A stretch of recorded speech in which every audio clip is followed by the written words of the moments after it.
way to the top.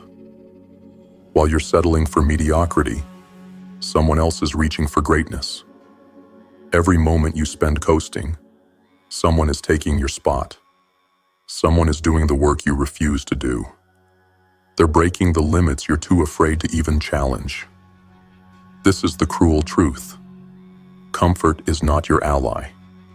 It is your enemy. And the worst part? You're not just letting it happen. You're actively participating in your own mediocrity. There's a lie that we tell ourselves, and it's the most dangerous lie we'll ever believe. I'll start tomorrow. How many times have you said that? How many times have you told yourself that you'll make a change, but you'll start it tomorrow, next week, next year? Here's the thing. The truth is, there is no tomorrow. There is only now. Every second you waste, every minute you spend putting off the work you know you need to do, is another second lost in your journey. It's time you'll never get back. And every second wasted compounds, pulling you further away from your dreams. There's a moment in every person's life when they are faced with the truth. It's that moment when you look in the mirror and you no longer just see your reflection. You see the reality of who you've become. For some, it comes late at night, when the world is still and the silence is deafening.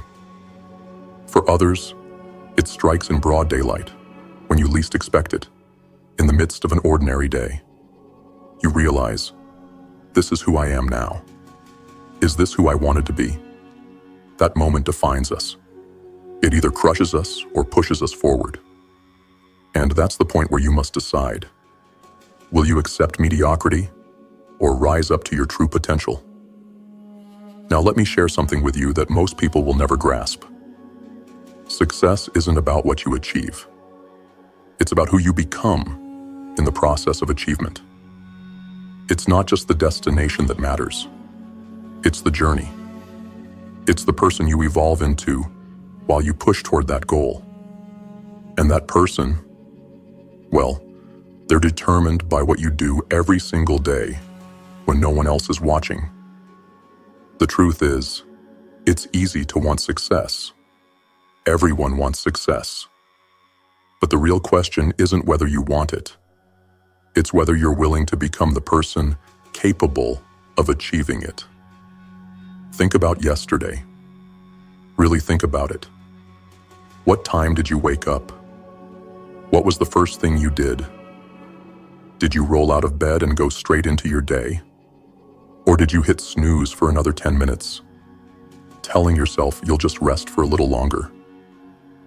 What did you do with those precious morning hours? Did you scroll through social media, consuming the lives of others, while your own life slipped away? These aren't just random questions. These are the building blocks of your future. Every choice, no matter how small, either pushes you toward excellence or pulls you toward mediocrity. There is no neutral ground. You're either moving forward or you're moving backward. You're either growing or you're dying. The gap between where you are and where you want to be isn't measured in miles. It's measured in decisions, small decisions, seemingly insignificant choices that you make every day. And guess what? No one sees these decisions. No one applauds them. No one criticizes them. But these decisions build up, drop by drop, until they form a mighty river. They shape your future in ways you can't yet understand. These small, unseen decisions are what will determine whether you become a winner or stay stuck in mediocrity. True winners understand something the rest of the world doesn't.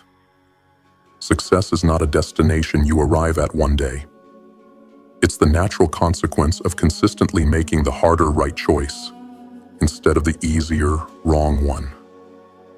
It's choosing growth over comfort, every day, every hour, without exception. It's about getting up when the alarm goes off and deciding that today will be the day you push yourself just a little bit more than you did yesterday. When that alarm rings, it's not just a wake-up call. It's a decision point. Will you rise with purpose, or will you roll over and give in to your comfort zone? And here's where the rubber meets the road. How many of us are actively seeking discomfort? How many of us are pushing ourselves into situations that challenge us, that force us to grow? Most people spend their entire lives avoiding discomfort, trying to stay in the safety of their comfort zones, and then wonder why they're stuck. They wonder why they haven't reached the heights they desire. Comfort is the prison you've locked yourself in. The bars are invisible, but they're real. And until you break free from them, you will never realize your true potential. Let me be clear. Your comfort zone is not meant to be a permanent place of residence. It's a place to visit occasionally, but it's not where you're meant to live. Living in your comfort zone is a slow death to your potential. Every time you choose comfort over growth, you're writing the story of your own mediocrity. But every time you choose discomfort, you're writing the story of your greatness. So ask yourself this. What would your life look like if you pushed yourself just 1% harder every single day? Not 100%. That's unsustainable. But just one more rep. One more minute of focus. One more call. That one extra push might not seem like much in the moment. But when you add it up over a week, a month, a year, suddenly you'll look back and realize you've built something extraordinary. The biggest mistake people make is waiting for motivation. They think they need to feel motivated before they take action. But that's backward. Action comes first. Motivation follows. You don't need to feel ready. You don't need to feel confident. You don't need to wait for the perfect moment. You just need to decide right now that you will push yourself every single day, no matter how you feel. Your life, everything in it, is the result of the decisions you've made up until now. Your health, your relationships, your career, your finances. It's all the outcome of the choices you've made. So, if you want different results, you need to make different decisions. And here's the most powerful part. You can make a new decision at any moment. Right now, you can decide to become the person who pushes themselves every day. You can decide to stop waiting for permission, for validation, for perfect conditions. The question isn't, what do I want? The real question is, what am I willing to go through to get what I want? Success isn't about what you want. It's about what you're willing to endure. It's about what you're willing to sacrifice. It's about how much you're willing to push when everything inside you screams to stop. Every day is a battle between who you are and who you could become. You're either growing or you're dying. There is no in between. And here's the hard truth. Your potential will always exceed your performance. No matter how far you've come, no matter how much you've accomplished, there's always another level. But getting there requires consistent, deliberate, uncomfortable effort. Most people only operate at 40% of their true potential.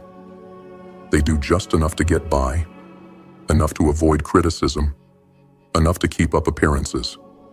Don't be one of them.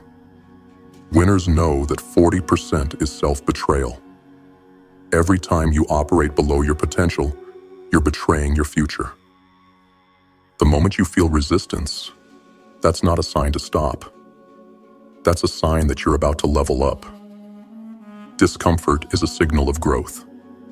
When you feel resistance, when you feel fear, that's when you know you're on the verge of something great. Winners know this. They embrace discomfort because it forges them into something stronger. The question you must ask yourself is, am I willing to become the warrior I was meant to be? The warrior chooses the battle, not the comfort. The warrior doesn't wait for the perfect conditions. They create them. They push themselves every day, no matter the circumstances. They choose growth, no matter how painful. They rise every time, and they rise stronger. Will you choose the same? Lesson 1. Recognize the power of small decisions. Key concept. Every choice you make shapes your future.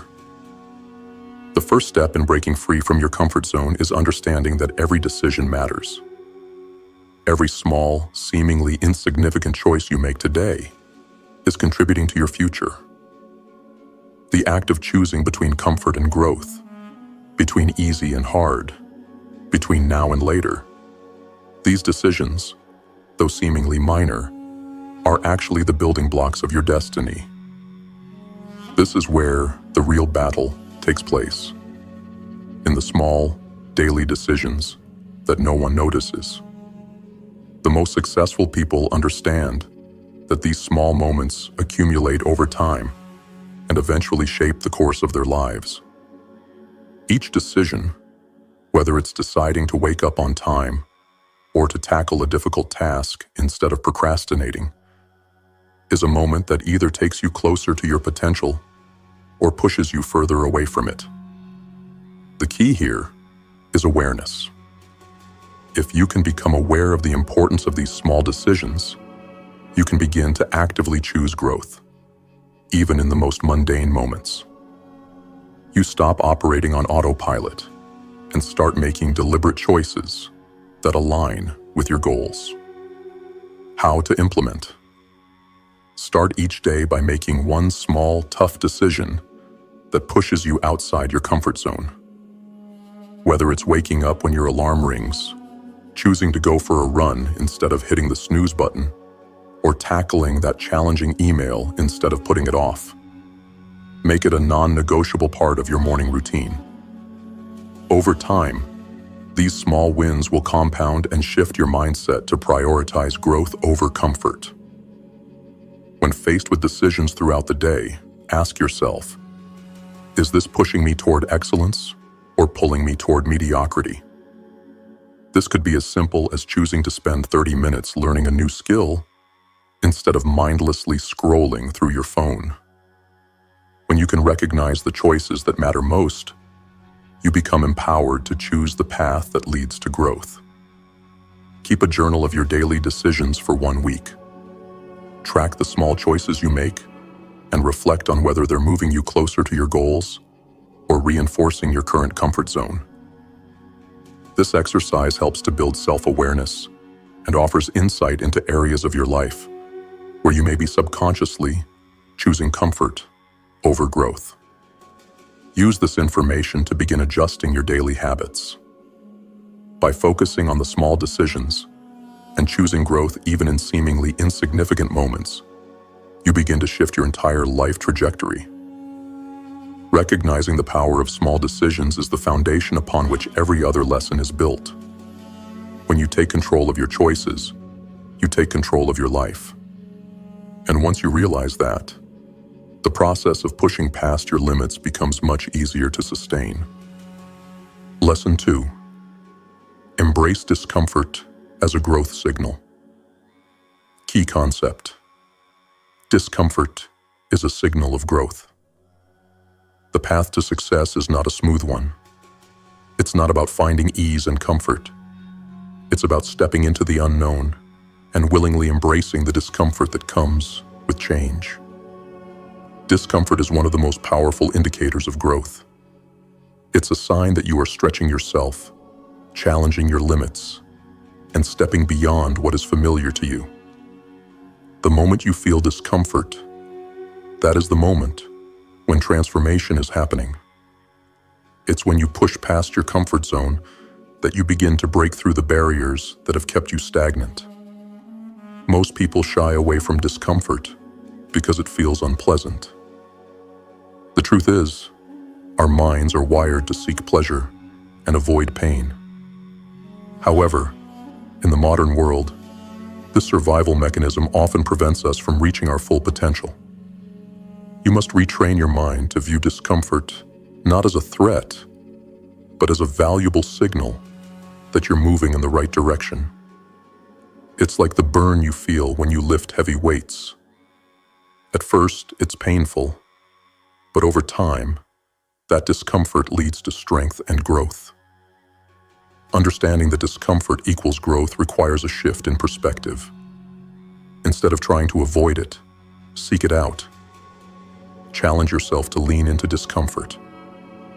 When you start looking for opportunities to push yourself beyond what's comfortable, you'll discover new levels of strength and resilience you didn't even know you had. How to implement. Seek out discomfort intentionally.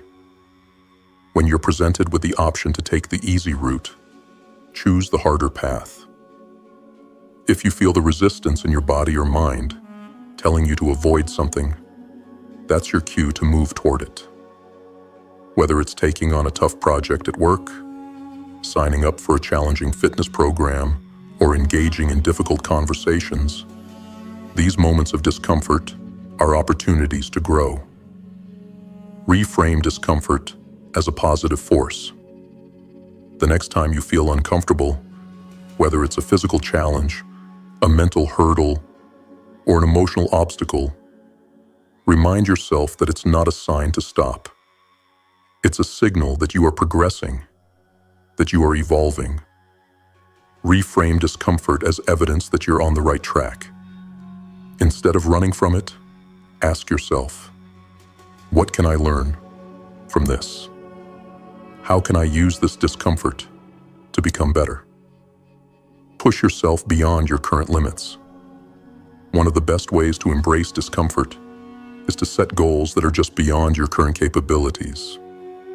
If you're working out, challenge yourself to push for one more rep, run one more lap, or increase your weight. In your personal and professional life, push yourself to tackle bigger challenges, speak in public, or take on projects that intimidate you. This is how you build resilience, by stretching your limits and breaking through the discomfort. Change your mindset about failure. When you feel discomfort, it's easy to equate it with failure. But it's important to recognize that failure and discomfort are part of the process. Failure isn't a sign to quit. It's a learning experience. Discomfort means you're on the verge of something greater.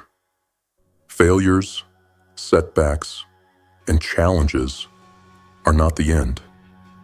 They're just the growing pains you need to go through in order to reach the next level.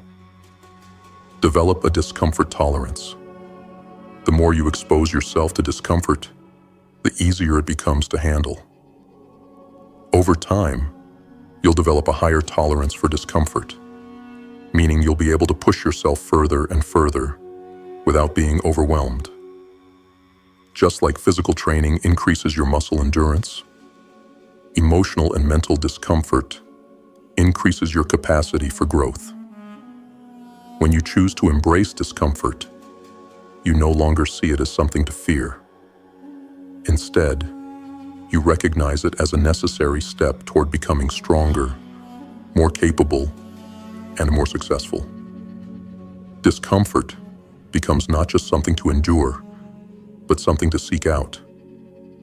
The more you grow comfortable with being uncomfortable, the more unstoppable you become. Remember, the path to greatness is not found in ease. It's forged in the fire of challenge, discomfort, and persistence. Keep pushing yourself. Keep leaning into discomfort.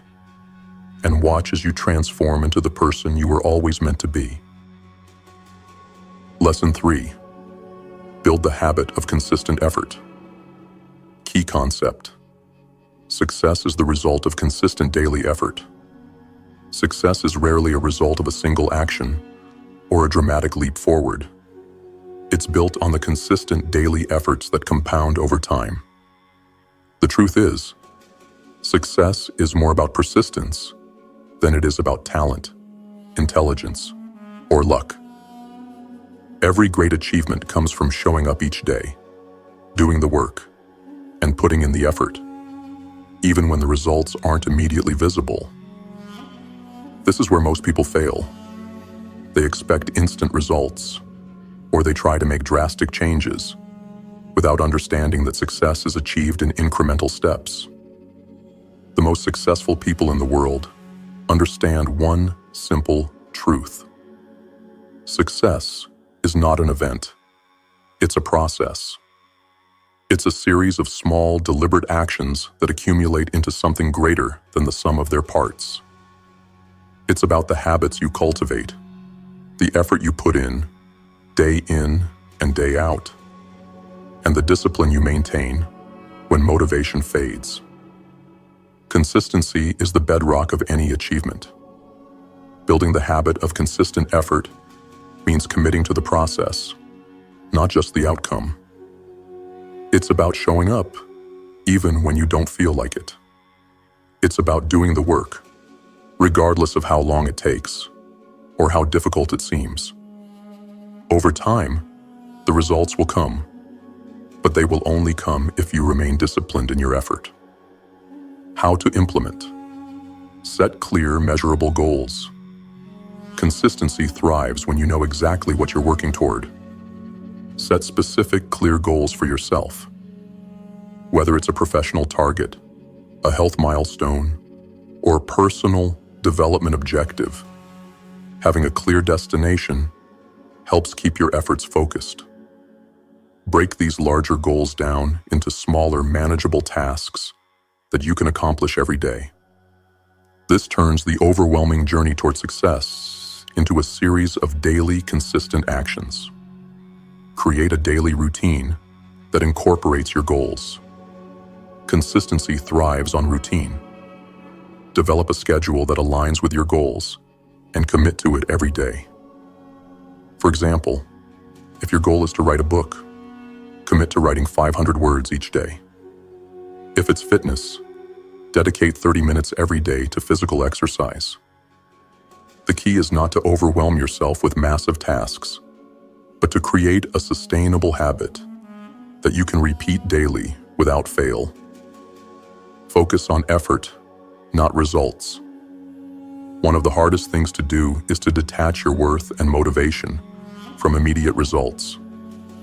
Most people are motivated by the sight of progress, by quick wins and visible achievements. But true consistency comes when you're focused on the effort, not the outcome. Celebrate the fact that you are doing the work every day, regardless of how far you feel from your goal. The process is just as important as the destination. Track your progress and celebrate small wins. To maintain consistent effort, it's important to track your progress, even if it feels incremental. This helps you see that you are moving forward, even on the days when you don't feel like it. Use a journal or a habit tracker to mark off your daily efforts. When you reach a small milestone, whether it's a week of consistent work, completing a certain number of reps, or finishing a chapter of your book, celebrate it. These small victories will keep you motivated and reinforce your commitment to consistency. Push through the days you don't feel like it. On those days when motivation is nowhere to be found, that's when your commitment to consistency will really be tested. It's easy to work when you're inspired, but the true test of character is showing up when you don't feel like it. Those are the days that will define your future success. Learn to push through those moments. Even if you can't give 100% on those days, show up and give something. Give 10%, give 50%, but always show up. Stack your habits. Once you've mastered one habit, build on it. Consistency is not just about maintaining one habit, but also about layering new habits on top of existing ones. For example, if you've built the habit of waking up early to exercise, add a new habit of reading for 20 minutes after your workout. Gradually stacking new habits on top of your existing routine will accelerate your progress and increase your productivity. Be patient and trust the process. The road to success is not fast. It's a marathon, not a sprint. There will be times when your progress seems slow, and you might question whether all your effort is worth it.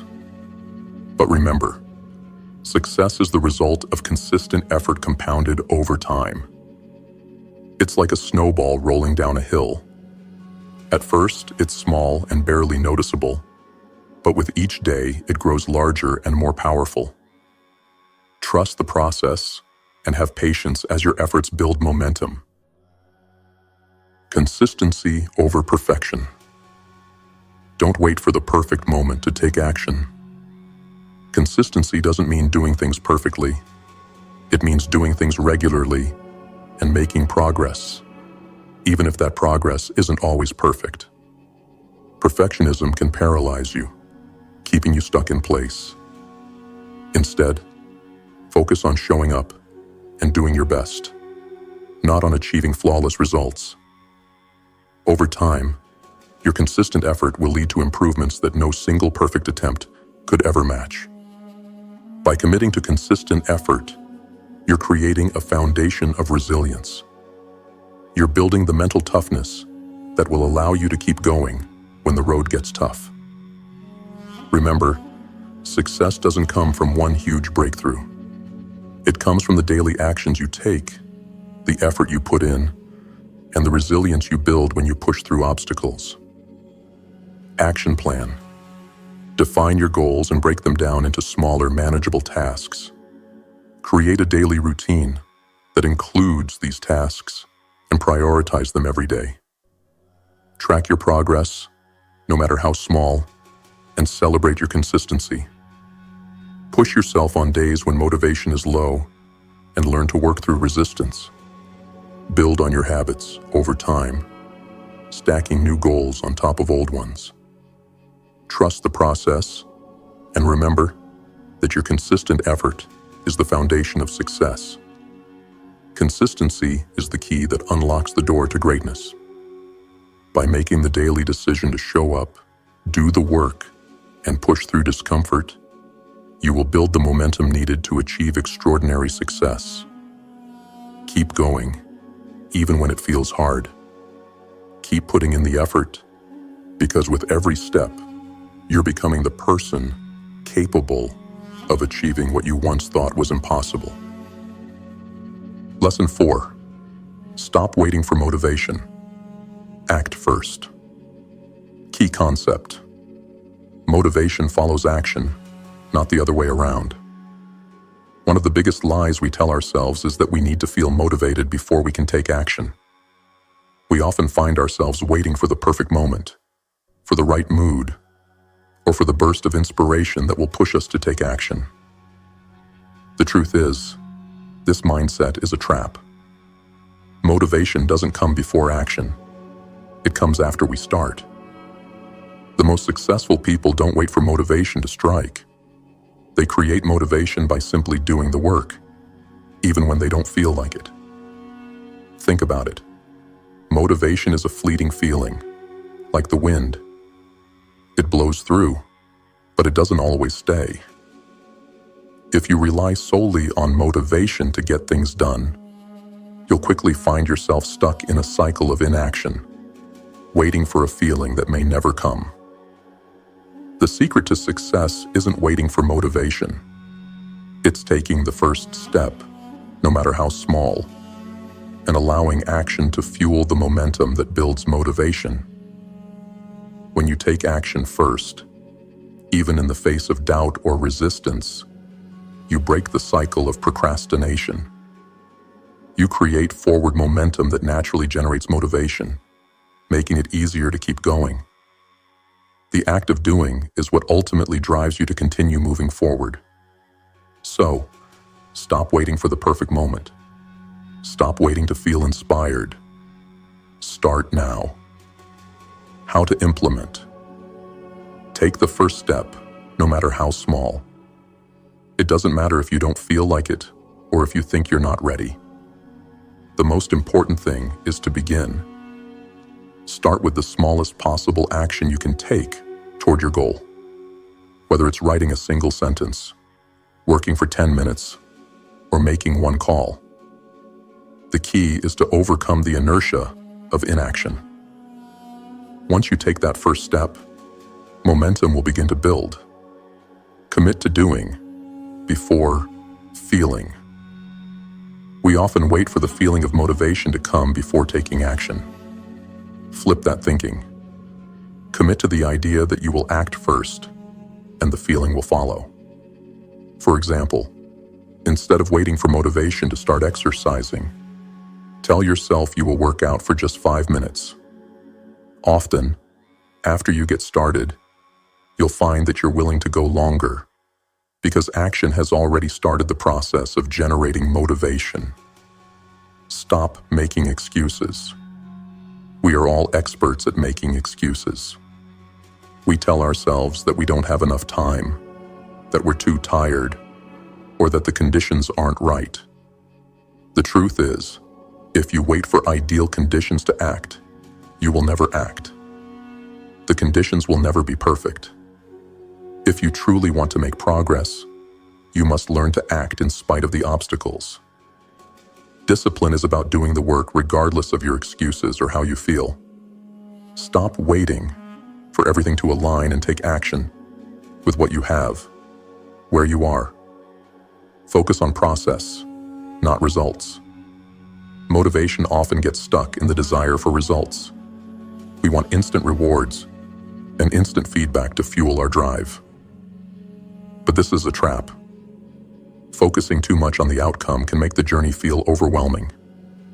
Instead, focus on the process, the small actions you can take today. Celebrate your consistency and effort, not just the outcome. The more you focus on showing up and doing the work, the more motivation will naturally follow. Develop a just do it mentality. Sometimes, the best way to overcome resistance is to eliminate the mental chatter that keeps you from starting.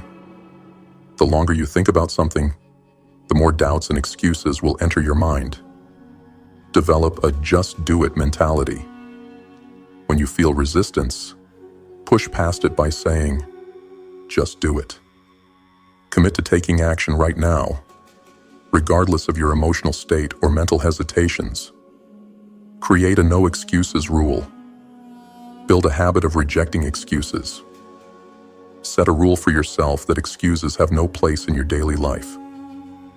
Instead of waiting for conditions to be perfect, decide that every day you will take at least one action, no matter how small, toward your goal. When you remove the option to make excuses, you eliminate the barrier that's preventing you from taking action. Make decisions quickly and commit. Often, the reason we don't take action is that we spend too much time contemplating decisions. We overthink, get stuck in analysis paralysis, and never move forward. Make the decision quickly and commit to it. The longer you wait, the harder it becomes to act. Once you commit to taking action, trust yourself enough to follow through without second-guessing. Use momentum to build motivation.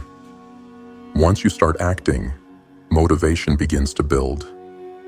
You'll notice that the first few steps might be difficult, but once you gain momentum, things will start to flow more easily. The key is to keep moving, even when it's hard. Small victories will add up and motivate you to keep going. Think of momentum as the engine that powers your actions. Without it, you're stuck. But once you have it, the work becomes easier. Example of momentum in action. Imagine you want to write a book, but every day you think, I'll do it tomorrow. You feel unmotivated to start, so the cycle continues. But one day, You decide to simply write one paragraph. That's it.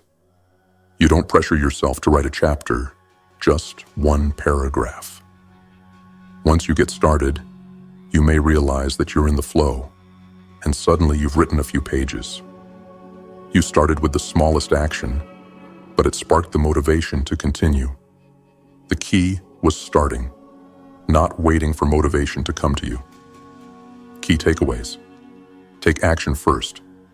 Motivation follows action, not the other way around. Commit to doing, not feeling. Don't wait for perfect conditions. Perfect timing will never come.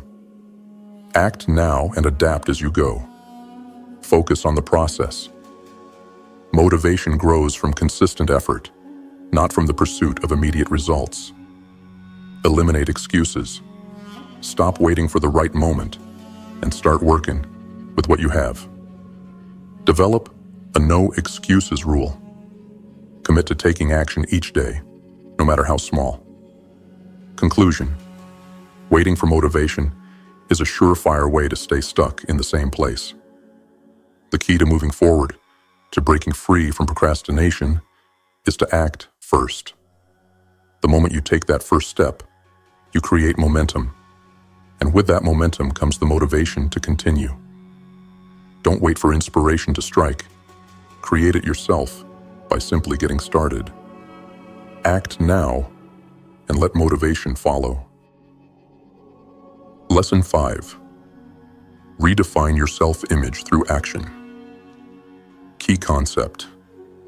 Who you are today is not who you must remain.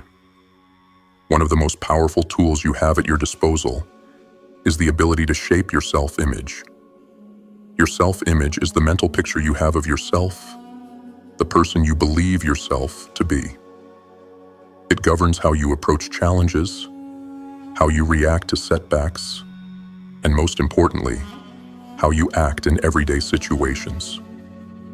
Your self-image is the foundation of your behavior and performance. It can either limit you or empower you to reach your full potential. The unfortunate truth is that most people operate with a limited self-image, one that has been shaped by their past experiences, failures, and external influences. Many of us base our self-image on what others think of us, or on our past mistakes, rather than on the limitless potential that exists within us. But here's the liberating truth. Your self-image is not fixed. It is not permanent. It is something that you can redefine at any moment. Every action you take, every step you take toward your goals, is an opportunity to reshape your self-image. You don't have to wait for external validation or approval. You can begin right now, through consistent action, to redefine who you are and what you are capable of. You can transform your self-image by proving to yourself, through action, that you are capable of achieving greatness, no matter where you started from, or what limitations you may have believed you had. How to implement. Start with small actions that challenge your self-image. If you have a limiting belief about yourself, like thinking you're not disciplined, capable, or talented enough to achieve your goals, start proving that belief wrong through small actions. For example, if you think you lack discipline, take a small step to challenge that. Maybe it's committing to wake up at 5 a.m. every day, or it's sticking to a fitness routine for a week. With each small action, you will begin to rewrite the story you've been telling yourself about who you are. Take on challenges that force you to grow. Redefining your self-image requires you to step outside your comfort zone and take on challenges that stretch you. Whether it's taking on a difficult project at work, entering a new field, or starting a business, putting yourself in situations that push you beyond what you thought you were capable of will force you to reassess who you are and what you're capable of. Every time you succeed at something that challenges you, your self-image will grow stronger, more confident, and more resilient. Visualize the person you want to become. Visualization is a powerful tool for reshaping your self-image. Close your eyes and imagine the person you want to be. The version of yourself who has already achieved the goals you're striving for. Picture yourself succeeding, feeling confident, taking on challenges with ease. As you visualize this version of yourself, begin to embody that image in your actions. Start making decisions and taking actions as if you are already that person. Your self-image will begin to shift as you consistently take on the role of the person you aspire to be. Challenge your inner critic. Most of us have an inner critic, those negative voices that tell us we're not good enough, not capable enough, or that we're not worthy of success. These voices are rooted in your current self-image. The key to redefining your self-image is to challenge and silence that inner critic. Instead of accepting these negative thoughts as truth, confront them with positive affirmations and evidence of your capabilities. When you hear that voice telling you, "You can't," respond with, "I am capable, I am worthy, and I am taking action today to prove myself wrong." Over time, the inner critic will become weaker, and your new, empowered self-image will take root. Create new habits that reflect your desired identity. The key to changing your self-image is to make sure your actions reflect the person you want to become. If you want to be seen as disciplined, create daily habits that reflect discipline. If you want to be seen as a leader, take leadership opportunities, even if they scare you. The more you act in alignment with your desired self-image, the stronger that self-image will become. Consistency is the key.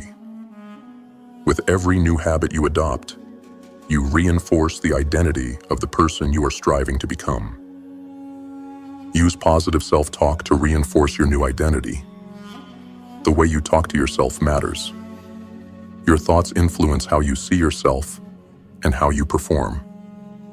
If you want to redefine your self-image, start by changing the language you use about yourself. Stop saying things like, "I'm not good enough," or "I'm too weak to succeed."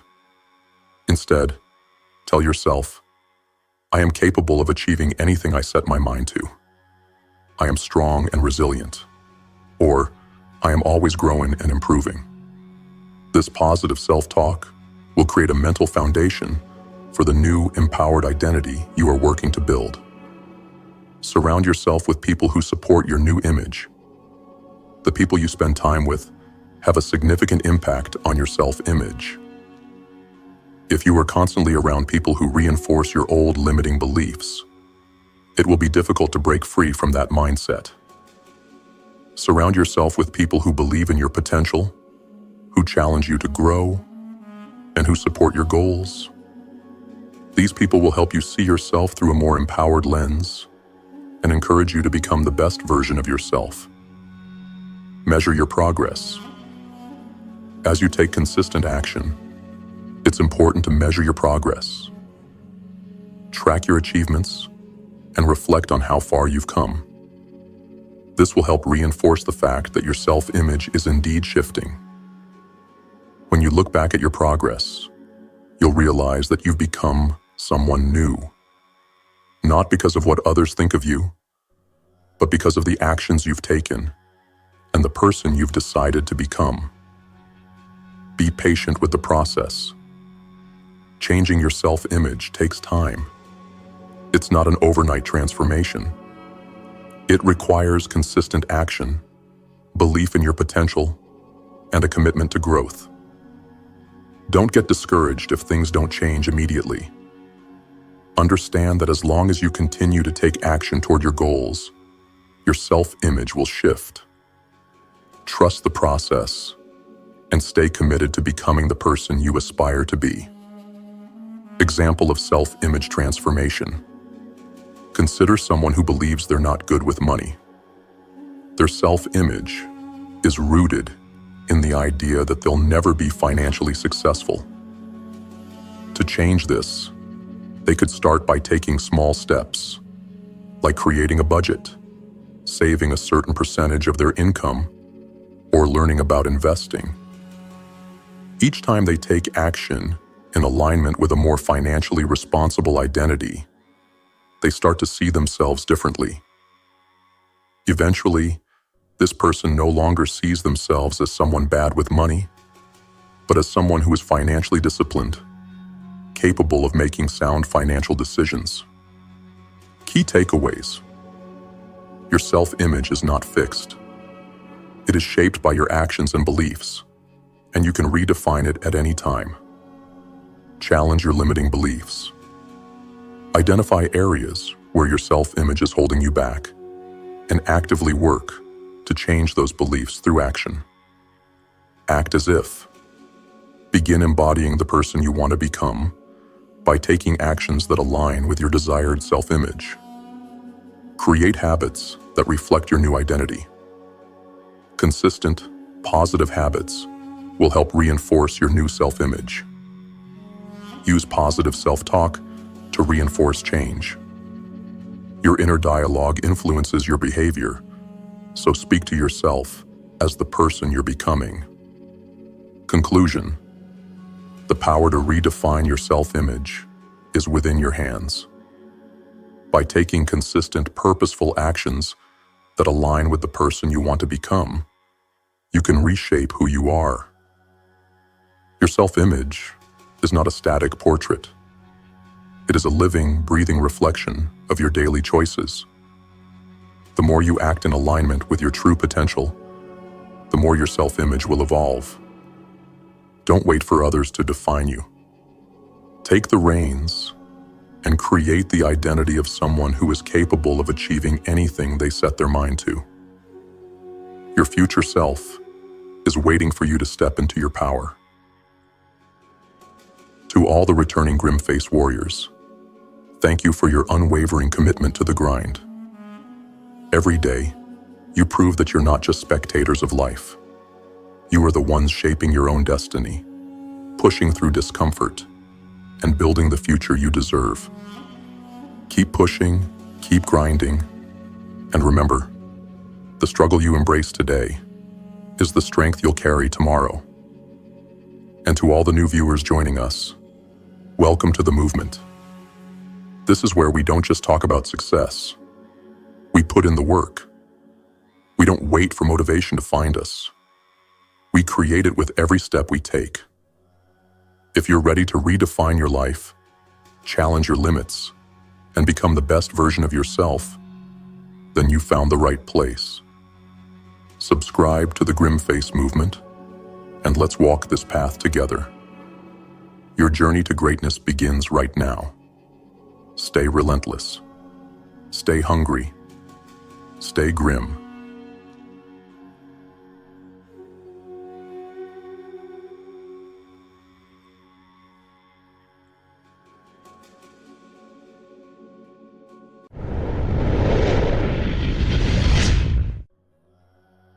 Warrior, hear me now.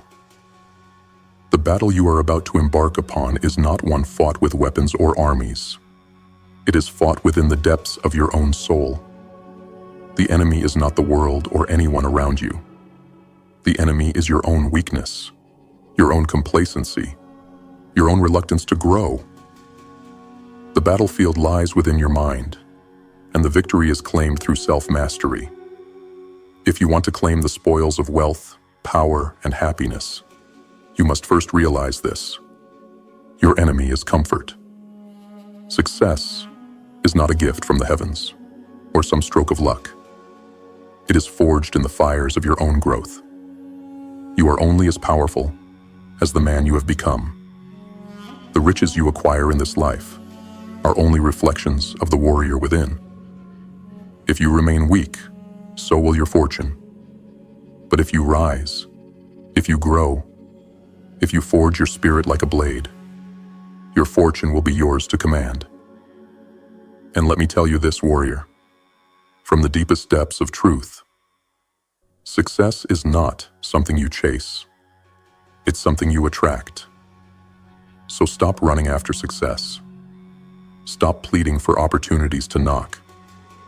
Stop waiting for things to magically fall into place. What you need is the courage and the discipline to develop yourself into the kind of person who attracts success, wealth, and happiness. Success is not the goal. It's the byproduct of your personal development. Weapon 1. Master the art of the mind. The mind is the first and most crucial battleground in your quest for greatness. If you fail here, no amount of wealth, success, or power will ever be yours to keep. Everything begins and ends within the confines of your mind. It's not the world around you that determines your fate. It's the thoughts you entertain that shape your destiny. Warrior, understand this. The power to create the life you desire lies in your ability to control your thoughts. What you think about, you become. Your thoughts are the architects of your reality. You cannot be weak in this area, for your thoughts are the foundation upon which everything is built. If your mind is weak, then no external circumstances can truly make you strong. Every person who has ever achieved greatness, whether in battle, business, or life, knew this one truth. Your mind is your greatest ally, or your greatest enemy. The difference between victory and defeat is often not external circumstances, but the internal war between your thoughts of power and your thoughts of fear. You have been given a weapon in the form of your mind, but it is not automatic. It is a tool that must be honed, shaped, and sharpened. The greatest warriors don't simply fight with brute force. They fight with strategy, with insight, and with a mind that is both disciplined and visionary. Now let's break this down, warrior. The mind is a battlefield, and you must arm yourself with these 4 crucial principles. Awareness of thought. The first battle. Before you can master your mind, you must first become aware of your thoughts. Too many warriors, too many men, go through life blindly following whatever thoughts come their way, as if they have no control over them. This is a dangerous way to live, because you are not the master of your life if you are not the master of your thoughts. You must begin to observe yourself. Watch your thoughts as they arise. Are they positive, empowering thoughts? Or are they negative, limiting thoughts that hold you back?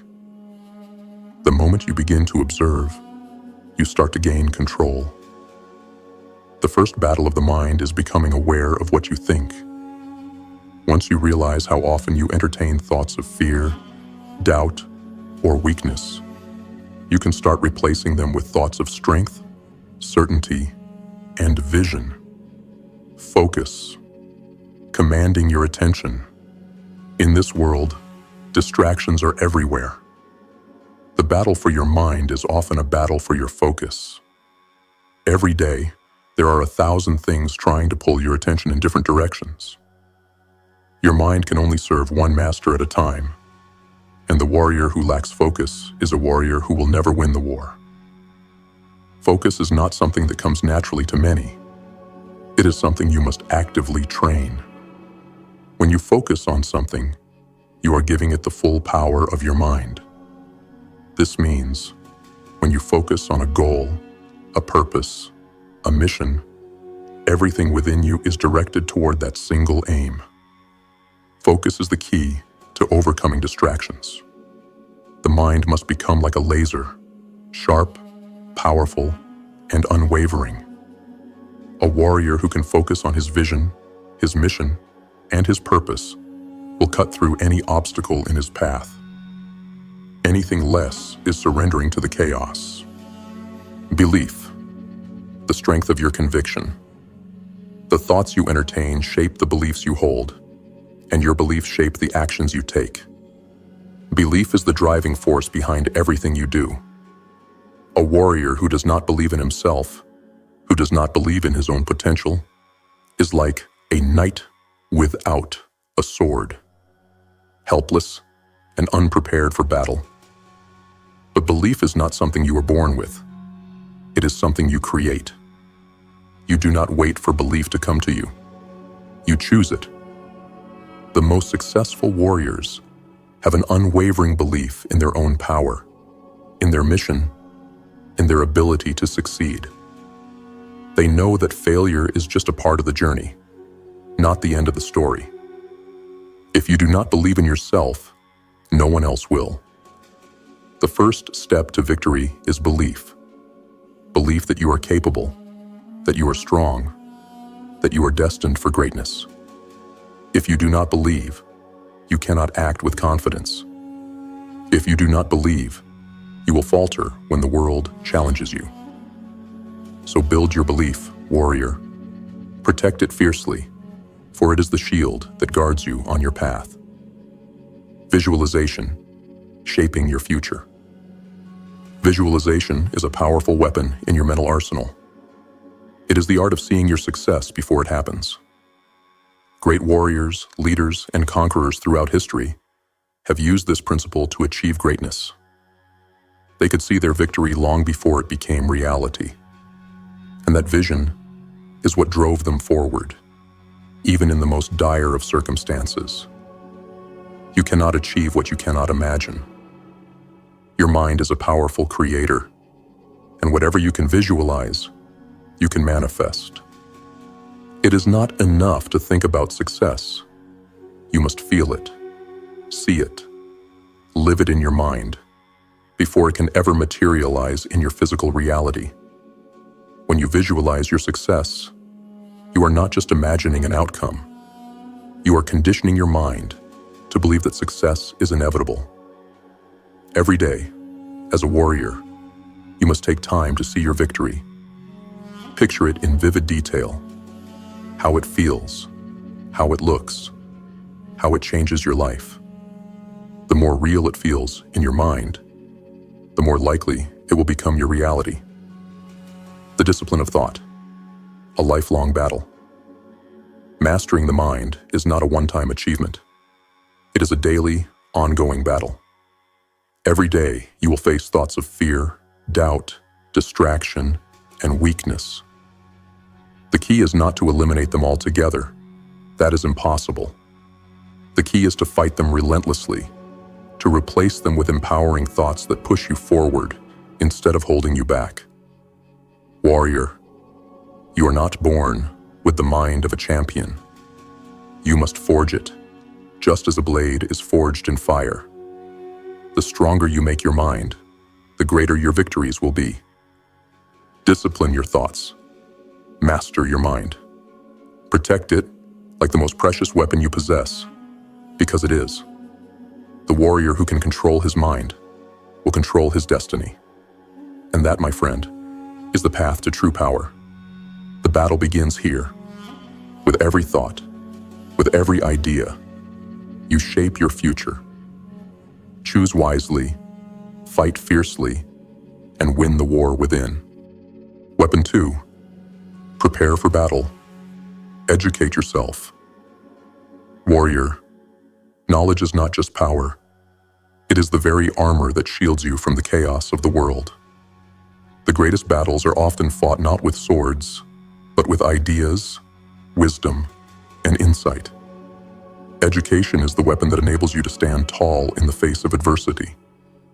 Without it, you are like a soldier who enters battle without knowing how to use his weapons.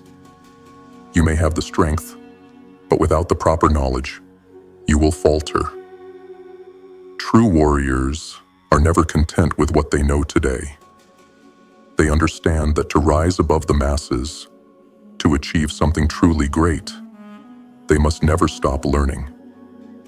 The battlefield of life demands a constant upgrading of your skills, your mindset, and your knowledge. If you are not learning, you are falling behind. Understand this. Education is a lifelong journey, not a destination. No matter how much you think you know, there's always more to discover, always more to learn, and always more ways to improve. This is the way of the warrior, the way of relentless self-improvement, of never being satisfied with mediocrity, of always striving for excellence in every area of your life. Now let us break down the 5 core principles of how education can become your greatest weapon. 1. Master the art of self-education. The world is filled with distractions, noise, and irrelevant information. Most people accept what is taught to them and never question it. But warriors do not follow blindly. They question, they seek the truth, and they educate themselves beyond the limits of what the world expects. Self-education is not about going through the motions. It is about taking control of your learning. It is about actively seeking knowledge, not just accepting what is handed to you. You must take charge of your education, becoming a student of life itself. No longer can you rely on traditional education to give you all the answers. That system is outdated, and the world has changed.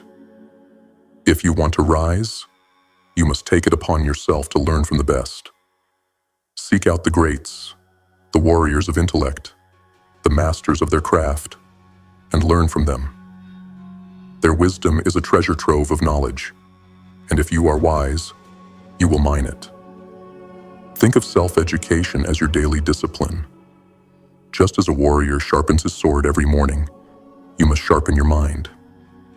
This means reading, researching, experimenting, and learning from your own experiences. Knowledge is not passive. It requires action. You must put what you learn into practice. 2. The power of books. Knowledge is your weapon. Books are the ancient weapons of warriors.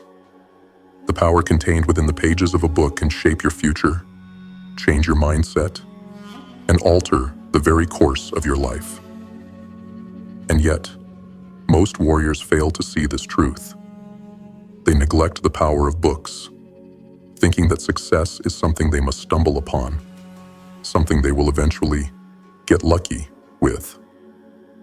The warrior who reads is the warrior who succeeds. Books are the blueprint for victory. They contain the wisdom of those who have come before you, those who have fought the battles, faced the challenges, and come out victorious. Every successful person you admire, every warrior who has risen above the ordinary, has read. They have consumed books on business, leadership, self-discipline, strategy, and personal growth. Their knowledge is not a fluke.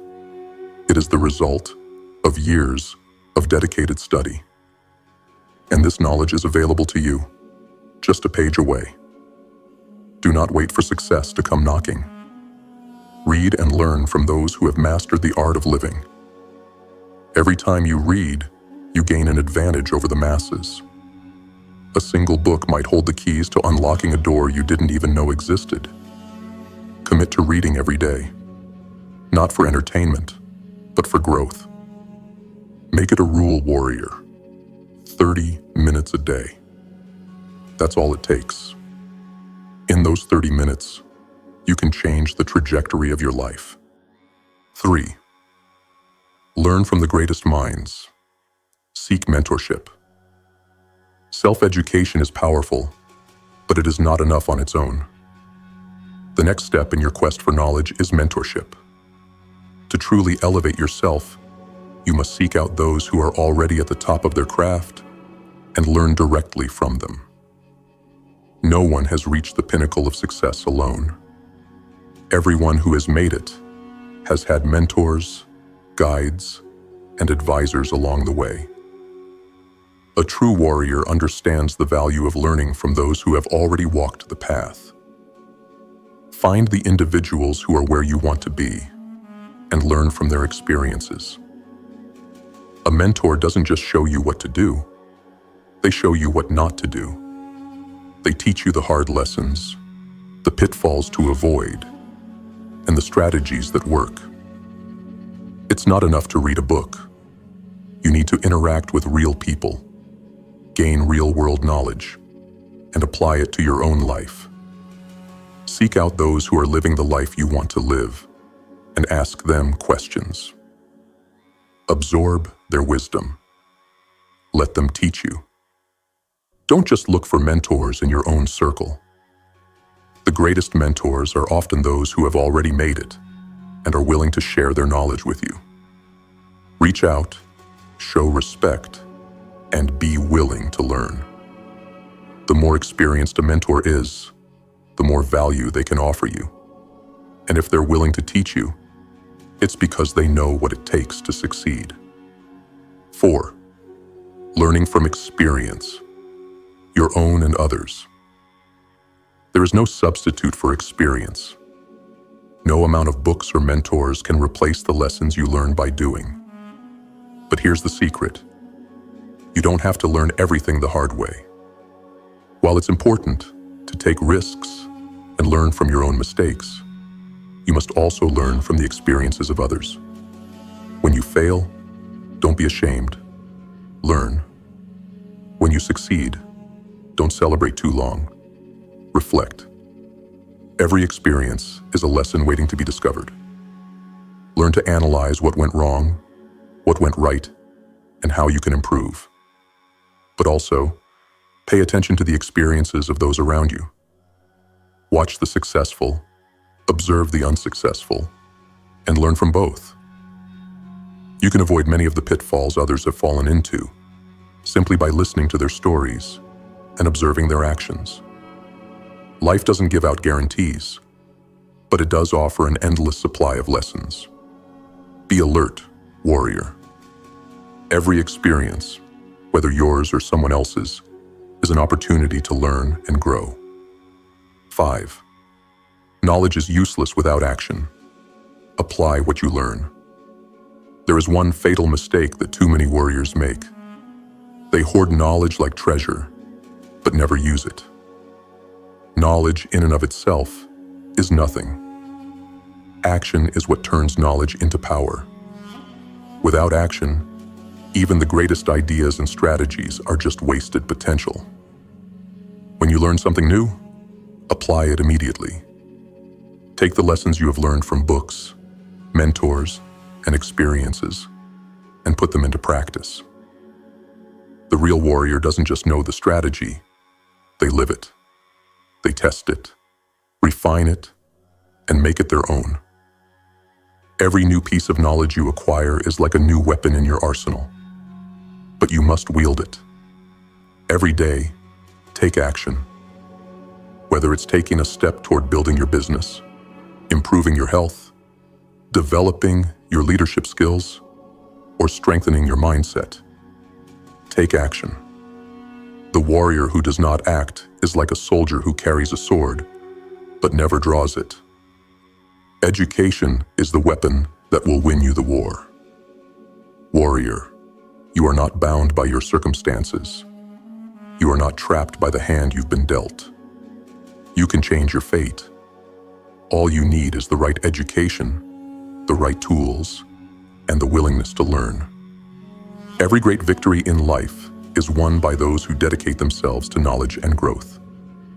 Arm yourself with education.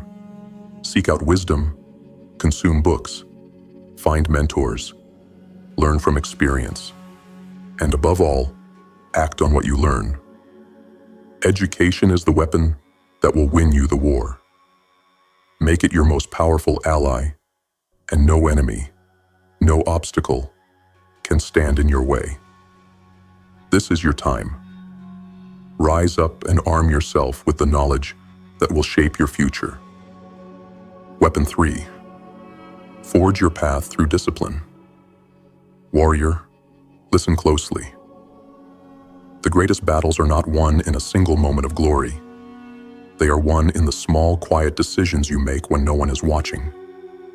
The essence of discipline lies not in the dramatic, but in the daily.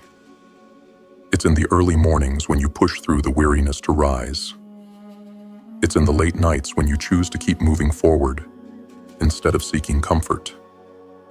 It's in those moments when you could give in, yet you hold your ground, focused and unwavering. Discipline is the backbone of every warrior. Without it, you are like a ship adrift on the sea, blown by every wind and tossed by every storm. But with discipline, you become the captain of your own destiny. You chart your course, and no obstacle can alter it. The true test of a warrior is not when they are under the spotlight, but when they are alone, with only their own thoughts, will, and habits to guide them. If you want to achieve greatness, you must master the art of discipline. Discipline is not a temporary effort. It is a way of life.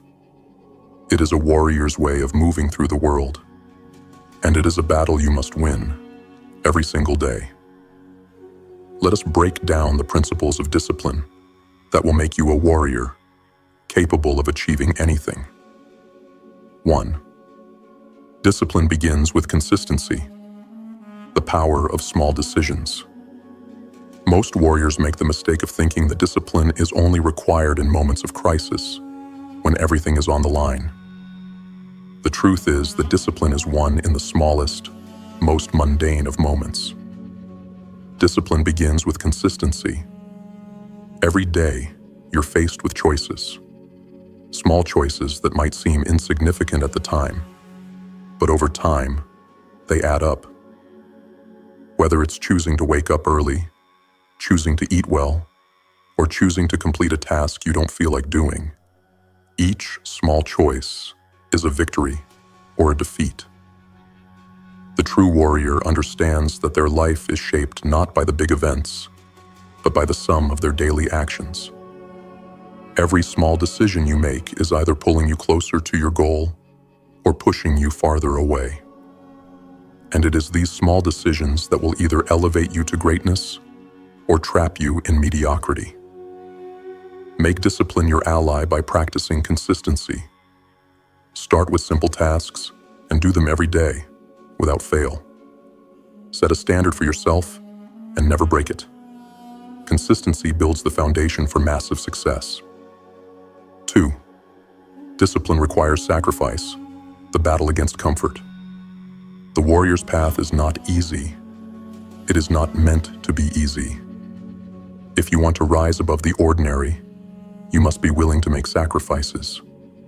And the greatest sacrifice you will ever have to make is comfort. Comfort is the silent killer of potential. It whispers in your ear, telling you that you deserve rest, that you've done enough, that it's time to relax. But comfort is a lie. It is an enemy that will keep you from greatness. Discipline means saying no to comfort. It means choosing to work when you want to rest. It means choosing to push yourself when every fiber of your being wants to quit. Sacrifice is the price you must pay for greatness. And in this battle, comfort is the enemy. Warrior, if you want to achieve the life you desire, you must embrace discomfort. Push yourself beyond the limits of what you thought possible. Every time you reject comfort, you are building strength, resilience, and fortitude. Remember this: discipline means you sacrifice the easy path for the path that leads to victory. 3.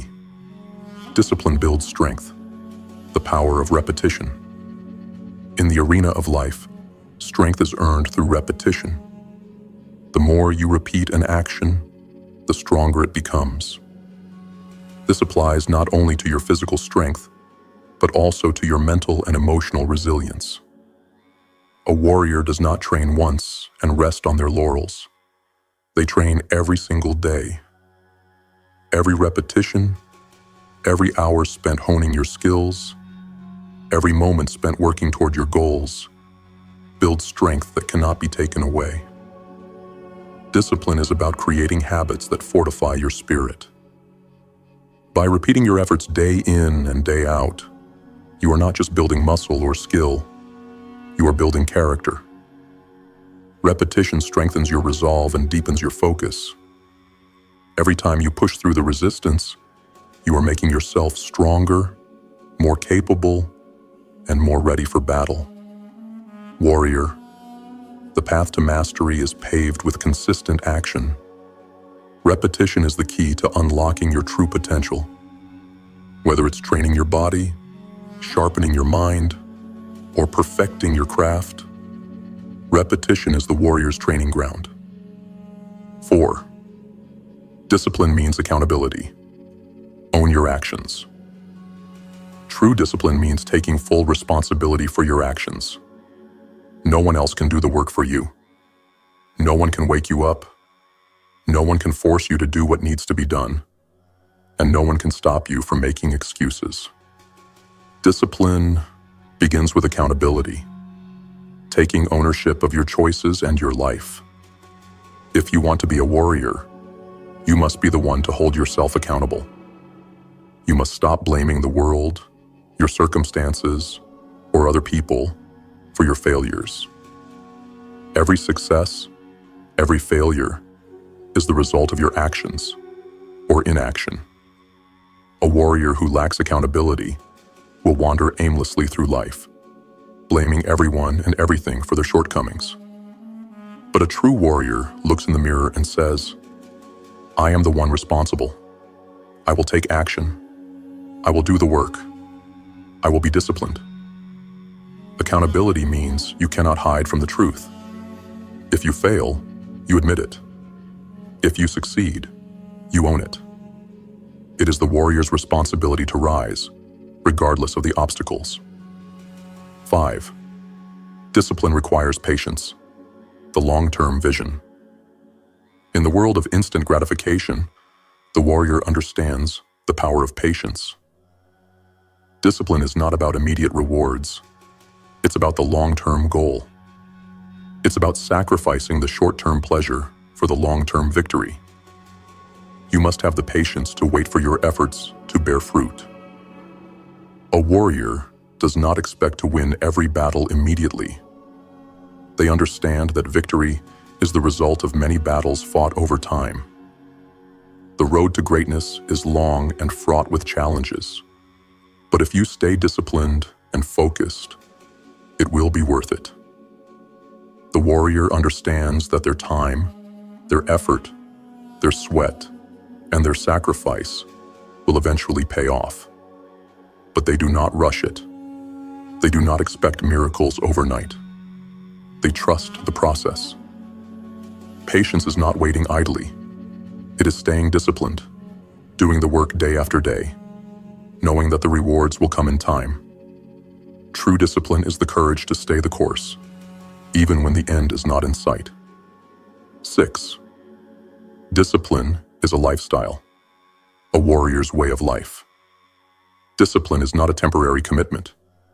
It is a lifestyle. It is how you live every moment, how you make every decision.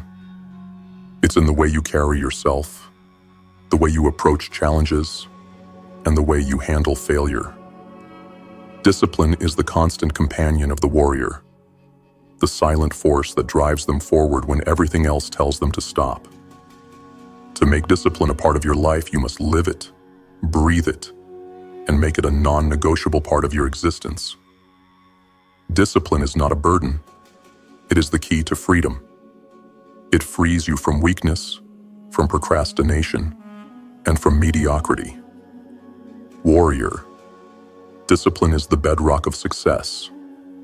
It is the unyielding foundation upon which you will build your legacy. The more you practice it, the stronger you become. And when the battles of life come, you will stand unwavering, knowing that nothing can defeat a warrior who has mastered the art of discipline. The path forward. Discipline is your sword. It is your shield. It is the armor that protects you from the chaos of the world and the force that drives you toward victory. Without it, you are vulnerable. With it, you are unstoppable. Start today, warrior.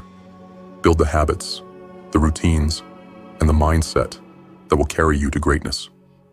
Make discipline your ally, your constant companion, and your path to victory.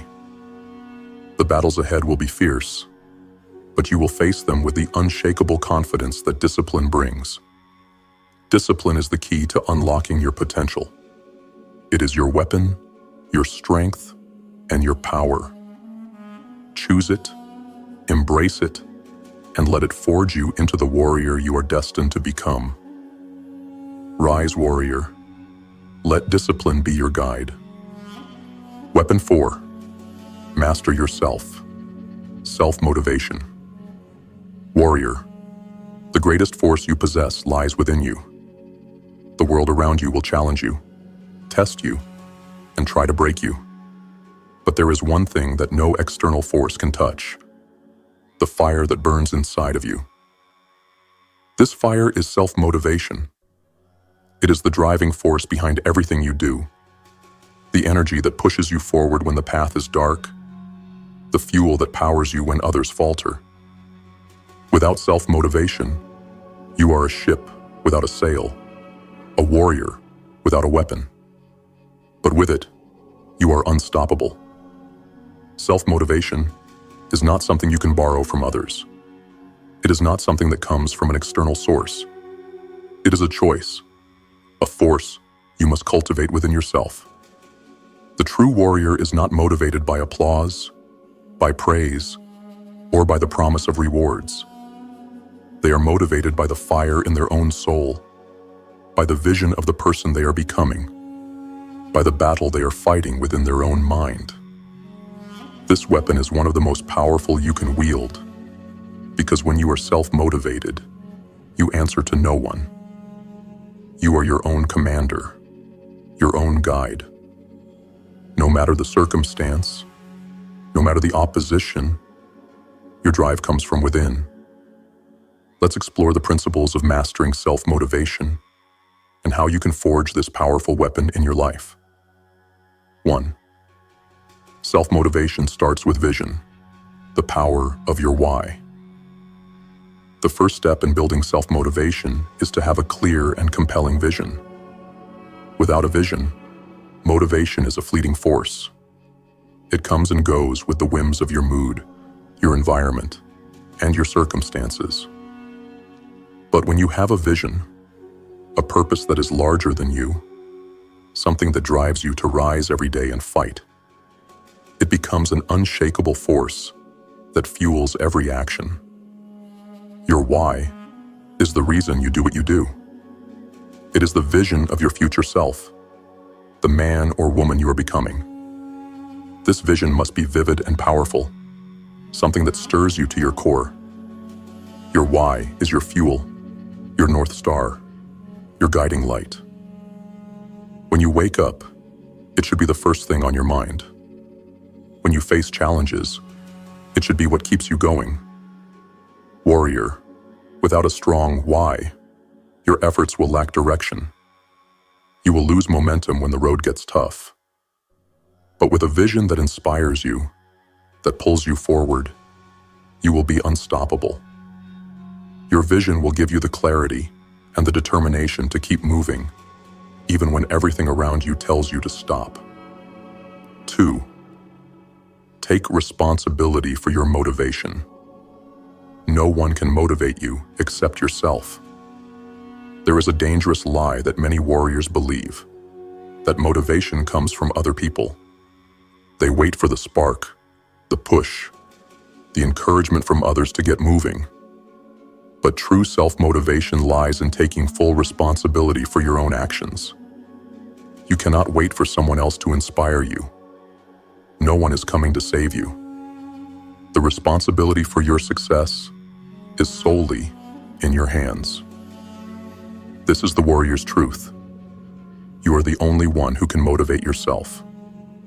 Waiting for external forces to light the fire within you is a path to mediocrity. Waiting for approval, waiting for a perfect moment, waiting for someone else to push you. These are the actions of a slave, not a warrior. A true warrior is the master of their own motivation. They wake up every day knowing that no one else is coming to do the work for them. They don't need a cheerleader to keep going, because they are their own greatest motivator. When you own your motivation, you break free from the chains of dependence and take control of your destiny. The warrior who controls their motivation is free to conquer the world. 3. Cultivate a relentless inner drive. The battle against complacency. Self-motivation isn't something that fades after a few good days of work. It's not a momentary spark. It's a flame you must stoke every single day. Complacency is the enemy of progress. It tells you that what you've done is enough, that you've earned a break, that you deserve to rest. Complacency is the enemy you must battle relentlessly. It is the killer of ambition, the thief of greatness. Every day, you must choose to fight against complacency. You must choose to push yourself even when it feels uncomfortable, when it feels easier to stay where you are. A warrior who has mastered self-motivation does not rest on their laurels. They do not accept good enough as an answer. They are relentless in their pursuit of their goals. A true warrior knows that progress never comes without effort. Self-motivation means you continually push yourself to do more, to be better, and to improve every single day. It is the relentless pursuit of excellence, the refusal to settle, and the unwavering drive to be the best version of yourself. 4. Embrace the struggle. Motivation in the face of adversity. The path of the warrior is never smooth. There will be times when your motivation falters, when the obstacles seem insurmountable, when the world tells you to give up. In those moments, most will break, most will retreat, and most will allow their circumstances to dictate their fate. But the true warrior does not crumble under pressure. They rise. Self-motivation in the face of adversity is where true strength lies. The challenges you face are not barriers. They are the forge in which your character is shaped. Every time you are knocked down, you have a choice. Stay down or rise again. A warrior who masters self-motivation chooses to rise every time, no matter the difficulty. In times of struggle, motivation becomes your lifeline. It is the voice within that says, "You are not done yet. You are not finished. Keep fighting. The battle is not over."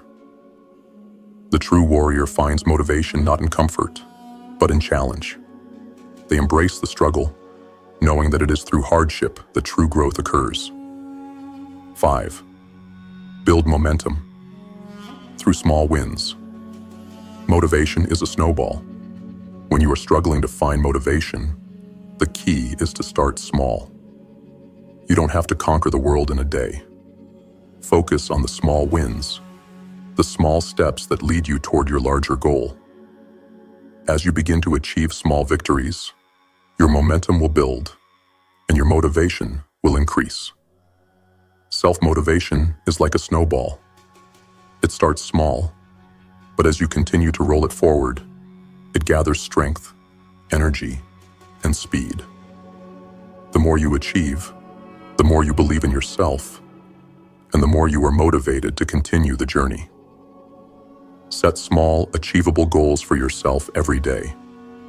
Celebrate each win, no matter how small. This creates a feedback loop of success. As you achieve these smaller goals, you will build the confidence and momentum to tackle the larger ones. Remember, warrior, every small victory is a victory for your spirit. It shows you that you are capable, that you are strong, and that you are moving closer to your ultimate goal. 6. Cultivate self-discipline. The power of doing what needs to be done. Self-motivation is not enough without the discipline to act. You can have the strongest motivation in the world, but without the discipline to follow through on that motivation, it will remain unfulfilled potential. Motivation gives you the energy to take action, but it is discipline that ensures you keep going. Discipline and motivation go hand in hand.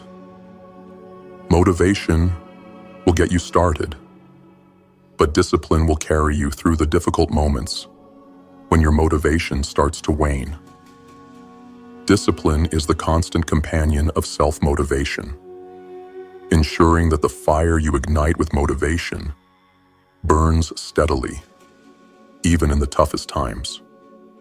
Self-discipline is the muscle that you build through consistent effort. It's the practice of showing up, even when you don't feel like it. It's the willingness to do what needs to be done, even when the world tells you to rest.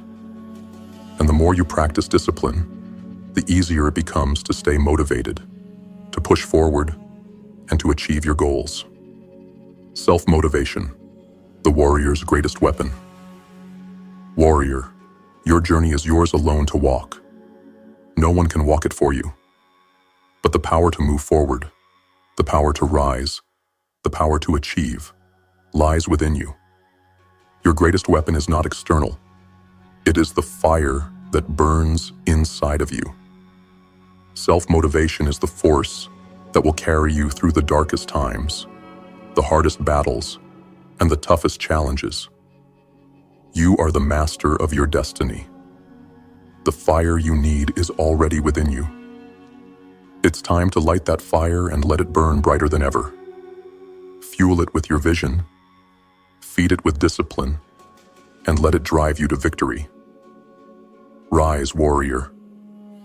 Master self-motivation, and nothing will stand in your way. Weapon 5. Take action. The final victory. Warrior, you can possess all the knowledge, wisdom, and motivation in the world, but without the power of action, none of it matters. Action is the final weapon in your arsenal. It is the bridge between where you are and where you want to be. It is the tangible manifestation of your vision, your dreams, and your goals. Without action, your ideas remain dormant, your potential is untapped, and your path is nothing but a fantasy. Taking action is not just about moving forward. It is about transforming your thoughts into reality, about shaping the world with your decisions and your effort.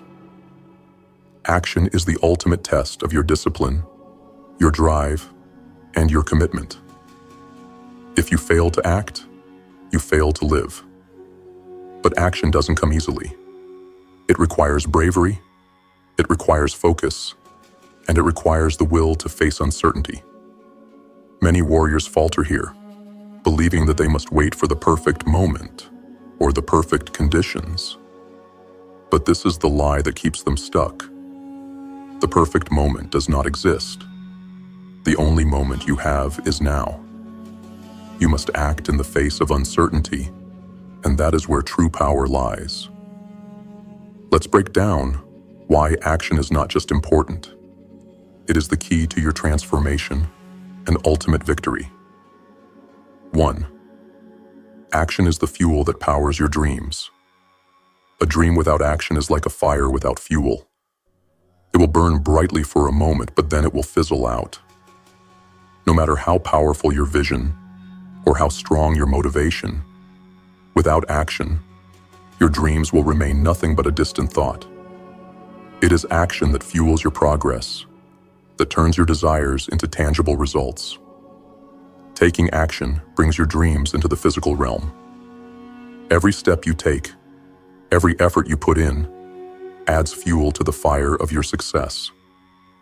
When you act, you are telling the universe, I believe in my vision.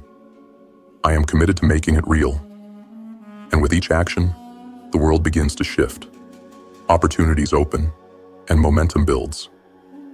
Action is not just a means to an end. It is the end. It's the process. It's the victory. As you continue to act, you are not just moving toward your goal, you are becoming the person capable of achieving it. Each action strengthens you, sharpens you, and propels you forward. Without action, nothing changes. But with consistent, purposeful action, everything changes. 2. Overcome fear and uncertainty. Through action. Fear is the greatest enemy of progress. It whispers to you, convincing you that you are not ready, that you are not good enough, that you will fail. Fear is the force that holds you in place, telling you that the risk is too great, the reward too uncertain. But here's the truth, warrior.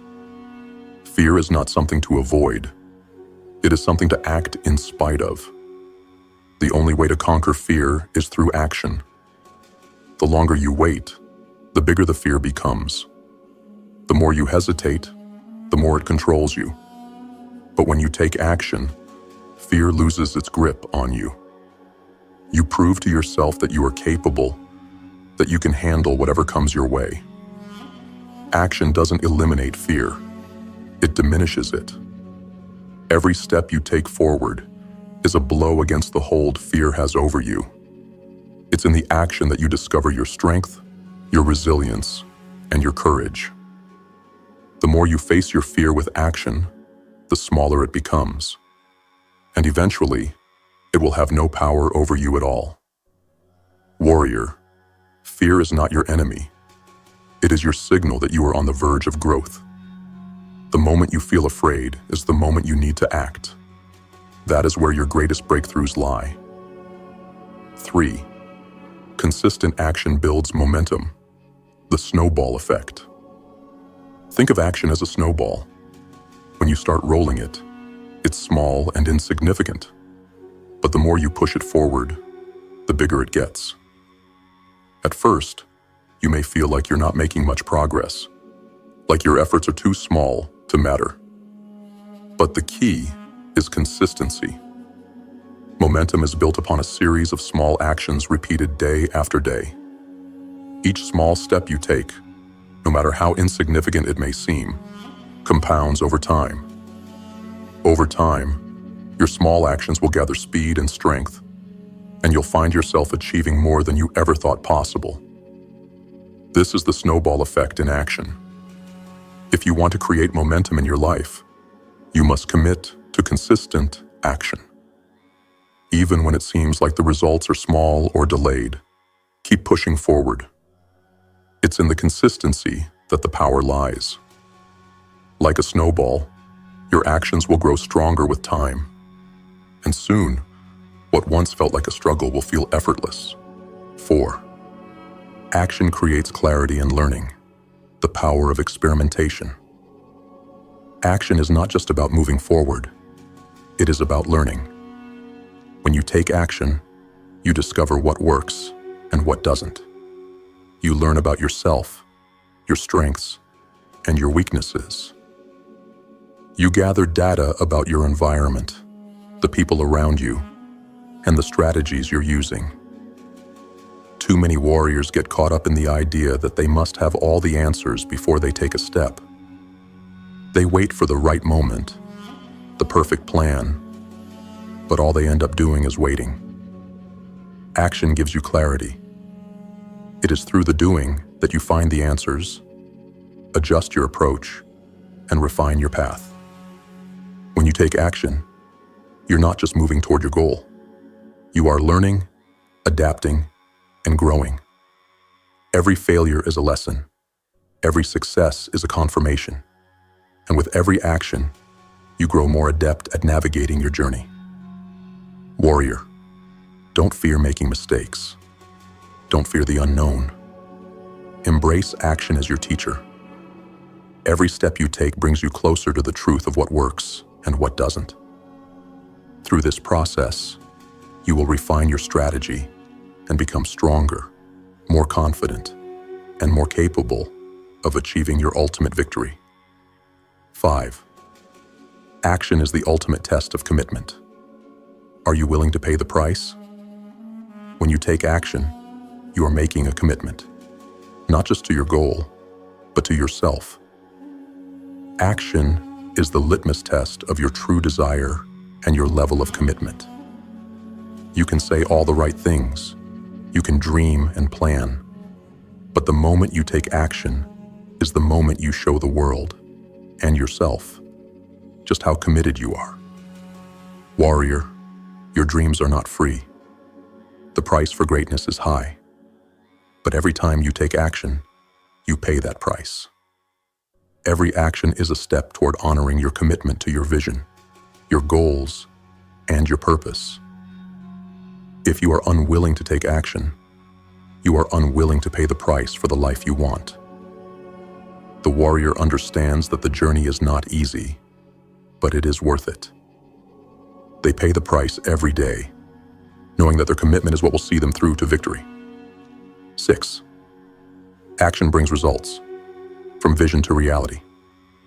In the end, action is what transforms your vision into reality. You can dream of success, of wealth, of power, of greatness, but without action, those dreams will remain just that, dreams. Action is what turns dreams into results. It is the missing link between your vision and your victory. Taking action is not a one-time decision. It is a lifestyle. It is the willingness to wake up every day and do what needs to be done, regardless of how you feel. The warrior who wins the battle is the warrior who acts, the warrior who shows up every day, who takes each step, who never gives up.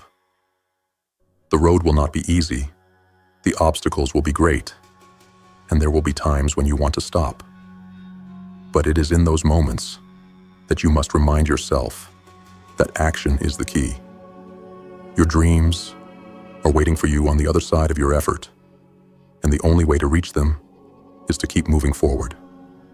The final victory. Action is your sword. Warrior, all of your knowledge, motivation, and discipline are worthless if you do not take action. Action is your sword, your weapon in the fight for your future. It is the only way to claim your victory. And the moment you take that first step, the moment you commit to action, you set in motion a force that will carry you to your goals. The battle is not won in your mind. It is won in your actions. Take action, warrior, and let the world see the power that lies within you. Thank you, warriors, for joining us today. To those of you who have been with us on this journey, your commitment, your discipline, your relentless pursuit of greatness, you are the true embodiment of the GrimFace spirit. Every time you step into battle, you show the world what it means to rise above, to face your fears, and to take control of your destiny. You are the ones who will carve a path where others see only obstacles. And for that, we salute you. To those of you new to the GrimFace movement, welcome. You've just begun the most transformative journey of your life. The battle is fierce. The road will be tough. But the rewards are worth every ounce of effort you put in. You have the power to shape your future, to master your mind, and to live a life others only dream of. But it starts with a choice to act, a choice to rise. If you're ready to unlock your full potential, if you're ready to embrace the warrior's mindset, then hit that subscribe button. Join the GrimFace movement and become part of a community that believes in power, strength, and discipline. This is where true transformation happens. This is where your journey begins. Stay focused. Stay relentless. GrimFace warriors, rise up and claim what's yours.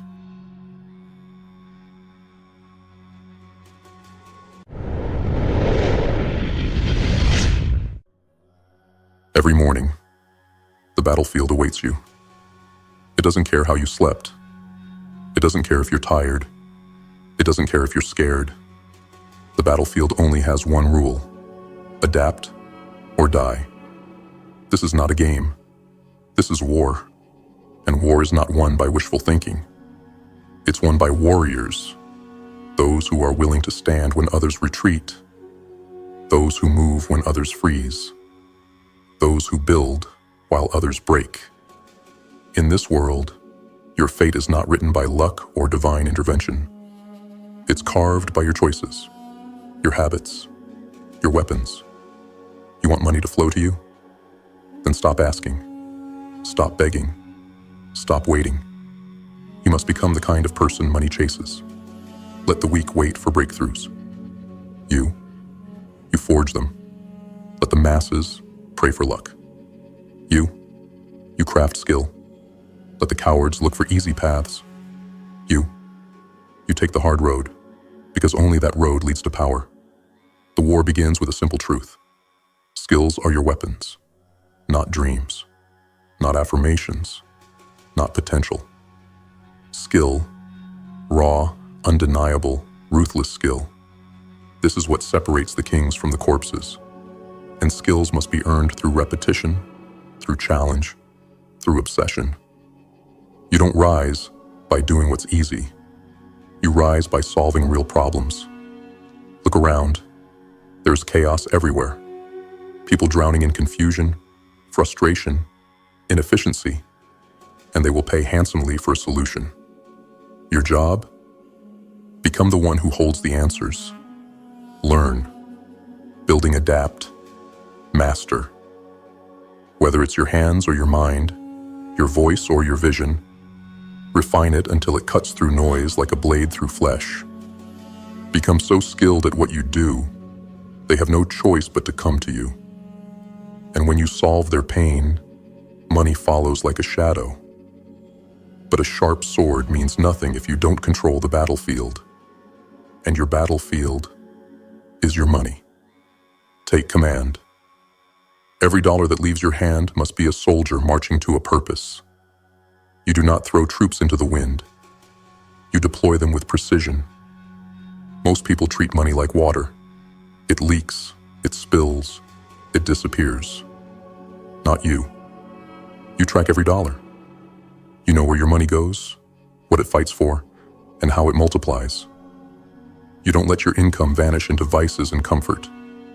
You aim it like a sniper shot, toward assets, toward knowledge, toward your legacy. You budget not because you're poor, but because you're a tactician. You build reserves not out of fear, but because a general knows the cost of war.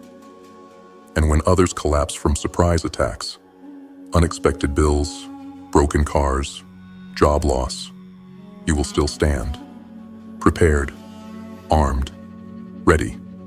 And to gain this edge, you must rise before the sun. A warrior does not snooze the call to arms. A warrior does not crawl out of bed like a prisoner. A warrior wakes with fire. Before the world screams for your attention, before texts, emails, noise, there is silence. Sacred, strategic. Use it. You train in the dark so you can dominate in the light. In the early hours, you sharpen your mind, your plans, your focus. You journal your intentions. You execute your disciplines. You become a ghost moving ahead while others still sleep. This is when your empire is built, not when the market opens, but when the world still sleeps and you've already taken the first hill. But all the planning means nothing if the soldier is weak inside. And so your greatest duty is to work harder on yourself than on your income.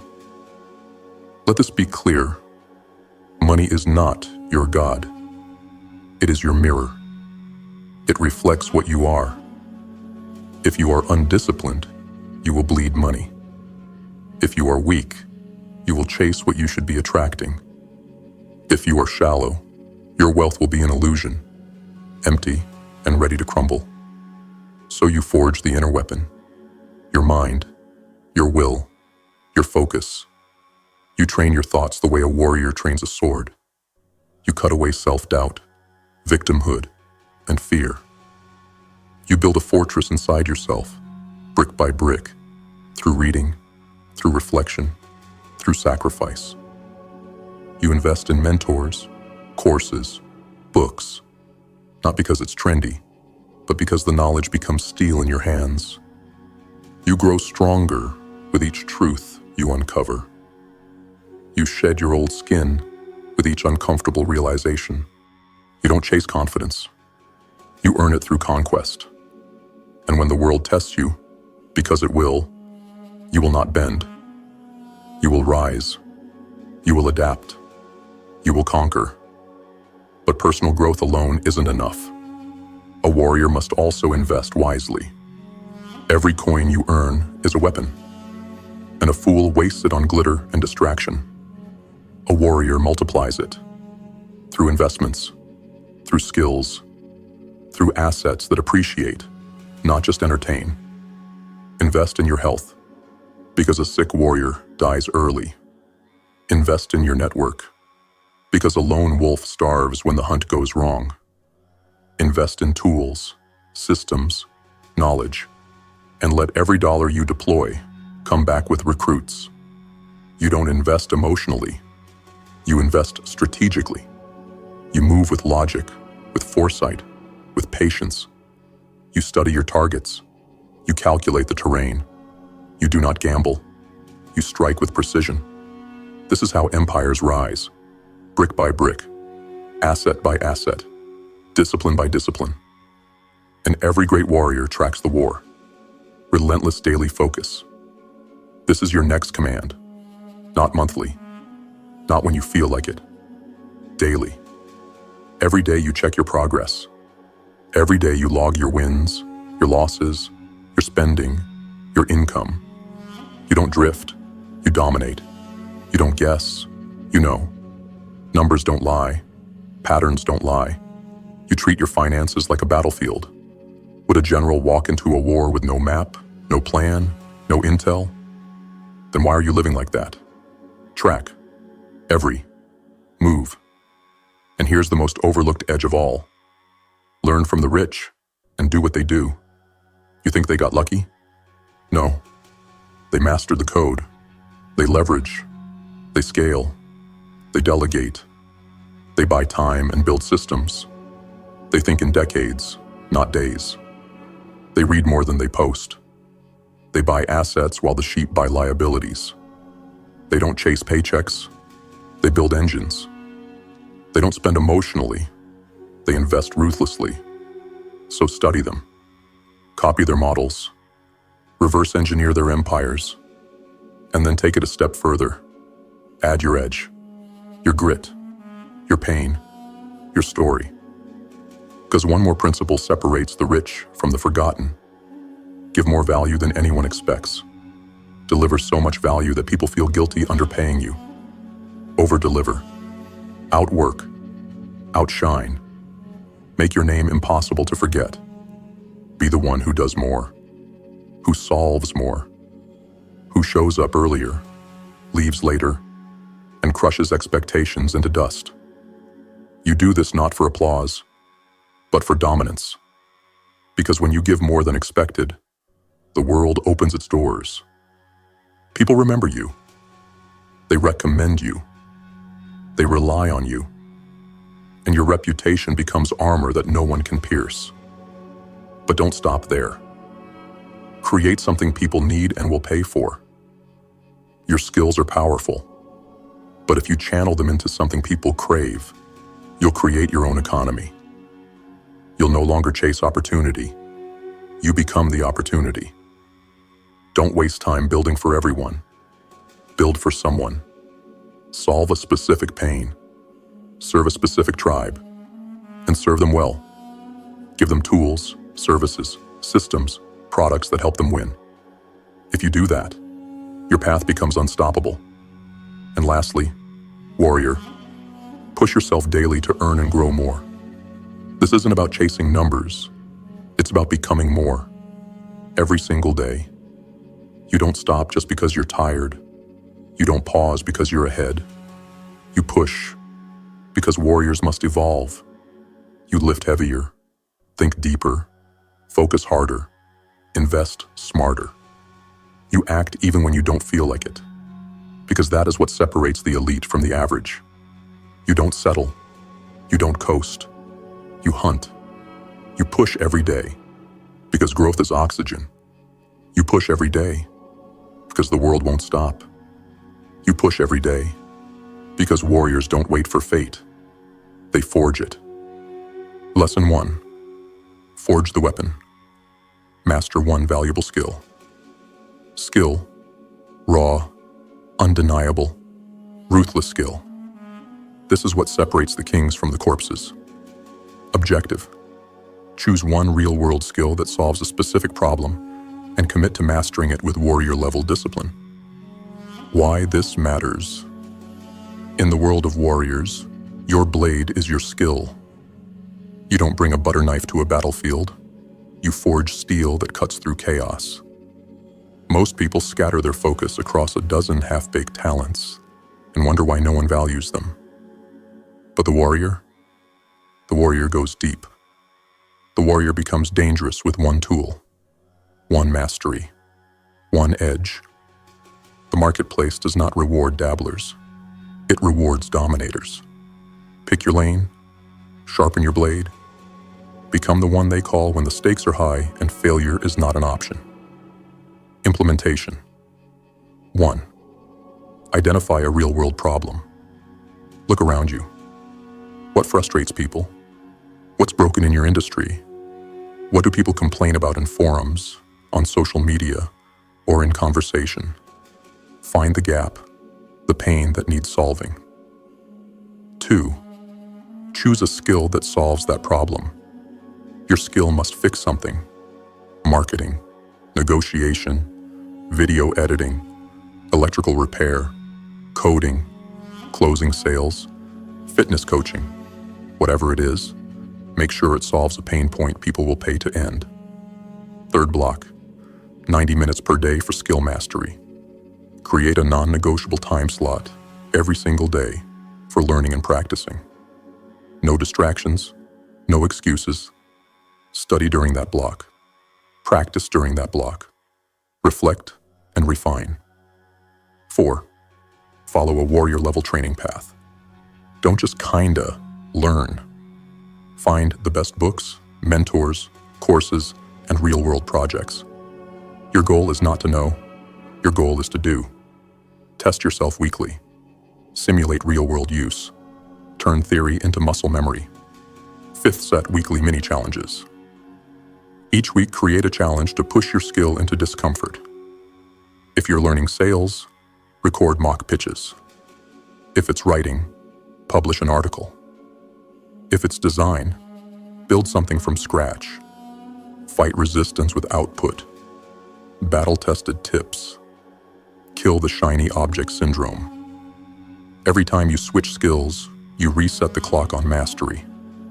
Stick to your path until you own it. Create proof of your weapon. Build a portfolio, a body of work, or a results log that shows what you can do. Turn feedback into fuel. Don't get defensive when you're corrected. That's iron sharpening iron. Use it. Commandment of the lesson. Do not wait to become valuable. Become valuable by building the weapon. You want freedom? Then earn it. You want respect? Then forge it. You want wealth? Then solve what others can't. The world does not pay you for effort. It pays you for impact. Forge the weapon. Master it. And wield it without mercy. Lesson 2. Control the battlefield. Take command of your finances. Every dollar that leaves your hand must be a soldier marching to a purpose. Objective. Gain complete control and clarity over your financial life. No more leaks. No more mystery. Every dollar must be tracked, directed, and disciplined with the precision of a battlefield general. Why this matters.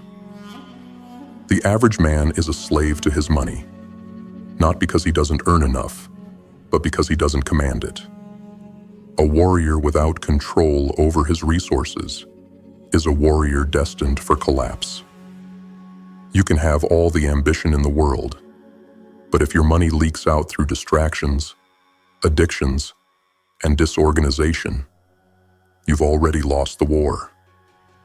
Control over your money is control over your time, your options, your future. When you track every dollar, you stop hoping for wealth and start building it. Most people never get rich not because they don't work hard, but because their money works against them, not for them. Implementation. 1. Audit the battlefield. Start with a 30-day personal spending audit. Track everything. Rent, food, coffee, apps, subscriptions, vices. Write it all down. Use a spreadsheet, app, or journal. This is Recon, intel on your financial weaknesses. 2. Categorize weapons versus wounds. Break every expense into 2 categories. Weapons. Expenses that help you earn, grow, or protect your future. Education, gear, training, savings, investments. Wounds. Expenses that drain you, distract you, or delay your goals. Impulse buys, streaming subscriptions, luxury dopamine hits. Be honest. Most people lie to themselves to protect their comfort. Warriors seek truth, even when it hurts. 3. Create a war budget. Your budget is not a restriction. It's a war map. It tells your troops, dollars, where to go. Every month, give each dollar a mission. X% goes to savings, investing. 10% to essential needs. 10% to growth and self-development. X% to discretionary spending. Keep it tight. 4th, track daily. This is where most people fail. They set a budget and never look at it again. You are not most people. You will track your spending daily. Every night, log what you spent. Review it weekly. Adjust. Refine. Adapt. Money left unmonitored is money lost in the fog of war. 5. Set financial checkpoints. Create 30, 90, and 180-day financial goals. How much will you save? What debts will you reduce? What investment will you start? What income stream will you build? These are your banners in the sand. Each one marks territory you've claimed. Each one is non-negotiable. Battle-tested tips. Cut without emotion. If it doesn't serve your mission, eliminate it. Comfort is the enemy. Starve it. Name your savings goals. Don't just save. Save for your freedom fund, your investment fund, your legacy. Give your goals meaning. Never go blind. If you can't answer, where did your last $100 go? You are not in command. Commandment of the lesson. Every dollar is a soldier. Every purchase is a battle. Every decision is a declaration of war or surrender. You don't drift into wealth. You command it. You don't get out of debt by accident. You strategize your way out. And you don't build a future by hoping it all works out. You take control. You cut waste. You lead from the front. Your finances are not just numbers. They are the blueprint to your freedom or the trap that keeps you chained. So grab your war map, sharpen your discipline, and control the battlefield. Lesson 3. Rise before the world. Command your morning. Before the world screams for your attention, there is silence. Sacred, strategic objective. Take control of your mornings to sharpen your focus, build your momentum, and dominate the day before it even begins. Use the quiet hours before dawn to train, plan, and execute while the rest of the world sleeps in weakness. Why this matters. Your mornings are not just a time of day. They are a weapon. The average person drags themselves out of bed already behind, already reactive, already lost. But the warrior does not begin the day in defense. The warrior starts with intention, with aggression, with clarity. What you do before 8 a.m. will determine what kind of empire you build by 8 p.m. The early hours are sacred ground. No distractions, no noise, no obligations pulling you away from your vision. This is when you build the body, the mind, and the map for war. Success doesn't come to those who wait. It comes to those who rise. Implementation. 1. Wake up. 90 minutes earlier than you do now. No compromise. No snooze button. You are not soft. Set your alarm and rise with purpose. If you currently wake at 7 a.m., Your new wake-up time is 5:30 a.m. This is your edge. 2. Build a warrior's morning ritual. Structure is power. Chaos is death. Your morning routine must serve your highest goals. 10 minutes. Mental fortification. Sit in silence. Meditate. Breathe. Journal. Set your intentions. Clear your mental battlefield. Your mind must be clean before you draw your first sword. 20 minutes. Physical activation. Move your body. Stretch.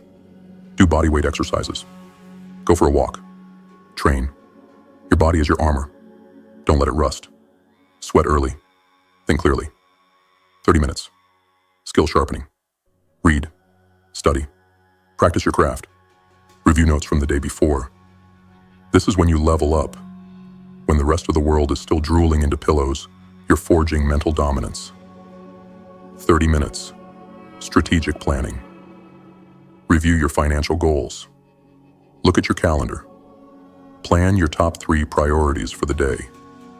Don't let the day happen to you. You command the day. 3.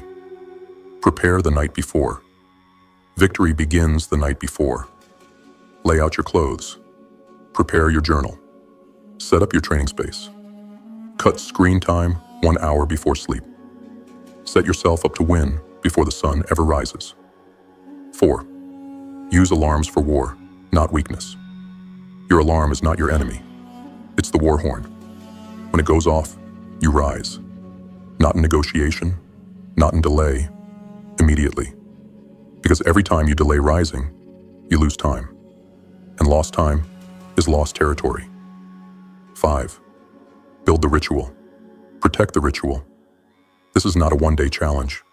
This is your foundation. You don't negotiate with your rituals. You protect them. Your morning is your sanctuary. If you lose your morning, you lose the war. Battle-tested tips. Track your wake time for 30 days. Every day you rise early. Log it. This builds accountability. No gaps. No, I'll start tomorrow.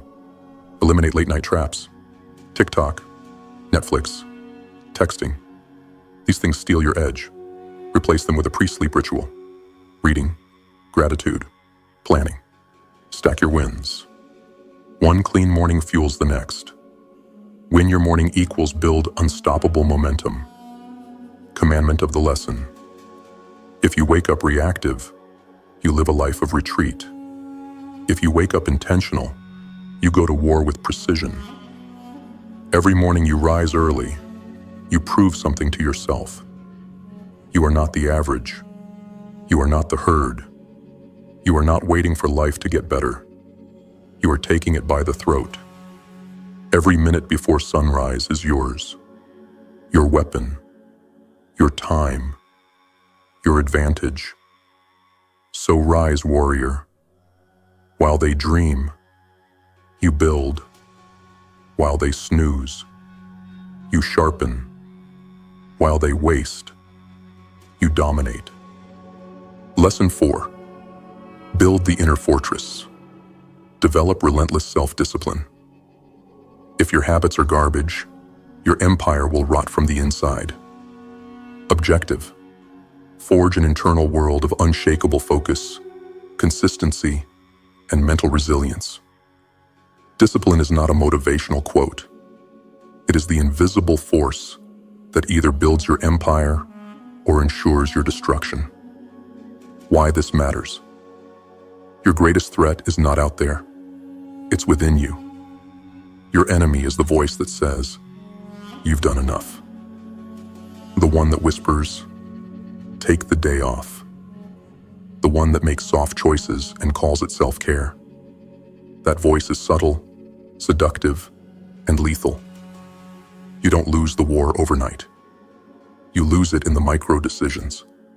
Every time you choose comfort over commitment. Every time you break a promise to yourself. Your habits are the architecture of your destiny. And if those bricks are cracked, everything collapses. Your health, your money, your reputation, your identity. A warrior doesn't wait for discipline to show up. A warrior builds it, layer by layer, cut by cut, until the mind becomes a fortress, and weakness can no longer breach the gate. Implementation. 1. Choose 3 core discipline habits. These are your daily, non-negotiable actions. Start small, but make them consistent. Examples: cold shower every morning. Read 10 pages of a personal growth book. No sugar or processed food. Journal nightly before sleep. Complete one difficult task before 9 a.m. You don't skip these. You don't debate them. They become law. 2. Identify one destructive habit and eliminate it ruthlessly. Do you binge watch late at night? Scroll endlessly through social media? Smoke, drink, or eat out of boredom? Pick the one that bleeds your momentum the most and wage war against it. Replace it with something that sharpens you. A workout, a book, cold water, silence. When you remove weakness, you make room for power. 3. Create the warrior ledger. Get a journal or notebook. Call it your warrior ledger. Each day track. Wake up time. Did you complete your 3 daily habits?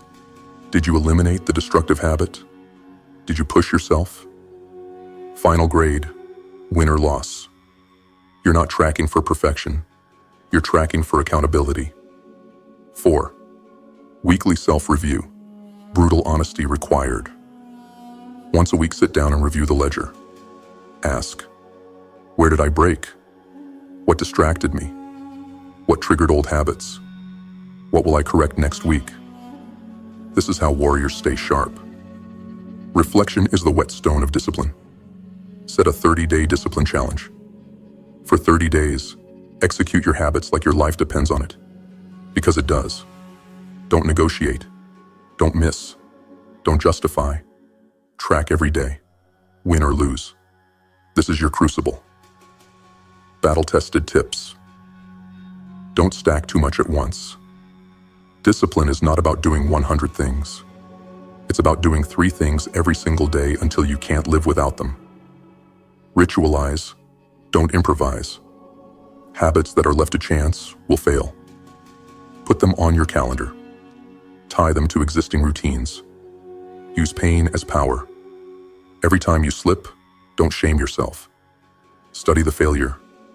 Use it. Let the sting fuel your resolve. Commandment of the lesson. You don't rise to your goals. You fall to your discipline. The body may grow tired. The world may get loud. The odds may look impossible. But discipline is what keeps the blade sharp. Even in the storm. It is your code. Your structure. Your steel backbone when the fire burns out and motivation is dead. Discipline means doing what must be done, especially when you don't feel like it. Because feelings lie, comfort kills, and discipline liberates. You want to be different? Then act different. Build the inner fortress, and nothing outside can bring you down. Lesson 5. Deliver value and push daily. Become the one they can't ignore. Over-deliver. Outwork. Outshine. Objective. Commit to giving more value than anyone expects. Every day. Combine that with relentless personal growth and output, and you become impossible to ignore, indispensable in the marketplace, and unstoppable in your mission. Why this matters. The world doesn't pay you for effort. It pays you for impact. You can work hard. You can hustle. But if you're not delivering value, real, measurable, life-changing value, you will always be replaceable, always be ignored, always be underpaid and overlooked. But the warrior gives more. The warrior doesn't just hit targets, he annihilates them. He doesn't wait for orders, he creates outcomes. He becomes so effective, so valuable, so consistent, that people must take notice.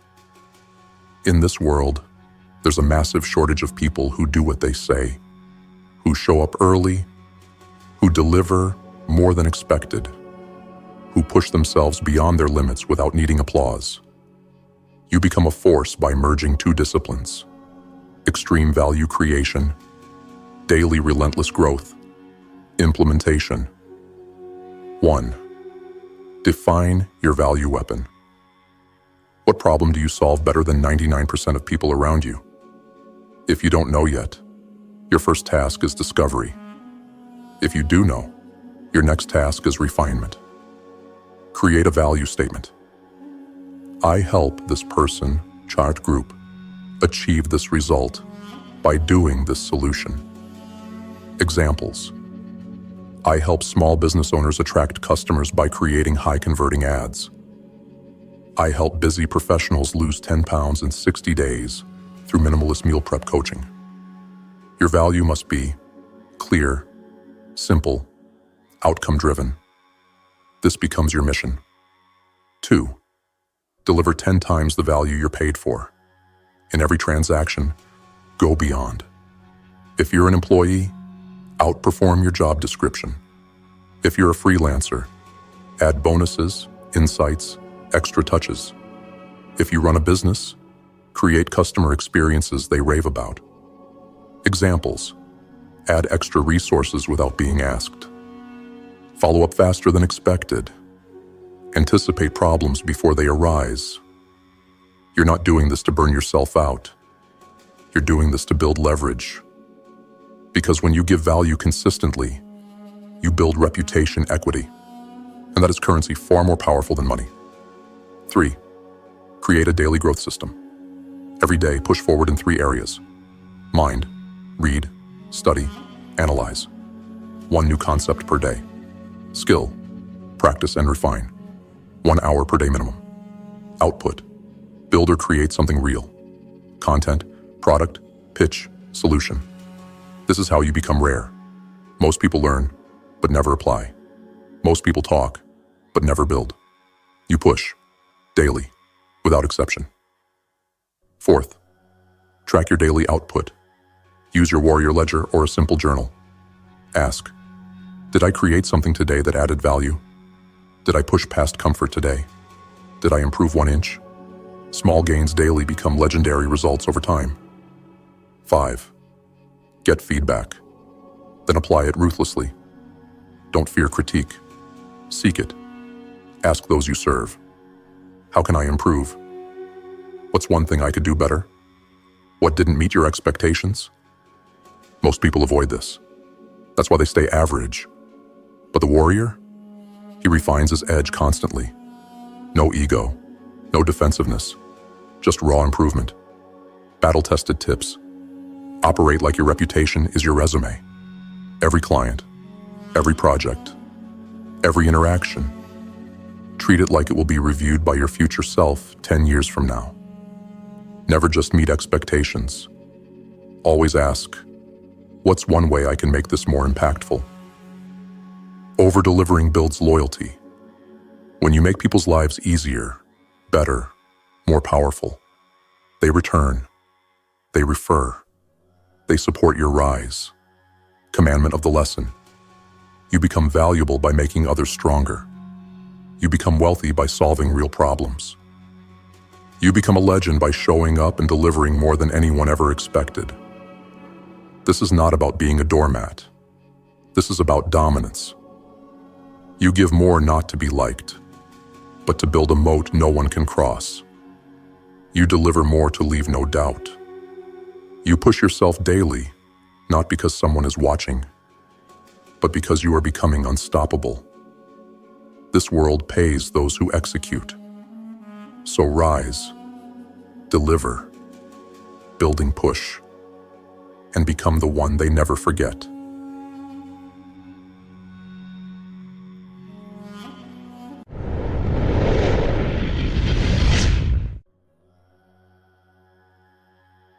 What you are about to hear is not encouragement.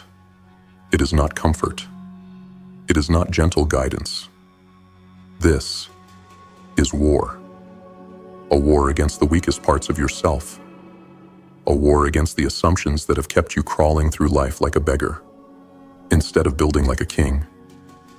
Because here's the truth. Your life bends to your assumptions. What you expect, you create. Not by magic, but by motion. When you assume failure, you shrink. When you assume betrayal, you pull back. When you assume the world is against you, it obeys. Because your mind is a furnace, and your dominant thoughts are the fuel. But what if you flip the switch? What if you trained your mind to assume victory? Not someday, not eventually. Now here, even when nothing makes sense, even when the silence is deafening, even when the scoreboard shows you're losing, this is not hope. This is engineering, mental warfare, spiritual dominance. Because the weak wait for proof, but the powerful, they move as if the door is already open, as if the battle is already won, as if the life they envision is already theirs. You must become that man, and to do that, you must kill the one you've been. There is no evolution without execution. There is no breakthrough without blood. You've been dipping your toes in greatness, testing the water, waiting for some sign. But this is your sign. Burn the bridge. Light the old version of yourself on fire, and let the ashes scatter. You do not rise while keeping your past self alive. You do not ascend while dragging your excuses with you. The comfort, the hesitation you call patience, kill it. Because you must decide how this ends. And the one thing that rewires everything is assumption. Assume that the outcome is locked in. Assume that the setbacks are sculpting you. Assume that this pain is perfect. Thomas Edison didn't see failure. He saw the blueprint forming. Henry Ford didn't beg for validation. He bet against the world and walked like it was already his. Carnegie, Schwab, men who moved as if doubt was a disease and certainty was the cure. And that's exactly what you need to inject into your bloodstream. Certainty. Not loud, not desperate. Cold, calm, commanding. When you believe, before you see, you win. Not just because belief feels good, but because belief directs focus. And focus sharpens action. Let me ask you something. What have you been assuming lately? Have you been assuming it won't work? That people will let you down? That this chapter will end the way the last one did? Then no wonder you're bleeding. No wonder you're stuck. Your subconscious is a soldier. It obeys without question. It takes your thoughts as law and carves them into your path. So when you say, nothing ever works, it nods and makes sure nothing ever does. But say this, everything is working for me. Say it again, louder, until it vibrates through your spine. Because once your subconscious believes it, the world must follow. Your behavior bends toward it. Your decisions align with it. Your presence commands it. This isn't about feeling good. This is about building fire. Discipline doesn't come from emotion. It comes from decision. Burn the plan B. Eliminate the lifelines. There is no safety net. You either rise or you remain. And when you burn that bridge, truly burn it, you unlock a version of yourself that's been waiting in the shadows. The one who doesn't fold under pressure. The one who doesn't explain himself. The one who doesn't shrink to make others comfortable. He's been watching. He's been silent. But he's ready. And you cannot do this alone. No warrior rises in a vacuum. You need a mastermind, a brotherhood, a force of minds aligned with the same clarity. No softness, no comfort chasers, only fire, only purpose, only men who speak with their chest and act without apology. Find them, or build them, one mind at a time, one mission, one shared refusal to stay small. And if they're not around you now, be it. Become the mind, that magnetizes others. Because this world is starving for clarity, for conviction, for men who decide. So what will you assume from this point forward? That life is against you? Or that everything is unfolding for you? That fear is real? Or that faith has already won? This is the moment, not tomorrow. Now make the decision that burns your past behind you. Make the declaration that splits your future open. Assume the throne. Walk as if the crown is already yours. And never speak like a peasant again. Because the warrior doesn't need proof. He moves like the proof already exists.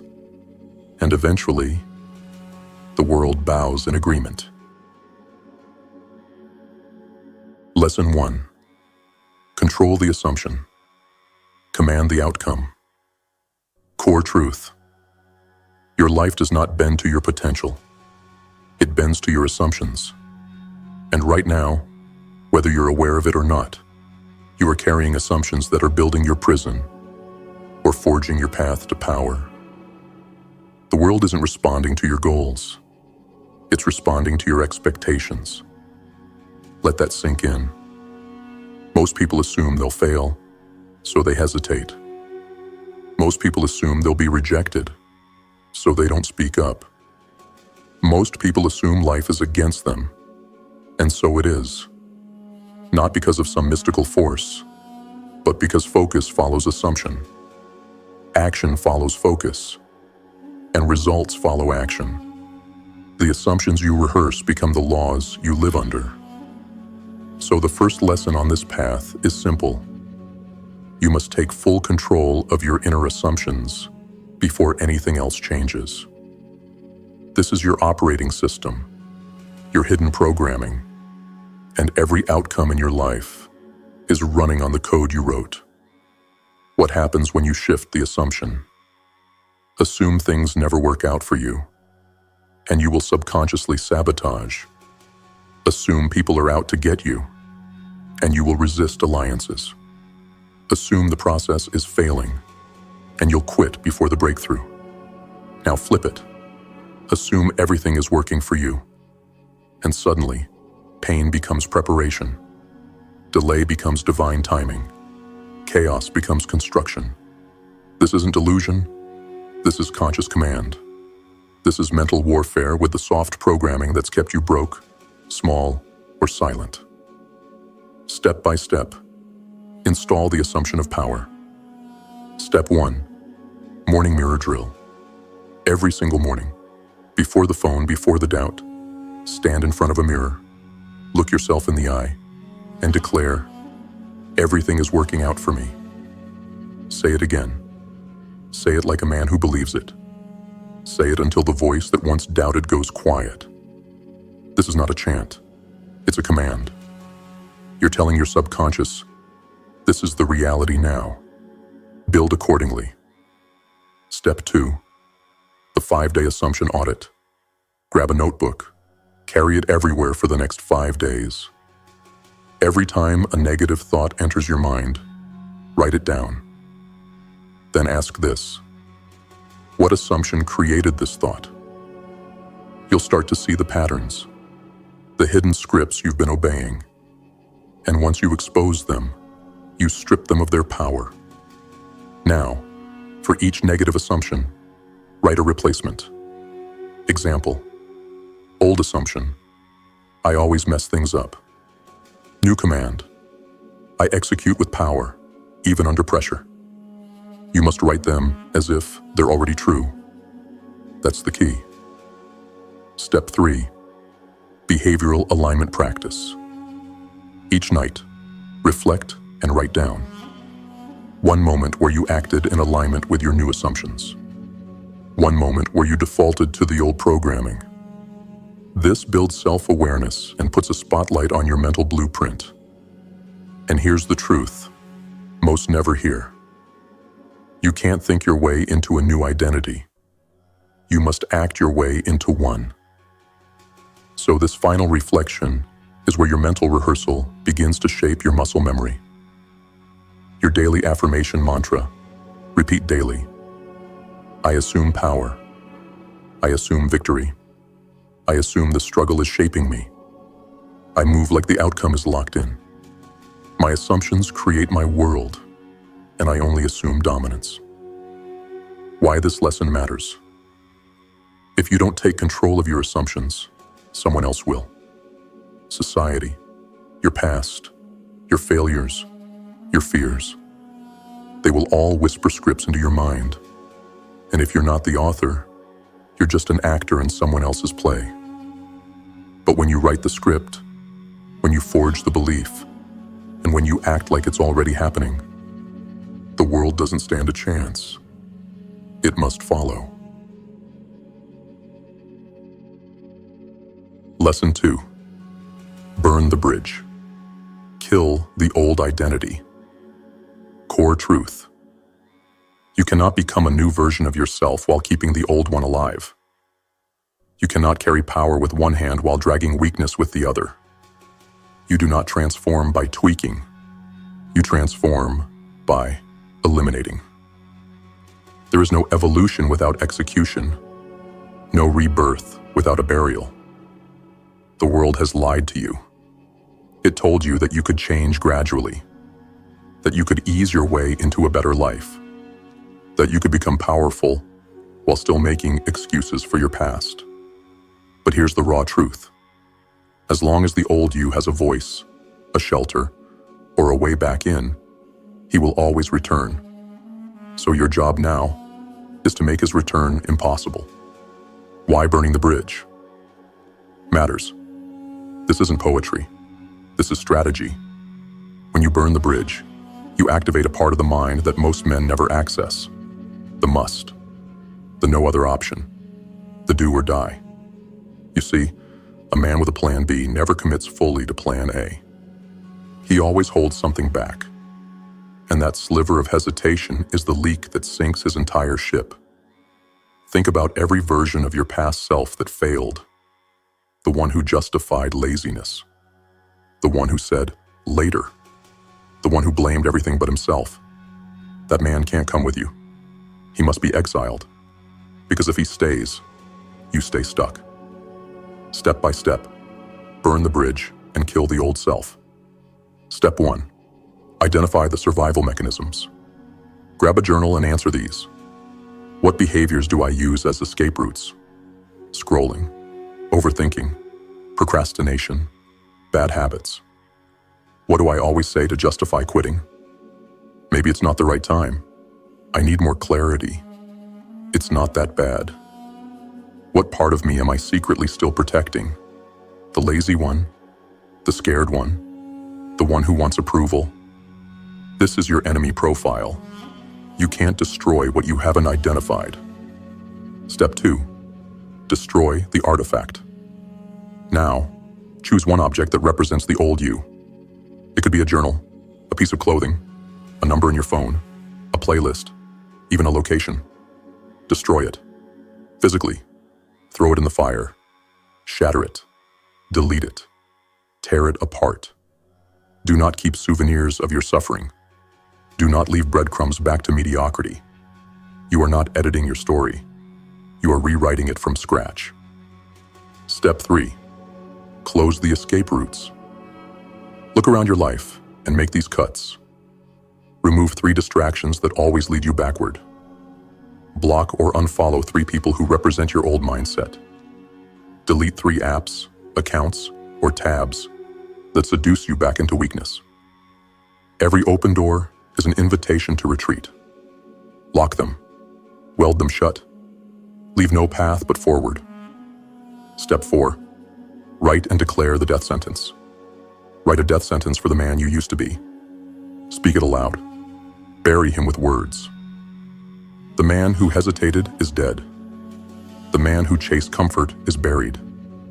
The version of me that flinched has no place in this life. I move forward alone, without compromise, without retreat, because I have burned the bridge, and I do not go back. Post it on your wall. Make it your screensaver. Recite it every time the old habits try to sneak in. Your mantra of execution. Repeat daily. I do not negotiate with the past. I do not revisit what I've buried. I walk like the bridge behind me has been turned to ash. There is no retreat. There is only execution. And I am the weapon, forged in fire. Why most men fail. This step, they try to ease into change. They say they're trying to improve, while still giving oxygen to their old identity. That doesn't work here. In this world, hesitation is betrayal, and half measures kill transformation. You want to evolve? Then make it impossible to go back. Because the moment you remove the option of quitting, you create the requirement to win. Lesson 3. Reprogram your identity through repetition. Core truth. You don't rise to your dreams. You fall to your identity. And identity is not who you wish you were. It's who you rehearse being. You can chase new goals, buy new books, build vision boards, and set midnight resolutions. But if the voice in your head still whispers the same doubts, if your subconscious still sees you as weak, unsure, or undeserving, then no amount of effort will override the programming. This is the brutal reality most people run from. You are not fighting your circumstances. You are fighting your subconscious script. Until you rewire the operating system underneath it all, your actions will always self-destruct the moment pressure shows up. Why? Repetition is power. The mind doesn't respond to what's true. It responds to what is repeated. This is why you can know you're capable and still feel like a fraud. It's why you can see progress, but still expect failure. Because beneath all the effort and ambition, you've rehearsed the identity of someone who loses. And that identity, it doesn't break by chance. It breaks through deliberate daily repetition of who you choose to become. The formula for reprogramming: thought, speech, action, identity. Identity is a loop, and every loop starts with a thought. A thought becomes a phrase. That phrase becomes a decision. That decision becomes your default behavior. And when repeated long enough, it becomes who you are. So if you want to change your life, you must become ruthless about what enters this loop. You must feed it new scripts, not once, not when you feel inspired, daily, without fail, without compromise. Step by step, build a new identity through mental repetition. Step 1, script the man you're becoming. Craft a short identity script. No fluff, no fantasy. Write a 3 to 5 sentence declaration of the version of you that is non-negotiable. I am a man of execution. I move with discipline, not emotion. I speak with certainty and follow through without hesitation. I do not negotiate with weakness. I am becoming the one they never saw coming. This becomes your daily creed, your new operating system. Step 2, speak it aloud. Every morning, every night. When you speak it, you program it. Say it standing up, shoulders square, eyes open. Say it until your nervous system believes it. Say it even when you don't feel like it, especially then. Because repetition when it's easy is performance. Repetition when it's hard is reprogramming. And that's where the war is won. Step 3, visualize yourself following through. After you speak, see yourself executing, not someday. Now visualize yourself walking with command, staring down your work, crushing resistance, choosing action over comfort, again and again.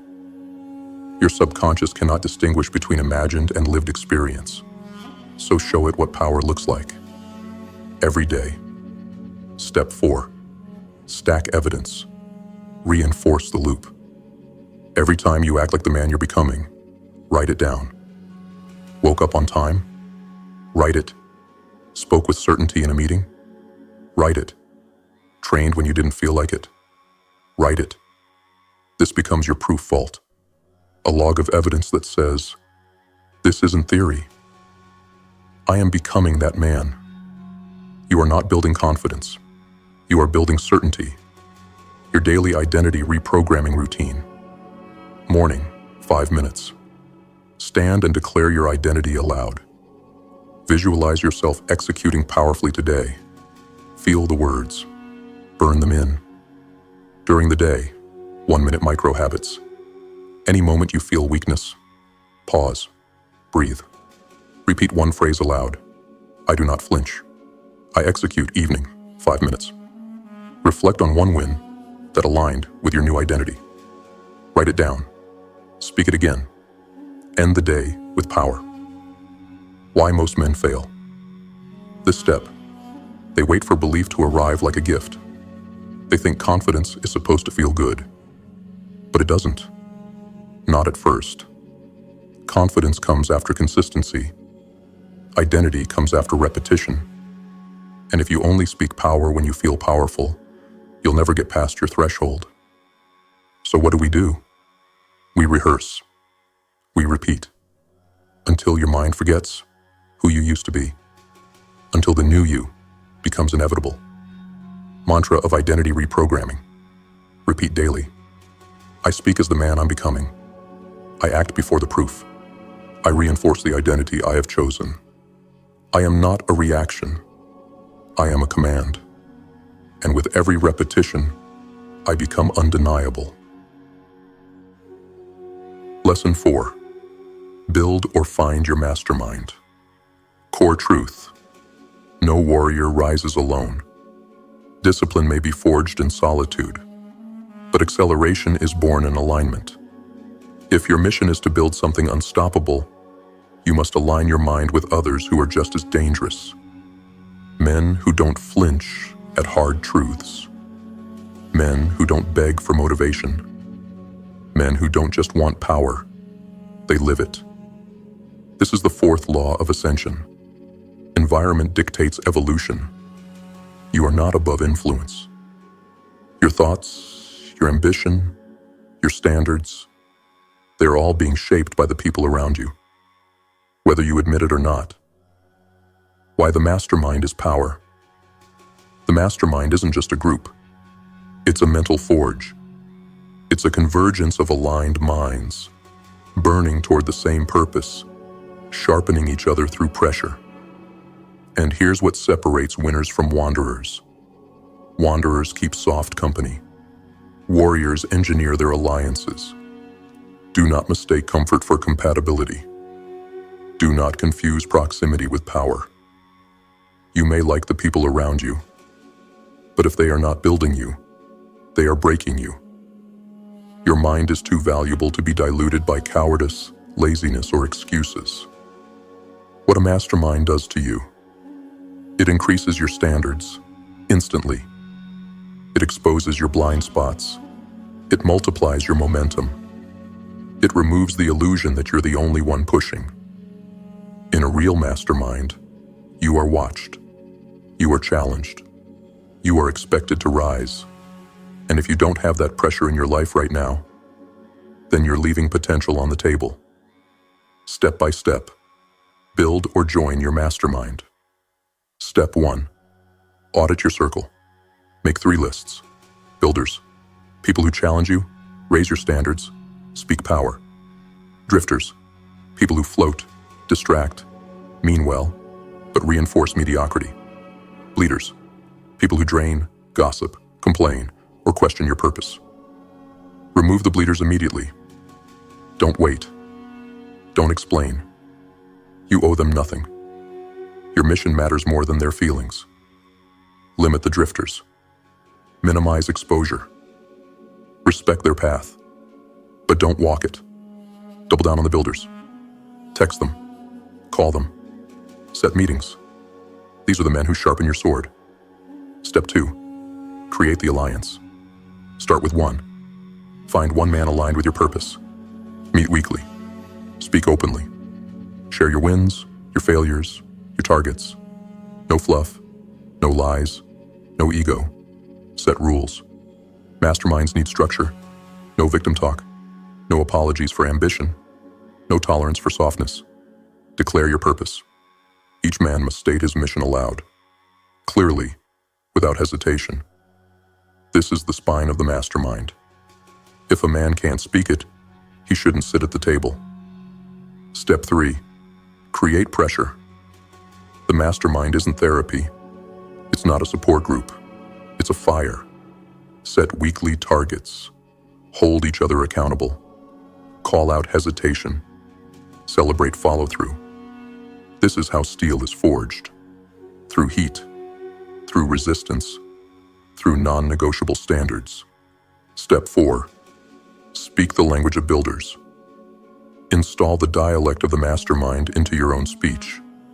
Replace "I'll try" with "I will." Replace "we'll see" with "this is happening." Replace "maybe later" with "here's my deadline." Replace silence with strategy. Language is code. And if your words are weak, your mind will follow. Step 5. Be the fire. If you can't find the right circle, be it. Speak with clarity. Move with conviction. Execute without applause. The right men will be drawn to your fire. The wrong ones will run from the heat. Good. You are not here to build consensus. You are here to build an army of executioners. Your weekly mastermind ritual. Meet weekly. Non-negotiable. Set a time. Commit. No reschedules. No excuses. Each man shares one win from the past week, one target for the next, one challenge he needs sharpened on. Challenge each other. Where's the hesitation? Where's the softness? What must be eliminated? Leave with action. No theory. No feel-good talk. Just fire. Your mastermind mantra. Repeat aloud. I align with men of purpose. I do not tolerate weak minds. I protect my vision by guarding my circle. I am built by fire and sharpened by alignment. I rise because I do not rise alone. Why most men fail. This step.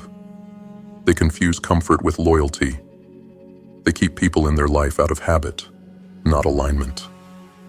And they wonder why they keep regressing. But here, in GrimFace, we live by one rule. If he does not feed the fire, he doesn't sit at the table. Lesson 5. Make the final decision and never look back. Core truth. There comes a moment in every warrior's journey when all roads collapse into one. One path, one purpose, one decision that severs all doubt and makes retreat impossible. And that's the 5th law of ascension. You must make a final decision, so absolute that the man you used to be cannot survive it. This is the line in the sand. This is where the war shifts. Not against your environment, not against your past, but against the part of you that still believes you can stay the same and somehow rise. You can't. You won't. You either decide fully or you drift forever. Why final decision is everything. You don't need more clarity. You don't need more motivation. You don't need a perfect strategy. What you need is a line you refuse to cross again. A vow burned so deep into your bones that even temptation can't pull you back. Every powerful man in history, Carnegie, Ford, Lincoln, Rockefeller, had this. Not a vague desire, not a list of goals, but a sentence, a chief aim so unshakable that every breath, thought, and action bent toward its completion. Until you decide with that level of finality, you will always waver. You will always pause when pressure rises, and you will always have one foot in the past. The cost of indecision. You waste time. You leak energy. You betray your future. Because a man without a final decision lives like a leaf in the wind, tossed by emotion, distracted by noise, tempted by every shortcut that promises ease over greatness. But the man with a final decision, he doesn't flinch. He doesn't explain. He executes, with no plan B, No backdoor, no delay. Step by step. Make the final decision and never look back. Step 1. Write your one-sentence purpose. Not 10 goals, not a vision board. One sentence. What must I build before my time is up? Who must I become? What must I finish, no matter what it costs? Write it like a vow, not a wish. I will build, and I will not rest until it is done. That sentence becomes your internal compass, your guiding law, your personal constitution. Step 2. Burn the alternatives. If it's not aligned with your decision, eliminate it. Quit the half-committed projects. Cut off side hustles that distract. Stop entertaining paths that dilute your direction. Delete the distractions. Not next week. Now, because indecision feeds your weakness. And the longer you delay the cut, the more power you lose. Step 3. Install the identity of a decided man. Your tone changes when you're decided. Your movement sharpens. Your presence becomes magnetic. So speak like it. Walk like it. Act like it. And every time fear whispers, "What if?" respond with violence. I said what is, not what if. Because the man who made the decision doesn't ask for permission. He doesn't wait for signs. He declares the outcome and moves. Step 4. Cement it with a ritual. Symbolic action creates mental finality. Burn a journal from your past. Delete a file, account, or contact that tethers you to weakness. Tattoo the date. Post the vow. Create something that marks the line. This isn't for motivation, it's for memory. So when you're tested, you remember the moment you burned the bridge. Step 5. Repeat the decision daily. Every morning, speak your chief aim aloud. I have made my decision. My path is locked in. My direction is not up for debate. I move forward without hesitation. I do not flinch. I do not fold. I finish. The more you repeat it, the more your subconscious aligns. And when your subconscious aligns, there is no force on earth that can stop you. Why most men fail. This step, they want freedom. But keep escape routes open. They want power, but refuse to sacrifice. They want greatness, but cling to balance. You can't have both. At some point, you must choose one identity to kill, because you cannot serve two minds. You cannot speak both faith and fear. You cannot move in two directions. One must die. One must dominate. And if you don't choose, life will choose for you. Your final decision mantra. Repeat aloud. I have made the decision. There is no return. The bridge is burned. The path is locked. The mission is mine. I do not seek relief. I seek results. I do not pause. I pursue. I do not hope. I declare. I do not fold. I finish. To the warriors who've been here before, welcome back. You already know what this is. This isn't content. This isn't inspiration. This is war strategy for the mind. And you are the few who don't flinch. You've been walking this path with fire in your chest, rewriting your programming, burning every bridge that led back to weakness. And because of that, you are no longer the same man who hit play weeks ago. You're sharper, colder, more decided, and we see you. To those who are new here, understand this isn't a place for comfort. This isn't a place for spectators. This is a movement for those ready to wage war on who they used to be.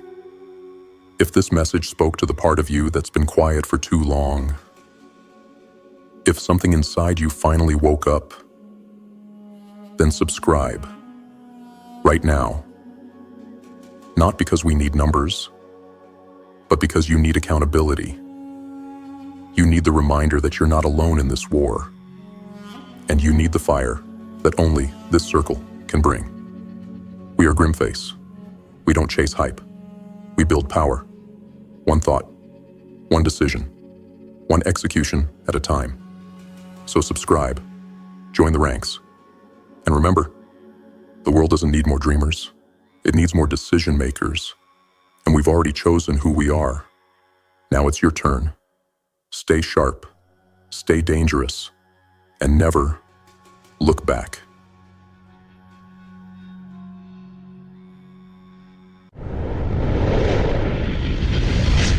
Success does not come to those who wait. It does not come to those who hesitate. It does not come to those who overthink or sit in silence, hoping for a spark. It comes to those who move. Now, not later, not tomorrow. Now, regardless of fear, regardless of doubt, regardless of whether the mood is right or the plan is perfect. While most are waiting, a few are working. While most are hoping, a few are executing. And in the cold space between thought and action, that's where the line is drawn. Between the ones who live and the ones who just exist. Your mind wants to wait. It wants safety. It wants predictability. But safety is a coffin, and predictability is a cage. You think waiting will make it easier. You think hesitation will bring clarity, but it never does. What it brings is rust, decay, regret. You are not confused. You are not uncertain. You are afraid, and that fear is a liar, because the truth is brutal, but pure. You either move or you rot. You either take action or you vanish into mediocrity. This world, it owes you nothing, and it is not waiting for you to get ready. So I'll ask you one question, a question that echoes in every moment of hesitation. Let's be clear. Every time you hesitate, you hand your power over to weakness. Every time you debate with yourself, you give comfort a vote, and comfort always votes for your downfall. There is no glory in waiting, no strength in overthinking, only erosion. The mind whispers, maybe later, maybe tomorrow, maybe when I feel better. But winners, they don't negotiate with emotions. They don't seek permission from their feelings. They don't ask for motivation. They command action, decision over emotion. That is the law of those who rise. You decide what you will do, then you do it. No second thoughts, no emotional input, no delay. Emotion is not your guide. It is your test. You wake up tired, you still move. You feel doubt, you still execute. You feel fear, you press forward anyway. The ones who win are not the ones who feel ready. They are the ones who move regardless of how they feel. And here's the truth. Hesitation is a lie. It disguises itself as logic, as caution, as strategy. But underneath it's fear, wearing a mask. You already know what needs to be done. You've always known. So stop lying to yourself. Stop pretending you need more time. Stop negotiating with weakness. Right now, pause this. Set a timer for 5 seconds. Do 10 push-up over. Right now. Feel that? That's who you really are. Not the voice that doubts. Not the comfort that delays. But the fire that moves. That acts. That breaks the cycle. And the more you act fast, the quieter hesitation becomes. Until it vanishes. Because you killed it. With action. So from now on, when the decision is made, you move. Immediately. Every time. No debate. No delay. No emotion. Just war. And forward motion. Most people live as prisoners to their emotions. They only act when they feel like it. Only move when it's easy. Only show up when it's convenient. And that's why they fail. Because emotions are unstable. They lie. They shift. They betray you at the exact moment action is required. You can't build your future on a feeling. You need something stronger, something colder. You need discipline. Discipline over mood. That's the code. That's the dividing line between those who break through and those who break down. Because discipline doesn't care how you feel. Discipline doesn't wait for the weather to be right. Discipline doesn't take days off. It shows up. It executes. It finishes what it starts. Ask yourself, does a soldier wait until they feel like going to war? Does a surgeon hesitate because they're not in the mood to operate? Does a champion only train when they're inspired? No. They move regardless. And that's why they lead, while others follow. You must become that. You must be the type who moves before the mood.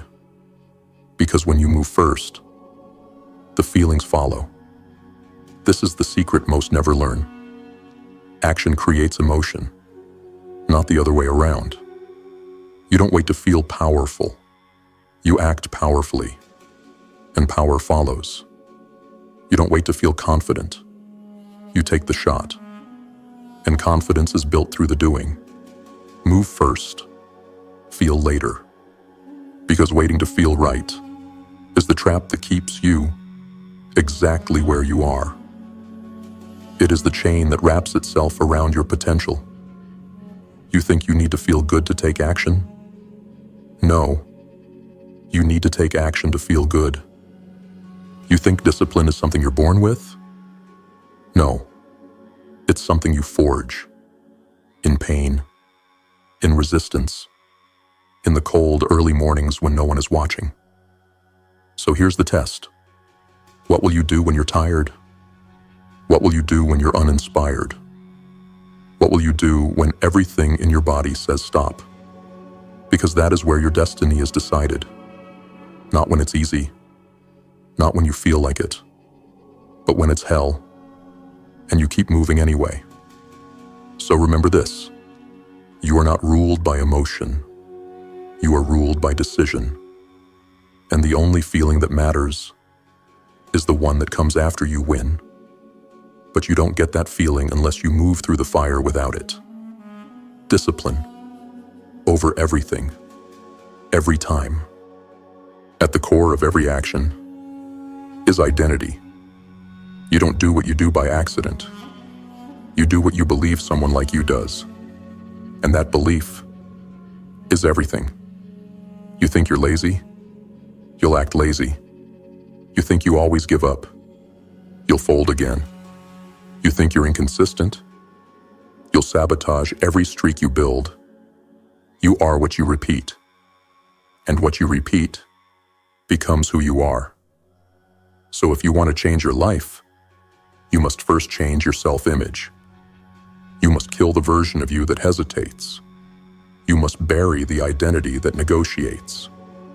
You must erase the belief that you are someone who quits. And you must replace it with something sharper, something built for war, something unstoppable. You must become the one who executes, every time, without exception. The identity of a finisher, the one who follows through when it's hard, the one who acts when others stall, the one who says, I'm doing it, and it gets done. No delay, no excuses, no internal debate. You act not because it feels right, but because that's who you are. Because here's what most people never understand. Your identity is not fixed. It is trained. It is sculpted in repetition. Every time you take action, you tell your mind, this is who I am. Every time you show up, you etch that belief deeper. Every time you move without hesitation, you're casting a vote for the person you want to be. And every time you delay, you vote for the coward. Every time you quit, you reinforce the imposter. Every time you let fear win, you sharpen the chains that already bind you. So ask yourself, who am I becoming? With every small choice, with every quiet decision, who am I reinforcing? You want to be free. You want to be powerful? Then become the one who moves. Become the one who finishes. Because when taking action becomes who you are, success becomes automatic. Not effortless. Automatic. That's why disciplined people seem unstoppable. It's not willpower. It's identity. It's built in. So here's your mission. Start today. Start small. But start as the person who finishes. Wake up when you said you would. Follow through on your word. Stack the wins, one by one. Because every time you act, you are rewriting your story.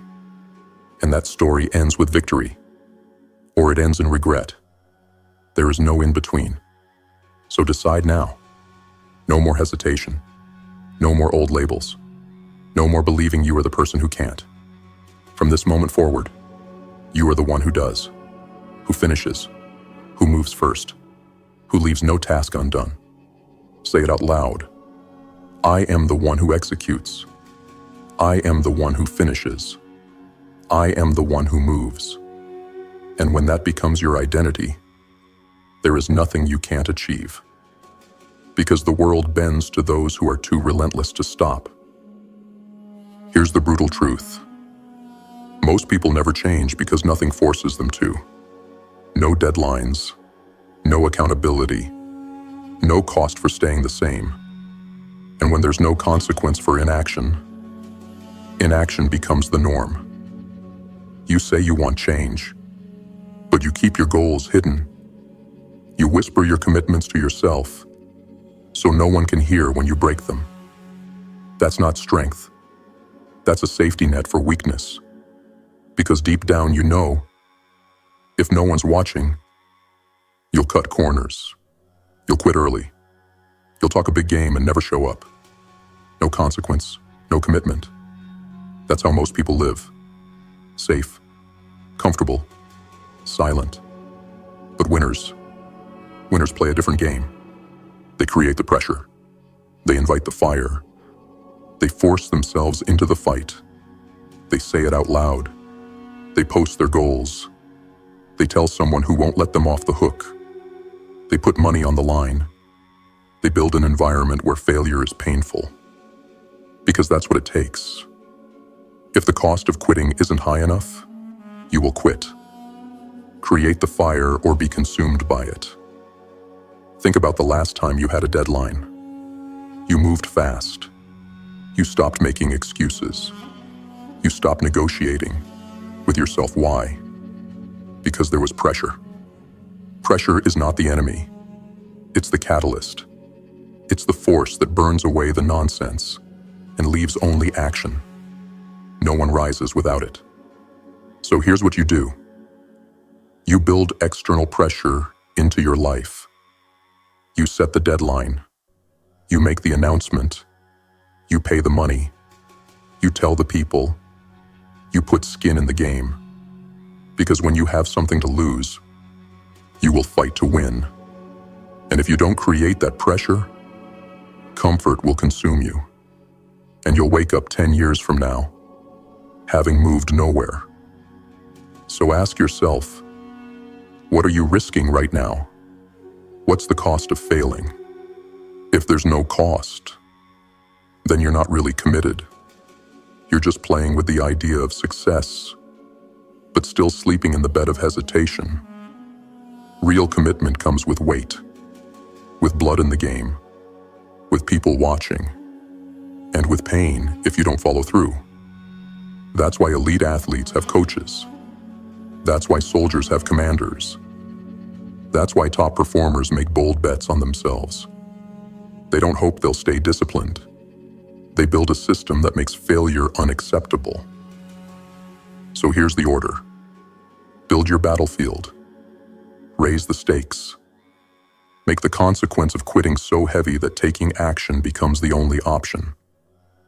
And when that pressure hits, when it wraps around your chest, when the heat is on and everything inside you screams for relief, you don't fold, you don't flinch, you move. Because pressure doesn't break the strong, it forges them. This is it. This is the moment where everything changes. Not tomorrow, not next week. Now, because you've heard enough. You've known what to do for a long time. And still, you've waited. You've hesitated. You've looked for signs. Prayed for motivation. Wished the fear would disappear. But the truth? You were never waiting for the world to change. You were waiting for you to decide. So here it is. The death of delay. The end of excuses. The breaking of every chain you forged through inaction. This is where hesitation dies. This is where weakness gets left behind. This is the line. And you don't cross it tomorrow. You cross it now. Because if you don't, you will carry the same doubts into every year of your life. And they will eat you. They will wear you down until your potential is just a whisper in the dark. Something you almost chased, almost built, almost became, but almost doesn't count. No more waiting. No more overthinking. No more saying, I'll start when I feel ready.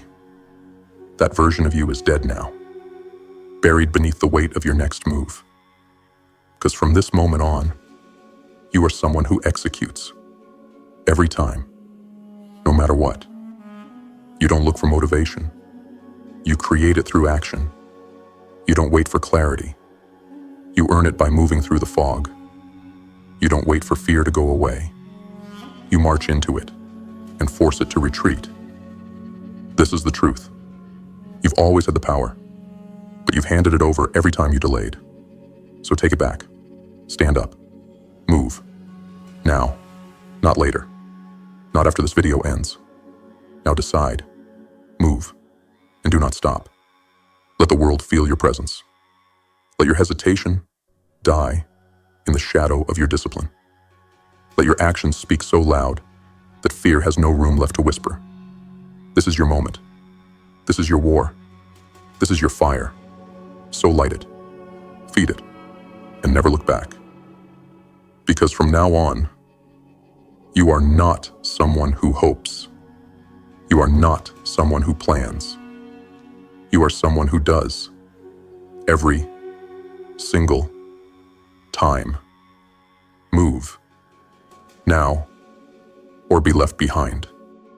It's done. You've made the decision. But now, you have to lock it in. Because the moment you leave the door cracked open, comfort will crawl back in. Doubt will sneak through the gap. And before you know it, you'll be right back where you started. No more options. From now on, action is not a choice. It's the default. It's the setting. It's who you are. You don't think about it. You don't debate it. You don't ask yourself how you feel about it. You just move. When your alarm goes off, you move. When the workout is scheduled, you move. When the opportunity arises, you move. Why? Because your escape plan is gone. Because you've burned the bridge that led back to weakness. Burn the escape plan. There is no turning around. No, maybe tomorrow. No, let me see how I feel. That's over. The only thing left is forward. You've tried giving yourself options. You've tried waiting until the time was right. You've tried letting your feelings drive the ship. And where did that get you? Stuck. Slower than you should be. Weighed down by what-ifs and could-have-beens. But this is different. This is war. From now on, you move because there is no other path. You move because standing still is not survival. It's death. And don't forget this. The ones who achieve everything aren't the ones who try. They're the ones who commit. The ones who remove the exit signs. The ones who eliminate the backup plans. The ones who say, I'm all in, and mean it. So ask yourself, what's still giving you a way out? Who are you still trying to impress with empty words? What lie are you still using to justify delay? Rip it out. Burn it down. Leave nothing behind but a clear road and a locked mindset. You do it, or you don't. You move, or you fade.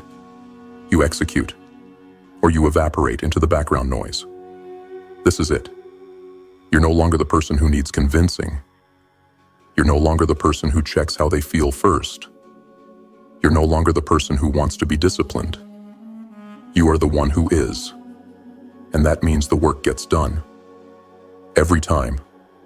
Without fail. Without options. Because now, it's not something you do. It's something you are. No more hesitation. No more negotiation. No more retreat. Just forward. Just fire. Just war. And war only ends when you win. You've moved. You've burned the excuses. You've locked it in. But this war isn't won with one decision. It's won through consistency. Not one day of action, but every day, every hour, every moment where the weaker version of you tries to return, and you choose to stay sharp instead. Small wins. Ruthless repetition. That's the strategy now. You don't need massive, dramatic success overnight. You need domination over the next 5 minutes. Then the next 5 after that. Then the next. Wake up when you said you would. Move when you said you would. Execute what you committed to, no matter how small.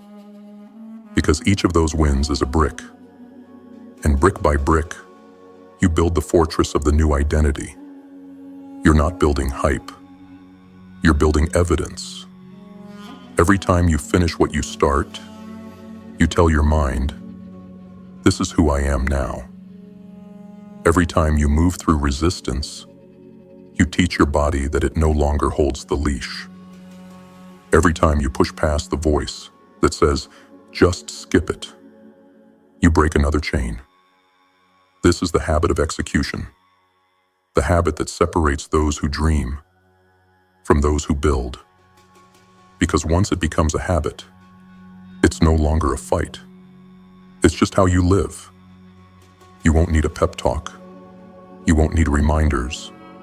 You'll just move. Like a weapon drawn from its sheath. Like a machine programmed to finish what it starts. And over time, the world starts to notice. Because the results show. The progress compounds. And the person you used to be, the one who hesitated, the one who made excuses, the one who started but never finished, becomes unrecognizable. You've buried them. Under a mountain of actions taken, tasks executed, promises kept, and you've built something stronger in their place. A machine of consistency, a finisher, a force. So keep stacking the wins, even if they're small, even if they feel insignificant, because it's not the size of the action that changes your life. It's the pattern. You either repeat your old self, or you repeat greatness. And greatness? It's not a moment. It's not a spotlight. It's not a viral post or a quick victory. It's discipline, drilled into your bones, proven in the shadows, forged in the grind. So keep going, keep moving, keep proving to yourself that this isn't a phase. It's a way of life now. And once it's who you are, there's no force that can stop you. Because a person with consistency is more dangerous than one with talent, luck, or hype. This is your edge, and it's earned one win at a time. Look at what you've done. Not just what you've accomplished, but what you've become. You are no longer the one who watches. You are no longer the one who waits. You are no longer the one who dreams, but never moves. You've become the weapon. You don't need reminders anymore. You don't need perfect conditions. You don't even need motivation. You move because it's who you are now. You execute because your identity demands it. You finish because anything less feels like death. You used to hesitate. Now, you act without warning. You used to delay. Now, you deliver without mercy. You used to be ruled by fear. Now, fear flinches when it sees you coming. There is no going back. You've burned that version of yourself to ash. And from that fire, you've risen as something new, something lethal, something inevitable. Let the world watch. Let them doubt.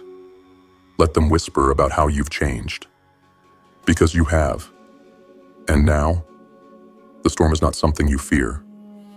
The storm is you. You are the pressure. You are the consequence. You are the reason average people get uncomfortable. Because your presence exposes their hesitation. Your action highlights their delay. Your consistency reveals their excuses. You don't follow anymore. You don't blend in. You lead. You disrupt. You dominate. This is the reward of discipline. Not praise, not applause, but power. Quiet, undeniable power. The kind that doesn't beg to be noticed. It commands it. So don't slow down. Don't ease up. Don't soften. Sharpen. Intensify. Deepen the groove of who you've become. Because this version of you, the one forged in fire and repetition, is rare, is dangerous, is unstoppable. You don't wait for life to hand you anything anymore. You take, you build, you conquer, and when doubt tries to crawl back in, when fear tries to whisper in your ear, you remind them who you are. You are the one who moves. You are the one who executes. You are the one who finishes what others never start. This is the final shift. From the one who once hoped, to the one who now acts. From the one who once feared, to the one the world fears now. You are no longer becoming the storm. You are the storm. And the world will move, or be moved. This is the new code. No more permission. No more waiting for a sign. No more asking the world if it's okay to rise. You rise because it's time. Because it's yours. Because you said so. You don't ask for alignment anymore. You create it. You don't wait for the path to clear. You tear through the jungle with your own two hands. Because now, you are the standard.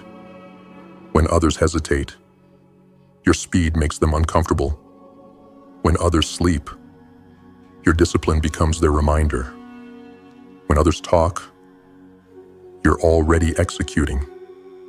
You've removed the gap between decision and action. You've silenced the debate. You've replaced emotion with motion. This is your law now. You don't follow rules built by the weak. You live by your own. Move, execute, dominate.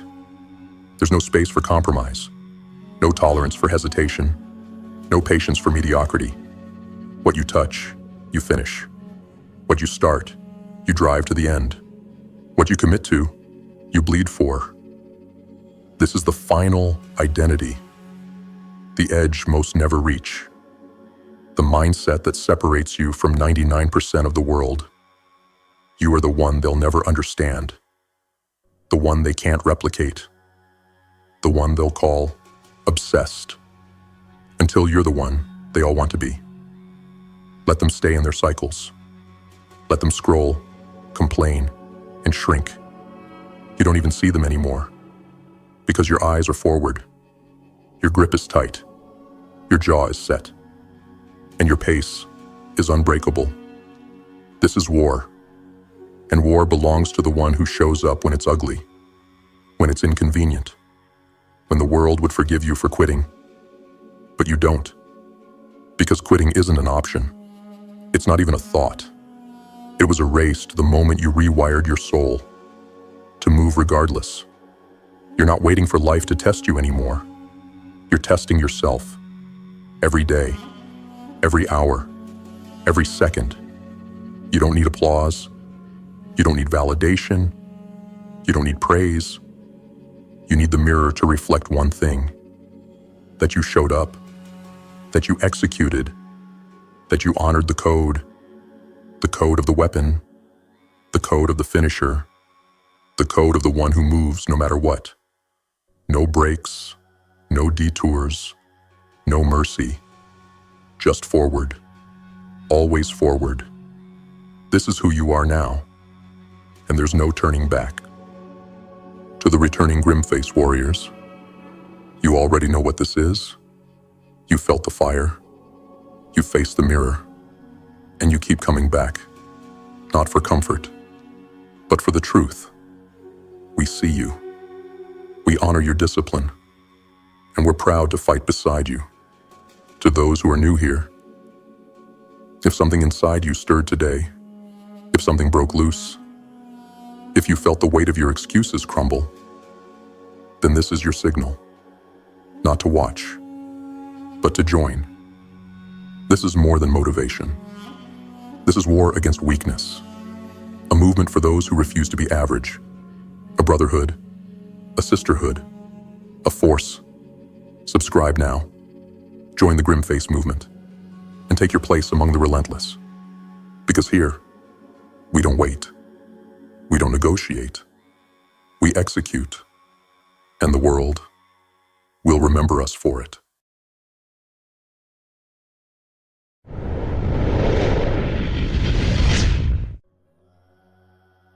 They're not just after your money. They're not just after your time. They're after your energy, your lifeblood, your essence. Because if they can keep you drained, they never have to worry about you rising. And that's the cold truth. No, they don't need to lock you in chains. They just need to keep you scrolling, keep you comparing, keep you tired.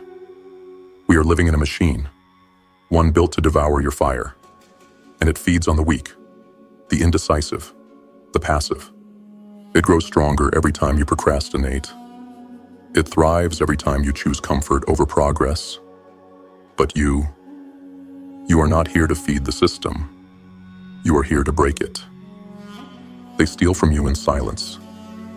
You don't hear the alarms because the robbery doesn't happen in one night. It's slow. It's subtle. It's strategic. A pop-up here. A little drama there. A habit you told yourself was no big deal. And before you know it, your fire's gone. Your focus? Scattered. Your body? Weak. Your purpose? Forgotten. This isn't coincidence. This is engineered. You've been taught to leak your energy like it's infinite. But it's not. You only get so much per day. And every time you give it to the wrong thing, you become less. No. This is the part where most stay blind. Because waking up means pain. It means responsibility. It means no more excuses. But you didn't come here to stay blind. Let's get brutally honest. Where does your energy go? To people who drain you? To a job that doesn't challenge you? To devices that keep you numb? To fears that have never even happened? You give away more of yourself in one thoughtless day than warriors used to spill in battle. And what do you get in return? A dopamine hit? Another wasted hour? Another broken promise to yourself? You think the system cares that you feel stuck? You think it's going to stop just because you're tired? No. It wants you tired. Because a tired soul is easy to sell to, easy to manipulate, easy to own. But a soul on fire, a man or woman who has reclaimed their energy, that's dangerous. That's unpredictable. That's someone who cannot be controlled. There's a moment, a sacred moment in every warrior's life, where they look at the battlefield around them and say, I'm done playing by their rules. And in that moment, they stop leaking energy into dead ends. They stop explaining their fire to people who live in smoke. They stop living like their time is unlimited. You want to change your life? Change how you spend your energy. Cut the meaningless. Sharpen your aim. Because intention is a weapon. And right now, you need to become armed to the teeth.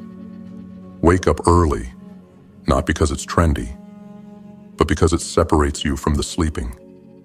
Train your body, not just to look good, but because strength is proof that your energy is under your command. Silence your mind, not with distraction, but with dominion. Because you cannot win this war if you're still at the mercy of every craving, every buzz, every impulse. You must become untouchable. From within, you've got parasites, not just in your inbox, but in your life, your routine, your thoughts. They pretend to be normal. They pretend to be harmless. But deep down, you know what they are. Every excuse you let live is feeding off you. Every comfort you choose over progress is draining your strength. Every maybe later is a lie dressed in softness. No, you have to cut. You have to kill. Not softly, not someday. Now you want to know why most people never rise? Because they're still trying to bring their distractions with them.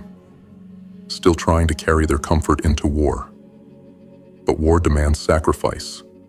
War demands discipline. War demands a soul that has decided you're either fighting for your life or you're feeding the system that wants it. Choose. There's a fire in you, buried, beaten, but never broken.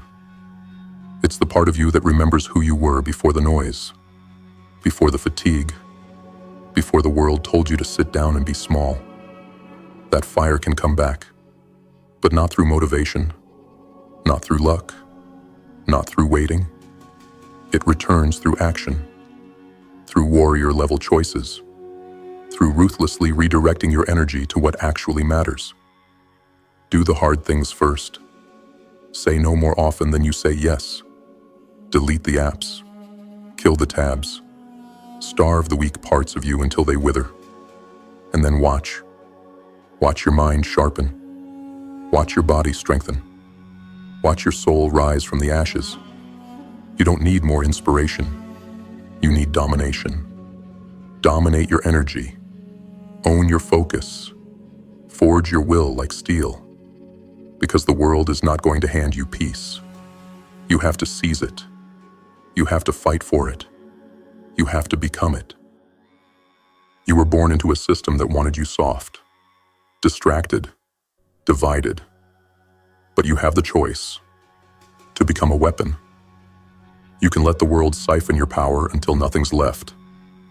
Or you can rise and reclaim every ounce of what they tried to take. No more sleepwalking. No more waiting. No more apologizing for your fire. This is your time. This is your war. And this is your voice returning to you. So ask yourself, right now, are you feeding the system? Or are you feeding the fire? Because you can't do both. Reclaim your energy. Reclaim your mind. Reclaim your destiny. Before there's nothing left to reclaim. Lesson 1. Audit the leaks. Become ruthless with your energy awareness. The core idea.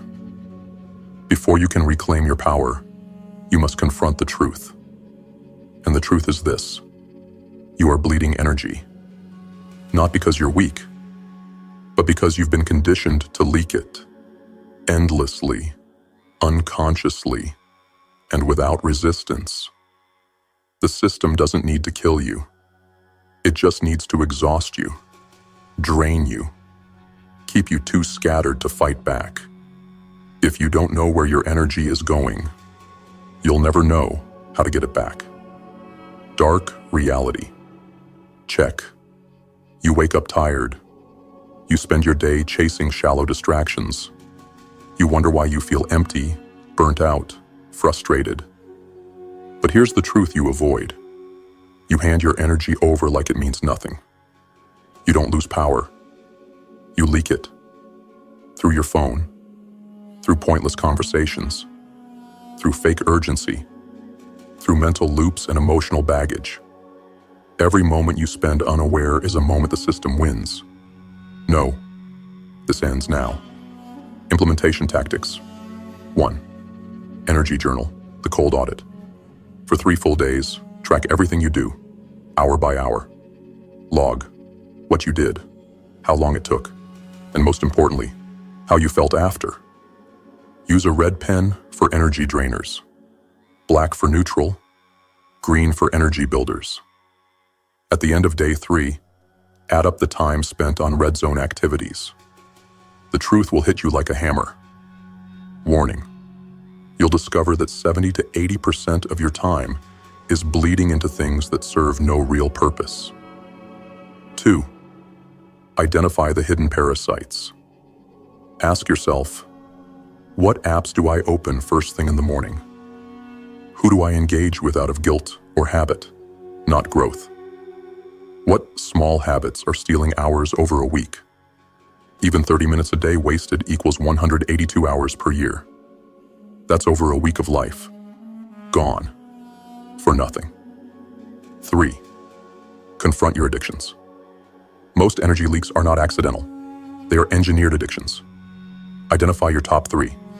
Social media, news, mindless eating, porn, gossip. Admit the truth. These things own a piece of you. And anything that owns your energy owns you. Write them down, stare at them, then say, your reign ends now. Mindset shift. The energy is sacred doctrine. Start treating your energy like currency, like ammunition, like life force. You wouldn't light your money on fire. Why do you light your time on fire? Every leak you allow is permission for the system to keep you small. And understand this: until you feel disgusted by your own wasted time, you will not change. Let that disgust build. Let it burn. And let it become the fuel that drives your transformation. Daily rituals to reinforce this lesson. 1. The nighttime debrief. Every night ask, where did I feed the fire? Where did I feed the system? Score your day out of 10. Anything under 7, you fix it tomorrow. No mercy. 2. Energy alarms. Set 3 alarms per day to pause and ask, am I building or bleeding? Let the alarm shock you back to focus. 3. Morning mirror. Question. Every morning, look yourself in the eyes and ask, what will I no longer tolerate? Say it out loud. Mean it. Conclusion of Lesson 1. You cannot change what you refuse to track. You cannot rise if you keep leaking your fire. And you cannot become a warrior until you stop living like prey. Audit your life like it's a crime scene. Find every leak, mark every parasite, and prepare to eradicate them in Lesson 2. Because the time for numbness is over. This is war. And your first act of power is awareness. Lesson 2. Cut without mercy. Destroy the parasites. Elevate the mission.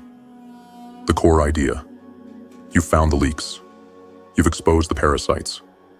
Now comes the part most people fear. The execution.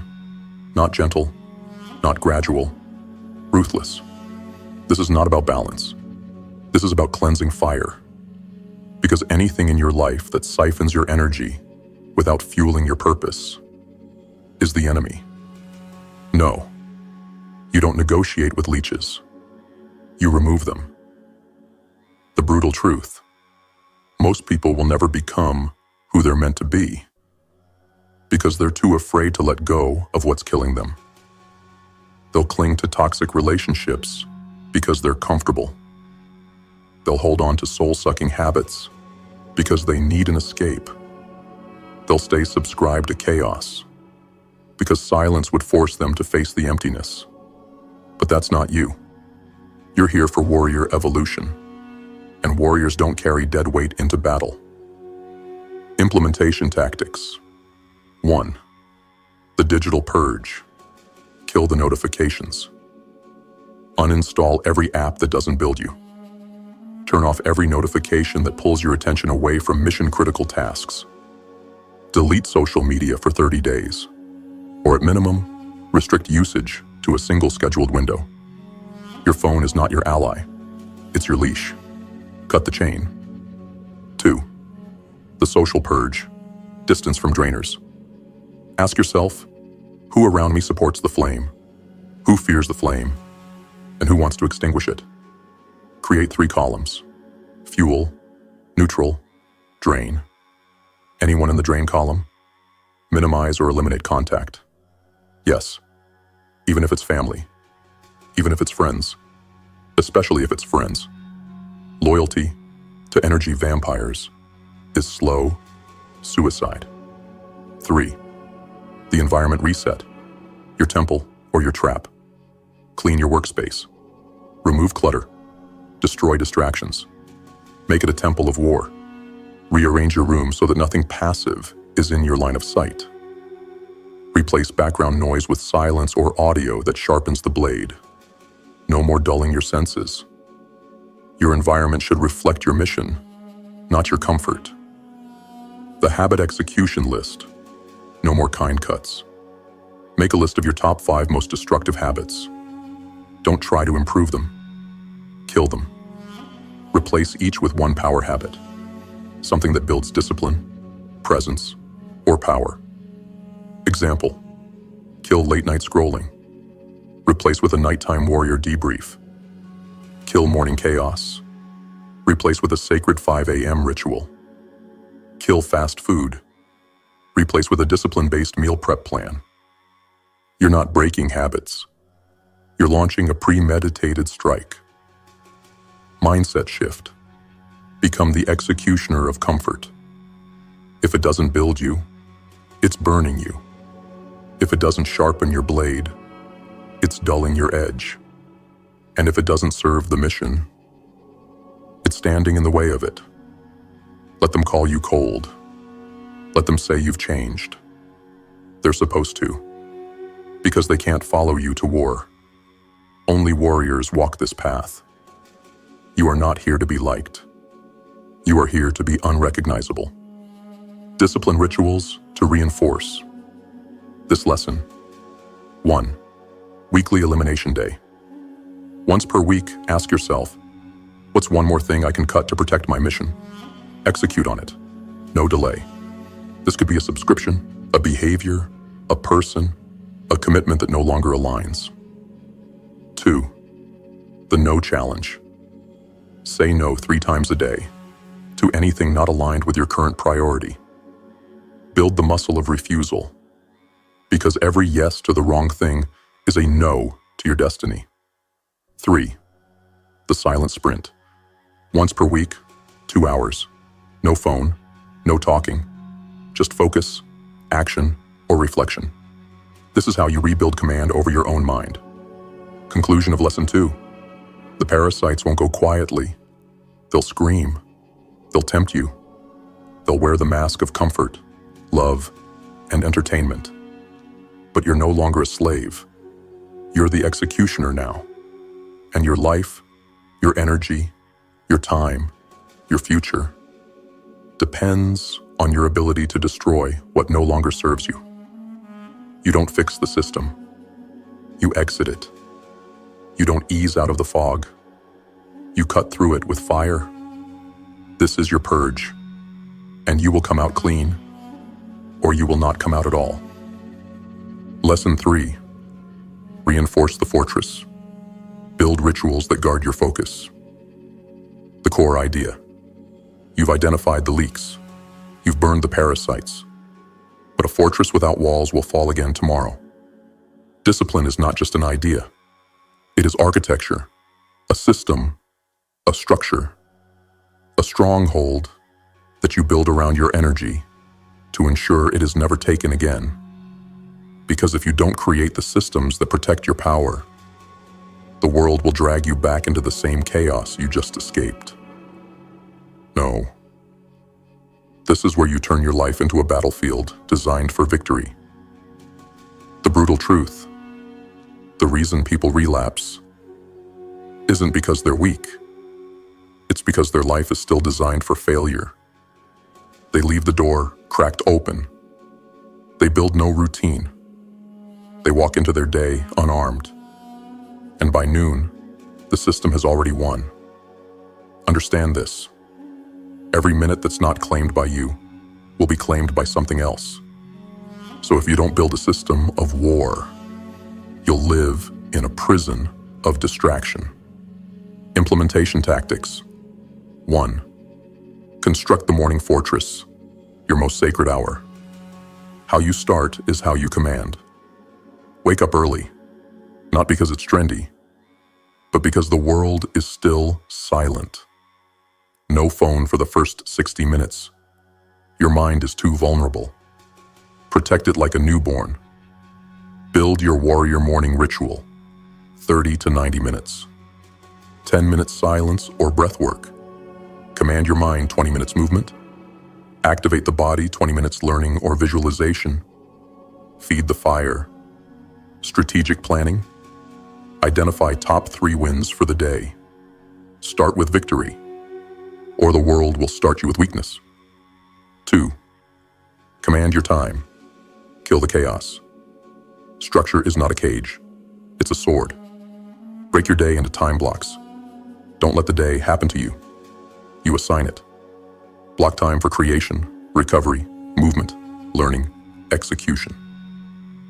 Protect the first 4 hours of your day for deep, undistracted work. These are your kill zone hours.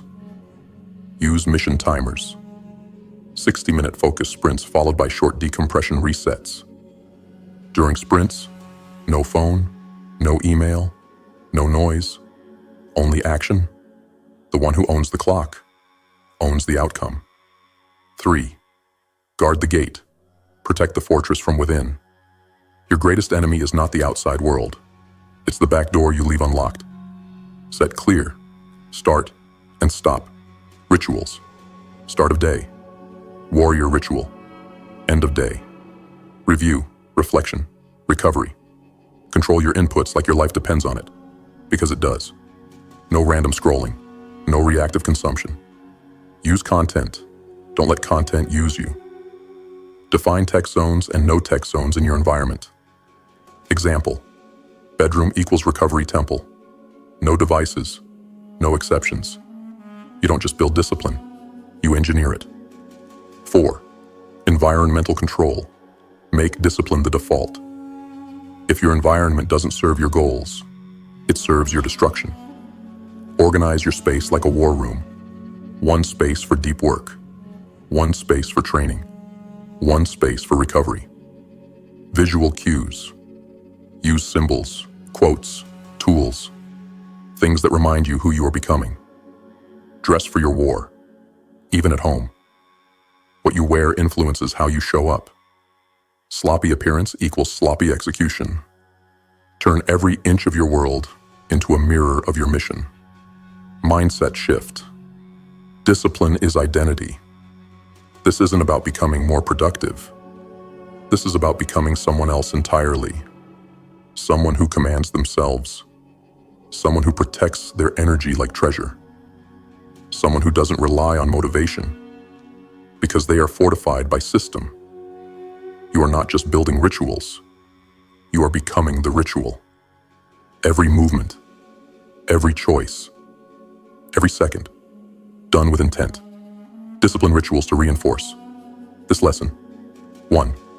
Nightly warrior review, the debrief. Ask, what did I do well today? Where did I leak energy? What must change tomorrow? Journal it. Lock it in. Improve daily by 1%. 1% sharper every day equals unstoppable in a year. Second Sunday fortress rebuild. Once a week, review your time blocks. Adjust for efficiency. Cut out weaknesses. Add reinforcements. Make your life a living algorithm that evolves toward elite execution. 3. The mirror oath. Every morning, look into the mirror and say out loud, I am the architect of this day. Nothing enters my mind or my schedule without my command. Conclusion of Lesson 3. Most people fail not because they lack willpower, but because they lack walls. You don't need more hustle. You need more structure. You don't need more motivation. You need a fortress. Because the moment your life is shaped around your mission, the world has no power over you. Reinforce the walls, sharpen the routines, and return tomorrow, stronger than today. Lesson 4. Transmute the fire. Channel your energy into purposeful, powerful action. The core idea. What good is reclaimed energy if it sits idle? What's the point of sharpening the blade if you never strike? This lesson is about transmutation. Taking your raw fire, your anger, your frustration, your hunger, and forcing it into the shape of action, creation, and domination. Because the system doesn't just want you tired. It wants you busy doing nothing. Active, but not effective. Running, but going nowhere. Motivated, but unfocused. No, this is where you break the cycle. This is where energy becomes impact. The brutal truth. Energy without direction is chaos. Focus without execution is delusion. And dreams without discipline are a slow death. This is where most warriors fall. They rise with fire, but fall into frenzy. They want results, but they scatter their attention across meaningless battles. And so they burn out. Not from too much effort, but from too many open fronts. Too many unaligned actions. Too many distractions disguised as opportunities. The fire isn't the problem. The lack of aim is. Implementation tactics. 1. Choose the mission. Define your singular purpose. You cannot hit a target you haven't chosen. Pick one primary mission for the next 90 days, not 10. 1. Build your business. Transform your body. Launch your skill into the world. Train for war, mind, body, and bank account. Everything else is noise until this is done. Your focus must become a blade, not a flame. 2. Daily kill targets, the non-negotiable actions. What gets measured gets mastered. Every morning, identify your top 3 critical tasks. Not busy work, not optional. These are the 3 moves that advance your mission. Execute them before you check your phone, your inbox, or the world's chaos. Use the mission timer. 60 minutes of total immersion. No distractions, no breaks, no excuses. 1 kill target completed daily equals 30 wins a month, equals an empire in a year. 3. Convert emotion into motion. Use your fire to move. Anger, frustration, pain, hunger.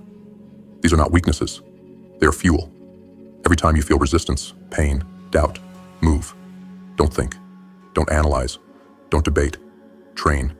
Building right. Call. Sell. Strike. You are not your emotions. You are the one who uses them. Pain is the signal. Action is the response. Discipline is the alchemy. Fire, directed, is power. 4.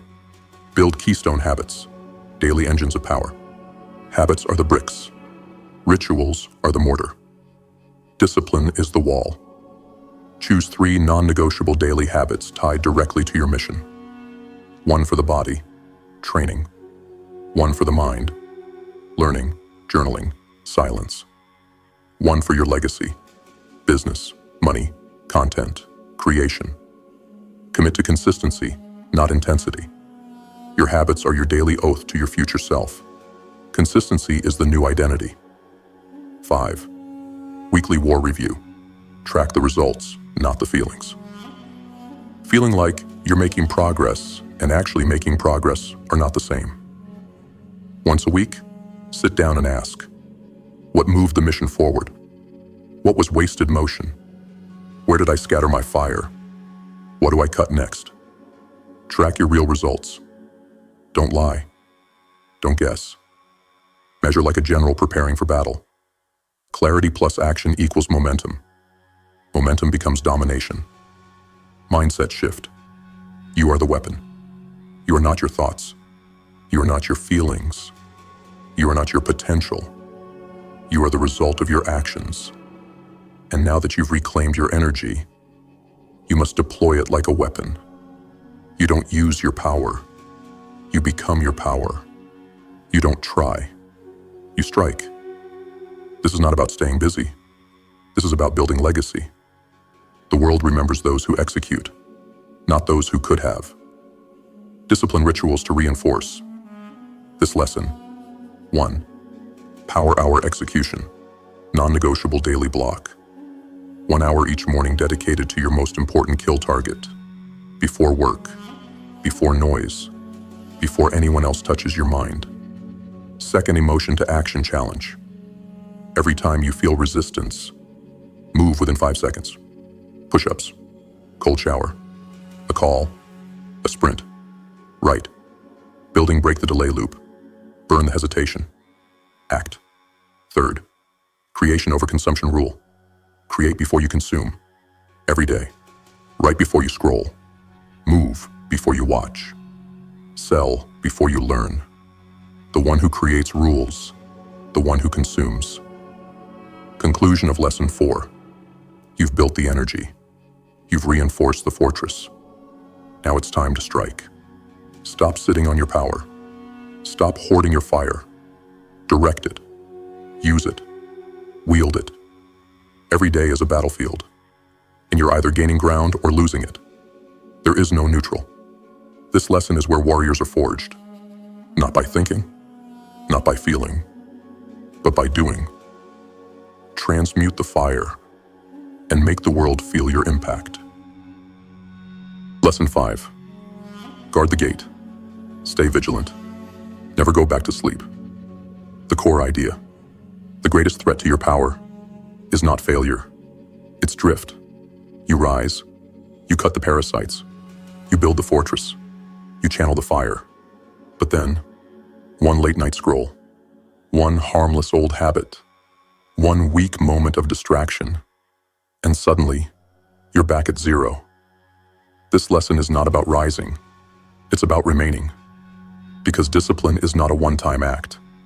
It is a perimeter you must patrol every day. No. This is the line between those who ignite and those who endure. This is the line between a spark and a legacy. The brutal truth. Most people don't fail because they never had it. They fail because they had it once. But they didn't protect it. They got a taste of momentum and let comfort sneak back in. They forgot the pain that woke them up in the first place. They stopped doing the small things. They got soft again. And the system doesn't care how many times you rise. It only needs you to fall once.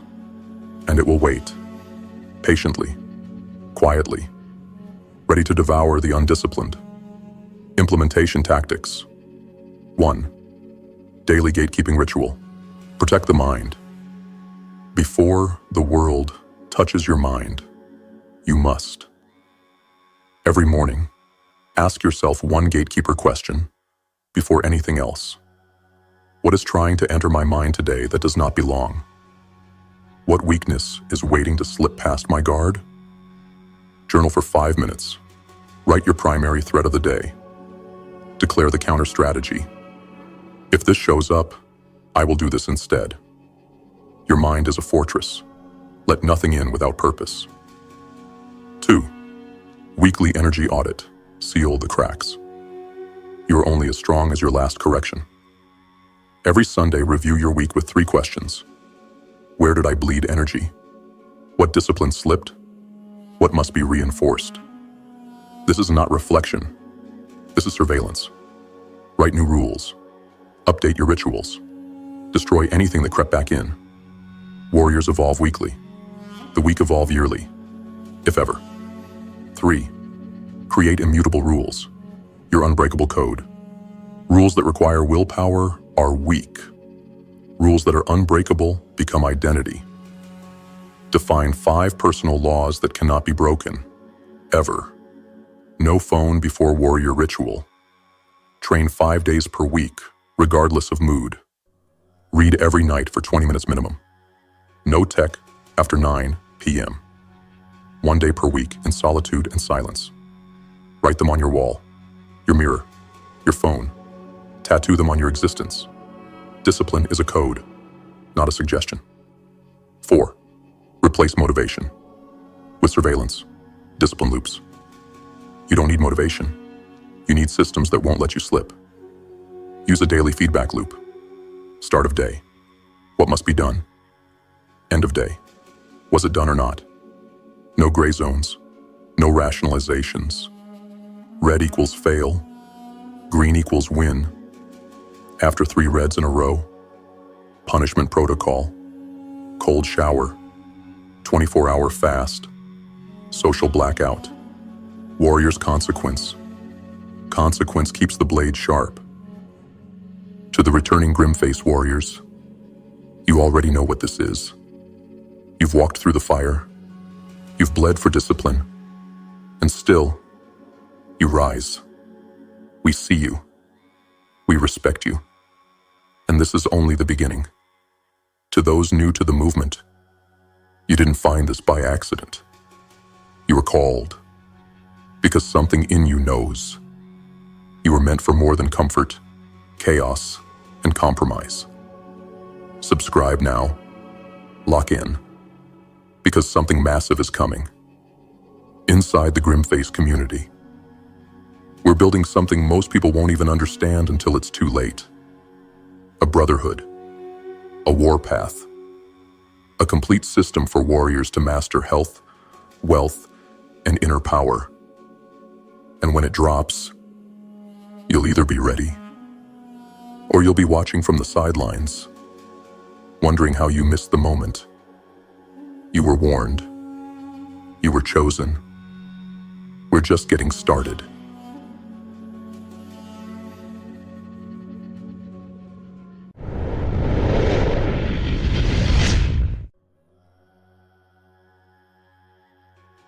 You are not who you think you are. You are who you've allowed yourself to become. And right now, you're living the consequences of every excuse, every skipped rep, every negotiation you've made with your lower self. But I've got one question for you. What if that version of you could be erased in just 90 days? Not masked, not hidden, erased. What if 3 months from now, the soft-spoken, lazy, indecisive, tired version of you was gone, and in his place stood someone sharper, stronger, more focused, more feared? What if you were respected, not for what you said, but for what you did every single day? That's not a fantasy. That's a decision. And it starts today. Let me be clear. This is not a motivational speech. This is a declaration of war. War against every version of you that's ever backed down. War against the old self you've kept alive for far too long. The scroller, the overthinker, the one who almost starts, but never finishes. I'm not here to hype you. I'm here to break you, to strip away the comfort, to reveal what's been hiding under all your excuses. You've played with transformation before. You've told yourself, this time, I'll change. But you didn't, because you never decided. This time is different, because now you have the blueprint.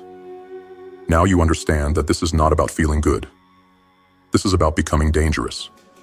And that takes pain, repetition, and relentless self-discipline. You want to become unrecognizable? You have to move like you're possessed. You have to wake up every day and attack your routine like it's your enemy. Because the person you want to become, they are not waiting. They are working. And while you're debating, they are executing. The 90-day lock-in. Understand this. 90 days is not a challenge. It's not a trend. It's not some cute little productivity sprint. It is a rebirth. For 90 days, you will become a different species. You will cut comfort off at the root. You will eliminate distractions with the precision of a sniper. You will operate like your life depends on this. Because it does. If you fail to change, you stay dead inside. That's the truth nobody tells you. That soft version of you, They are not just a phase. They are a prison. And every time you let him run your life, you reinforce your own chains. So, here's the contract. You will follow 5 pillars every single day. No exceptions. No compromise. No breaks. This is not about checking boxes. This is about becoming someone who no longer needs to be convinced to rise. You don't need hype. You don't need inspiration. You need an identity. And that identity gets forged in the fire of discipline. Let's go. Pillar 1. Mind. The battlefield of life begins in the mind. Everything a person is, everything they are not, everything they will become, is forged inside the 6 inches between their ears. The mind is not neutral. It's not just some empty vessel. It's either a weapon or a trap. And right now, for most individuals, it's aimed at themselves. They wake up and start firing off doubts, firing off fears, firing off excuses disguised as logic. I'm not ready. I'm too tired. I've failed too many times.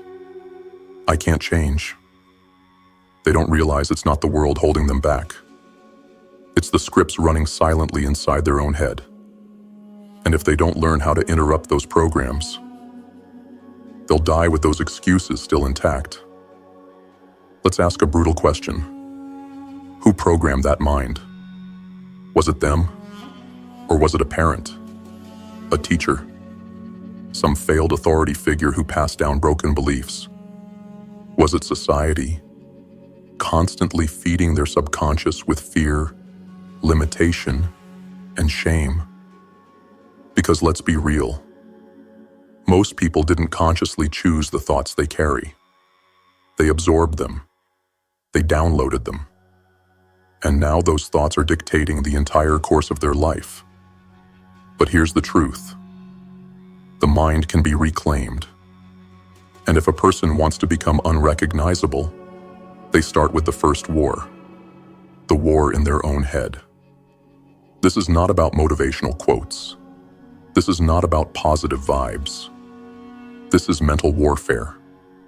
The individual doesn't need motivation. They don't need a cheerleader. They need to reprogram the machine, delete the virus, install new code. Because a person does not rise by feeling good. They rise by thinking right. That's the purpose of Pillar 1. Every day for the next 90 days, the individual will spend 1 hour feeding their mind deliberately. This hour is not optional. It is the foundation. Because the person who commands their thoughts can command their entire life. Here's how it works. This hour is broken into 3 parts: consumption reflection, declaration. Each one sharpens a different edge. Each one carves away weakness. Each one is part of the daily mental forge. Let's break them down. Part 1. Consumption. Most people consume garbage, mental junk food, low-quality inputs, endless scrolling, news cycles built on fear, entertainment built to sedate, not stimulate. Their brains are not evolving. They're eroding. They feel tired, not because they're overworked, but because their minds are polluted. What a person consumes, they become. So here's the new standard. The individual will consume on purpose. Every book, every article, every conversation, every piece of content must build them. No exceptions. They'll choose material that challenges them, content that shatters their assumptions, authors who force them to grow. They'll seek ideas that make them angry, because those are the ideas that confront identity. That's the material that makes a person rebuild themselves. This isn't reading for entertainment. It's not about comfort. It's about evolution. They'll study philosophy, psychology, strategy, neuroscience, discipline, power, emotional mastery, decision-making under pressure. They'll study themselves by studying the minds of the greats. And as they do, they're not collecting quotes. They're installing new operating systems. Part 2. Reflection. Reading is only the beginning. Most people stop there. They nod along, highlight the quotes, feel inspired, and then forget everything. Not this person. This individual will reflect daily, at least 10 minutes. Mandatory. They will write down what they learned, what triggered them, what stretched them, what they need to apply. Because reading is input, but reflection is integration. This is where knowledge becomes identity. They will track their shifts, log their progress. They will treat their journal like a war log, not a diary. This is how they learn to think clearly, because they are no longer just reading books. They are studying the architecture of their mind, and the person who understands their own mind cannot be manipulated by anyone else's. Part 3. Declaration. This is the forgotten weapon, and it's lethal. Every day the person will speak, out loud, into their space, into their nervous system, into their future. They will speak who they are becoming. I am focused. I am consistent. I follow through. I build daily. I am no longer who I used to be. I command my mind. This is not about fake confidence. It's not about lying to yourself. It's about training your subconscious. Because what the subconscious hears enough, it doesn't question. It accepts. And once the subconscious accepts it, behavior follows. The individual doesn't have to try anymore. They simply move in alignment with what they've spoken into reality. This is called auto-suggestion, and it's one of the oldest, most powerful laws of the mind. But here's where most fail. They do the hour, then spend the other 23 undoing it. They fill their brain with garbage the rest of the day. They scroll through nonsense. They consume chaos. They keep feeding the virus they're trying to kill. You cannot do that. Not anymore. So this isn't just about what gets added. It's about what gets deleted. Delete the low-value input. Mute the negativity. Block the noise. Because every piece of low-level content is corrupting the code. The mind is a garden. And if it's not being cultivated, it's being choked by weeds. Choose wisely. Let's talk results. After 30 days, the internal voice changes. It stops whining. It starts commanding.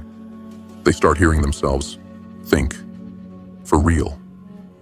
And what they hear is no longer rooted in limitation. It's rooted in precision. They speak differently. Their language sharpens. Their awareness expands.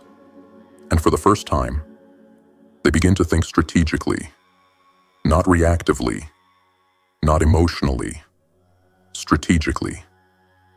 By day 60, they stop tolerating sloppy thinking. They no longer let old patterns run the show. They catch themselves mid-thought and reprogram it on the spot. They don't get pulled into debates. They don't spiral into anxiety. They don't identify with old stories. They move with mental clarity, like a laser, like a surgeon, like a weapon that's been waiting to finally be wielded. By day 90, they don't need hype. They don't need podcasts to push them.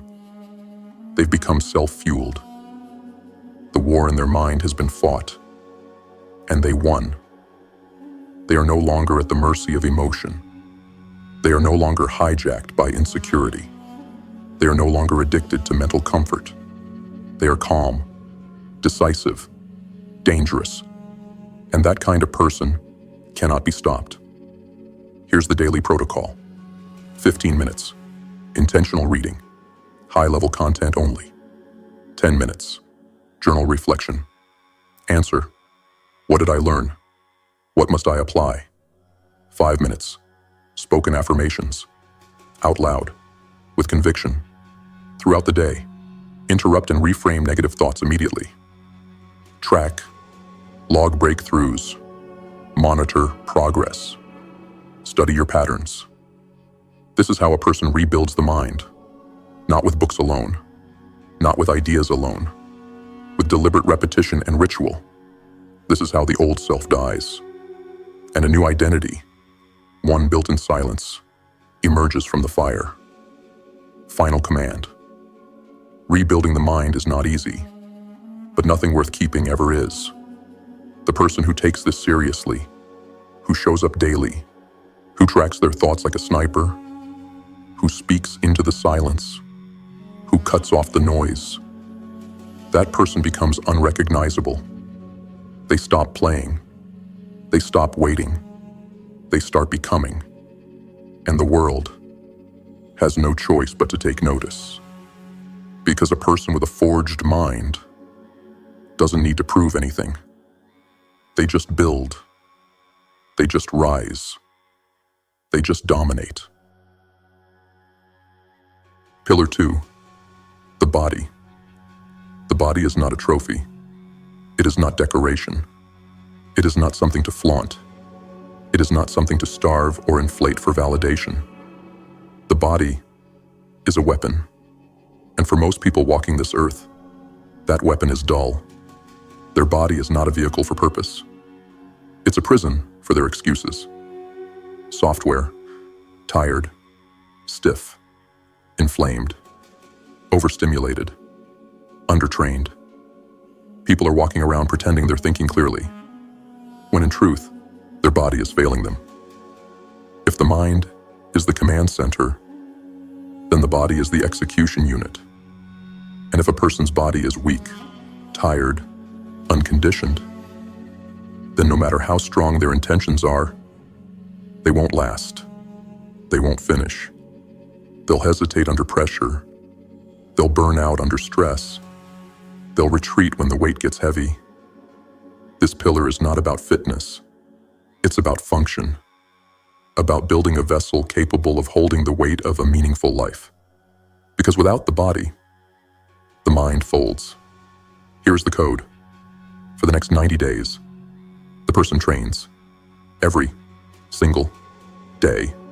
No breaks, no negotiation, no days off because they're not in the mood. This is not a game. This is war. They move their body every day for at least 30 minutes, ideally 60th, and not casually. They move with intent. They sweat with purpose. They train their body the same way they train their mind, with discipline. This is not about aesthetics. It's not about fitting into a size. It's not about being admired. It's about commanding their own biology. Because a body that is not conditioned will betray its owner. It will slow their mind, drain their focus, kill their energy, and chip away at their ambition. But a body that is trained, that body becomes an asset, a multiplier, a weapon that enhances everything they do. What does training look like? It looks like sweat. It looks like strain. It looks like pushing when their lungs say, stop, and moving anyway. The person doesn't need a gym. They don't need a fancy app. They don't need a personal trainer whispering sweet affirmations. They need resolve. They can run. They can lift. They can box. They can hike. They can climb stairs. They can shadow box in silence. They can do push-ups in their bedroom. They can crawl uphill. They can carry weight on their back and walk until their legs tremble. The method doesn't matter. The standard does. And the standard is this. You move daily. You push daily. You suffer daily, by choice. Because pain is not punishment. It is permission. Pain is what separates those who wish from those who win. The person must learn to redefine their relationship with discomfort. They must stop running from it and start using it as proof. Proof that they're becoming something else, something rare, something dangerous. The first 30 days, they will be hell. Soreness will become a language. Excuses will rise like sirens. Their body will rebel. Their thoughts will betray them. They will say, "This is too much. One day off won't hurt. I've done enough for today." And in those moments, they will face a choice: build integrity or rebuild the chains they swore they would break. Because this isn't just about the reps. It's about reprogramming self-trust. Every missed workout sends a message. My word means nothing. I lie to myself when it's inconvenient.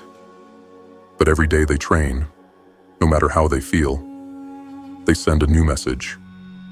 I keep promises to myself. I follow through regardless of emotion. I am the kind of person who does not fold. By day 30, the soreness will still be there, but their identity will begin to shift. They'll no longer dread the pain. They'll crave it, because pain will become proof. Proof that they're moving differently, living differently, becoming someone else. Their posture will shift. Their gait will change. Their body will start to reflect the discipline they've been feeding it. They'll start to carry themselves like a different person, not because of ego, but because of evidence. By day 60, their body will become their armor. Tight posture, calm breath, steady shoulders, eyes that don't dart, hands that don't fidget, a jaw that doesn't clench under stress. They will radiate presence, not because they trained for a look, but because they trained for command. Their body will no longer just carry their weight. It will carry their standard. By day 90, the person will no longer need motivation. They won't need a playlist. They won't need caffeine. They'll just move. It'll be embedded in their nervous system, hardwired into their routine. No longer a decision, now a law. They won't be dragging themselves to workouts. They'll be pulled forward by a deeper force: identity. And identity is more powerful than any emotion. It doesn't ask for energy. It produces it. Now let's talk about fuel. This is not about diet trends. This is about respect. You cannot fuel a war horse with sugar and expect it to sprint through battle. So for 90 days, the person cleans it up. They cut the processed garbage. They ditch the energy drinks. They eliminate the foods that kill clarity. They eat like a leader, not a child.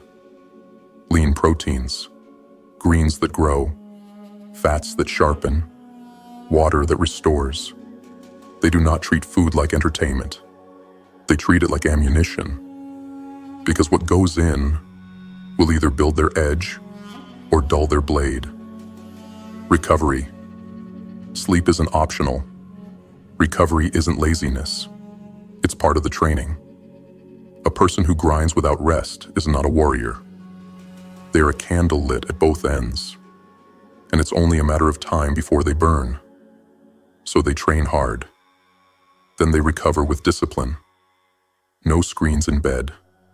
No late-night chaos. No midnight dopamine hits. They sleep with purpose, wake up with clarity, and hit the ground like a person with something to prove. Here's the daily protocol: 30 to 60 minutes of intense movement. No matter how they feel. Fuel that sharpens, nothing that dulls. Cold showers to train discomfort. Optional, but recommended. Recovery like a professional. Sleep. Hydration. Breathwork. Track it. Calendar. Habit apartment journal. Doesn't matter. Log the war. And most importantly, if they miss, they make it up. Twice as hard. Twice as long. With zero apology. Because this is no longer about the body. This is about discipline. About becoming the kind of person who finishes what they start. Every time. Final command. A person can have all the vision in the world, but if their body can't carry it, the vision dies in the dust. So they train, daily, without fail. They build a body that backs up their ambition, that protects their mind, that carries their mission, that fuels their presence, that reminds them, every single morning, I don't negotiate with weakness. And in 90 days, they won't just look different. They'll move different, decide different, live different. Because the soft version of them, the tired, distracted, comfort-seeking version, will have been buried under every single rep. And what emerges from that fire is a person no one will recognize. Pillar 3, the mission. A person without a mission is not free. They may look alive, they may smile, they may keep themselves busy, but inside, they're drifting. They're waiting for clarity, waiting for confidence, waiting for the perfect moment, waiting for some external force to tell them who they are. That force isn't coming, and the longer they wait, the further their potential bleeds out. This pillar exists to end the waiting. Because a person without a mission isn't just lost. They are dying a slow death. Every life has a current. And if someone doesn't choose a direction, the current will choose for them. And that direction, it's always downhill. Into comfort, into seduction, into distraction, into just getting by. But this person, the one committing to 90 days of complete transformation, they aren't here to drift. They're here to build. Let's be real. Not everyone knows their mission on day one. That's okay. Because for the person who's serious, not knowing becomes no excuse. It becomes the first mission. For them, it's simple. If I don't know what I'm building, then finding it becomes what I build. They don't sit back and wait. They start moving. They read. They reflect. They try things. They fail. They listen to the fire underneath the noise. They pay attention to what pulls them, and they stay in motion. Because clarity is never given to the passive. It is earned by the consistent. Here's the code. Every single day, for 90 days, the person dedicates 90 minutes of uninterrupted time to their mission. They block it off. They protect it like their life depends on it. Because in truth, it does. This 90-minute block is sacred. It is not multitasking. It is not light reading. It is not busy work. It is deep execution. If the person already knows what their mission is, then this time is used to build it. Write the book, grow the business, train the skill, design the system, build the framework, craft the program, develop the product. If they don't know their mission, then this time is used to create clarity. That means journaling, reading, researching, testing, exploring, reflecting, not endlessly, but with direction. Here's the truth. Clarity is not lightning. It's fire. It doesn't strike once. It builds. It burns slowly. It demands fuel. And that fuel is daily action. So the person doesn't wait until they feel ready. They move. And through the movement, they become ready. Why 90 minutes? Because 90 minutes a day is 10.5 hours per week. Over 90 days, that's 135 hours. That's more than enough time to launch something real, learn a new monetizable skill, create a deep body of work, rewrite identity through consistent action, get further in 3 months than most do in 3 years. But most people never give their dream even 90 minutes a week. They say they want it, but they never carve out the space to build it. That's why this person, they become unstoppable. Because they give their dream the one thing it's been starved of: time. What does the work look like? That's up to the individual. But there are non-negotiables. This block of time must be focused, real, progressive, difficult. Let's break it down. Focused. No phone, no multitasking, no checking messages, no jumping between tabs. One mission, one task, total immersion. Because if attention is scattered, progress is fake. They set a timer. They enter flow. They go dark. Because real work happens in silence, not in stimulation. Real. The work must build something. No theoretical to-do lists. No abstract research for hours. No sitting around tweaking logos and fonts. The question is this: what did I actually create today? If nothing was built, then the block wasn't honored. This person produces daily, not when it's perfect, not when it's exciting. Every day, they don't accumulate information. They create transformation. Progressive. Each day must build on the one before. Small, focused, compounding steps. The mission must evolve. The work must deepen. The complexity must rise. They don't just repeat yesterday. They expand it. They track their progress. They measure what matters. They reflect on what worked, then refine it. This is not routine. It is calculated momentum. Difficult. If it feels easy, they're not doing it right. This block must challenge their limits. It must test their edges. They should feel resistance, because resistance is the signal of growth. The person who does easy things becomes forgettable. But the one who pushes through boredom, pain, confusion, and doubt, that person becomes formidable. Let's talk about resistance. The first few days are exciting. New structure, new intensity, new vision. Then comes the wall. The mind starts whispering, "This isn't working. You're wasting your time. Take a break today." These voices are not truth. They are traps. They are the old identity trying to survive. But the person who keeps showing up anyway, even when it's boring, even when it's hard, that's the person who breaks through. Because consistency is not about feeling like it. It's about doing it anyway. By day 30, the boredom kicks in. There's no applause, no obvious milestone, no massive breakthrough, just repetition, just quiet effort, just the same block every day. This is where most people quit. Not because it's painful, but because it's dull. They say, "This can't be it. There must be another way. This doesn't feel magical." And they abandon the system right before it starts to work. But this person, they keep building. They understand that success isn't supposed to feel exciting every day. It's supposed to stack quietly in the background. Until one day, it can't be ignored. By day 60, the work starts to click. The flow deepens. The resistance fades. The skill sharpens.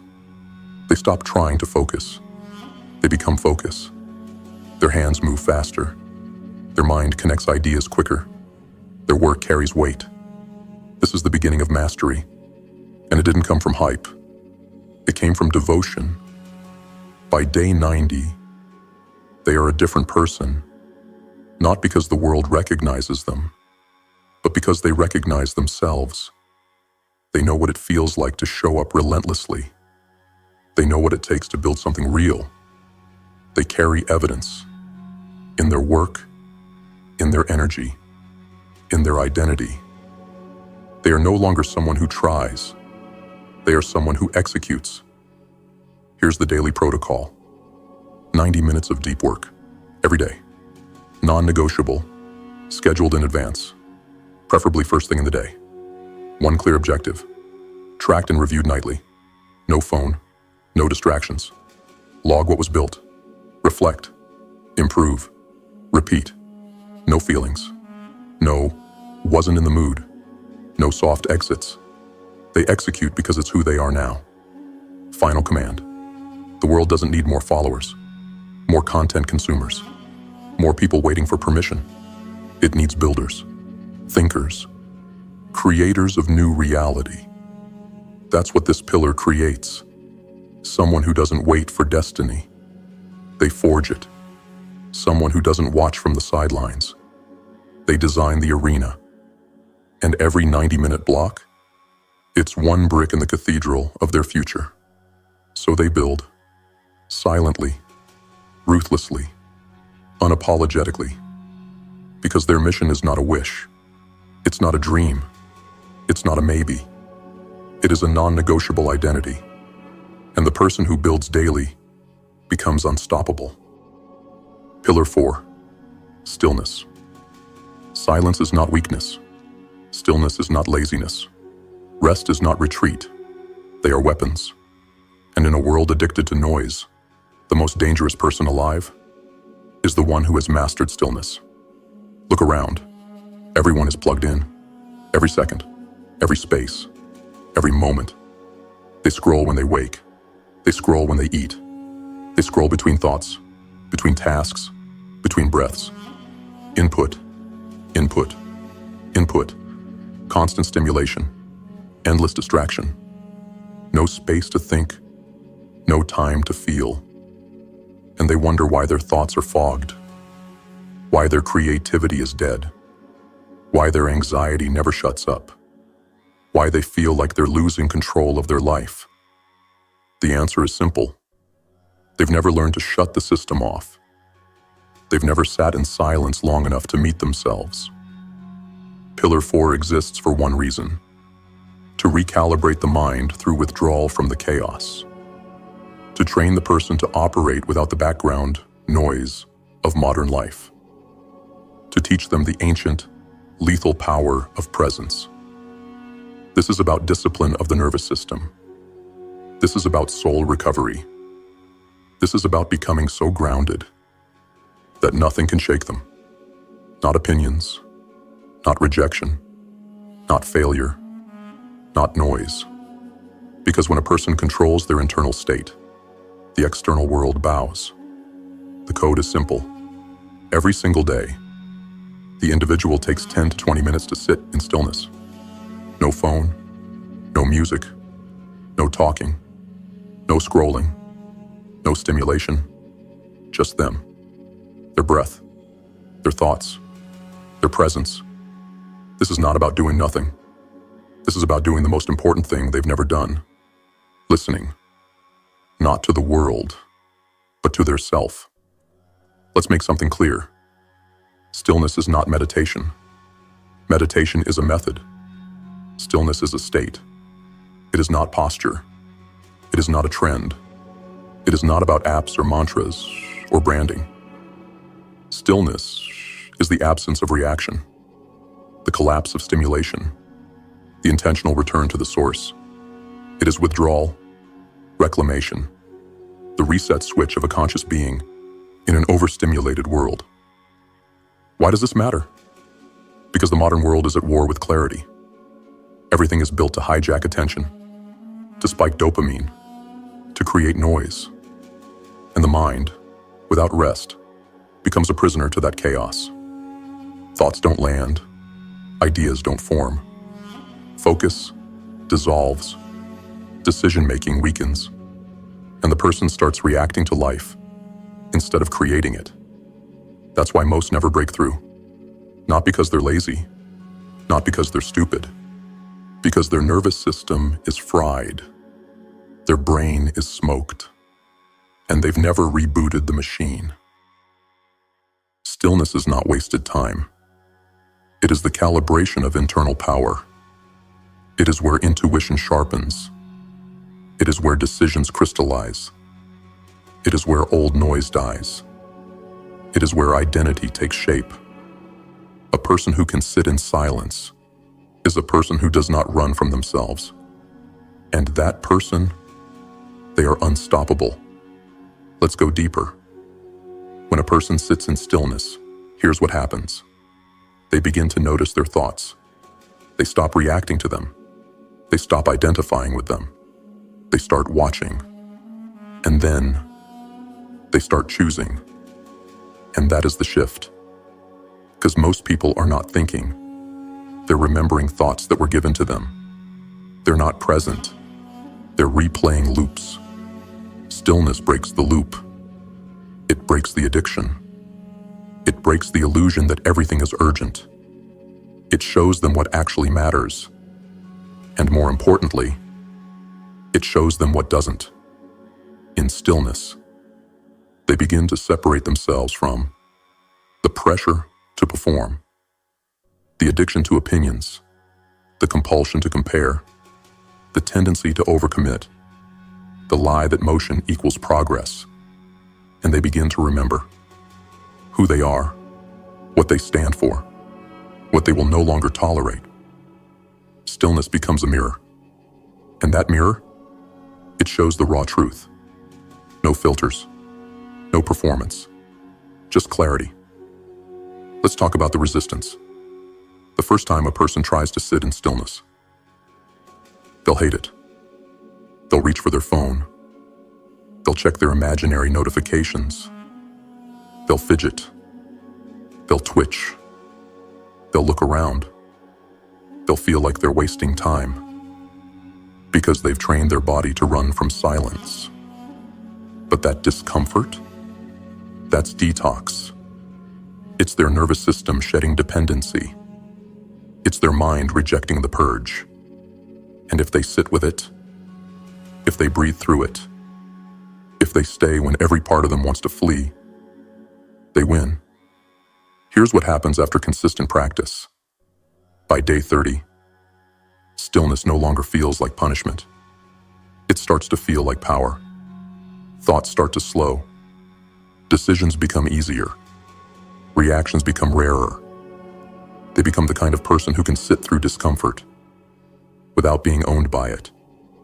That's a dangerous level of self-control. By day 60, their creativity surges. Ideas begin to form in silence. Solutions arrive without force. Their intuition sharpens.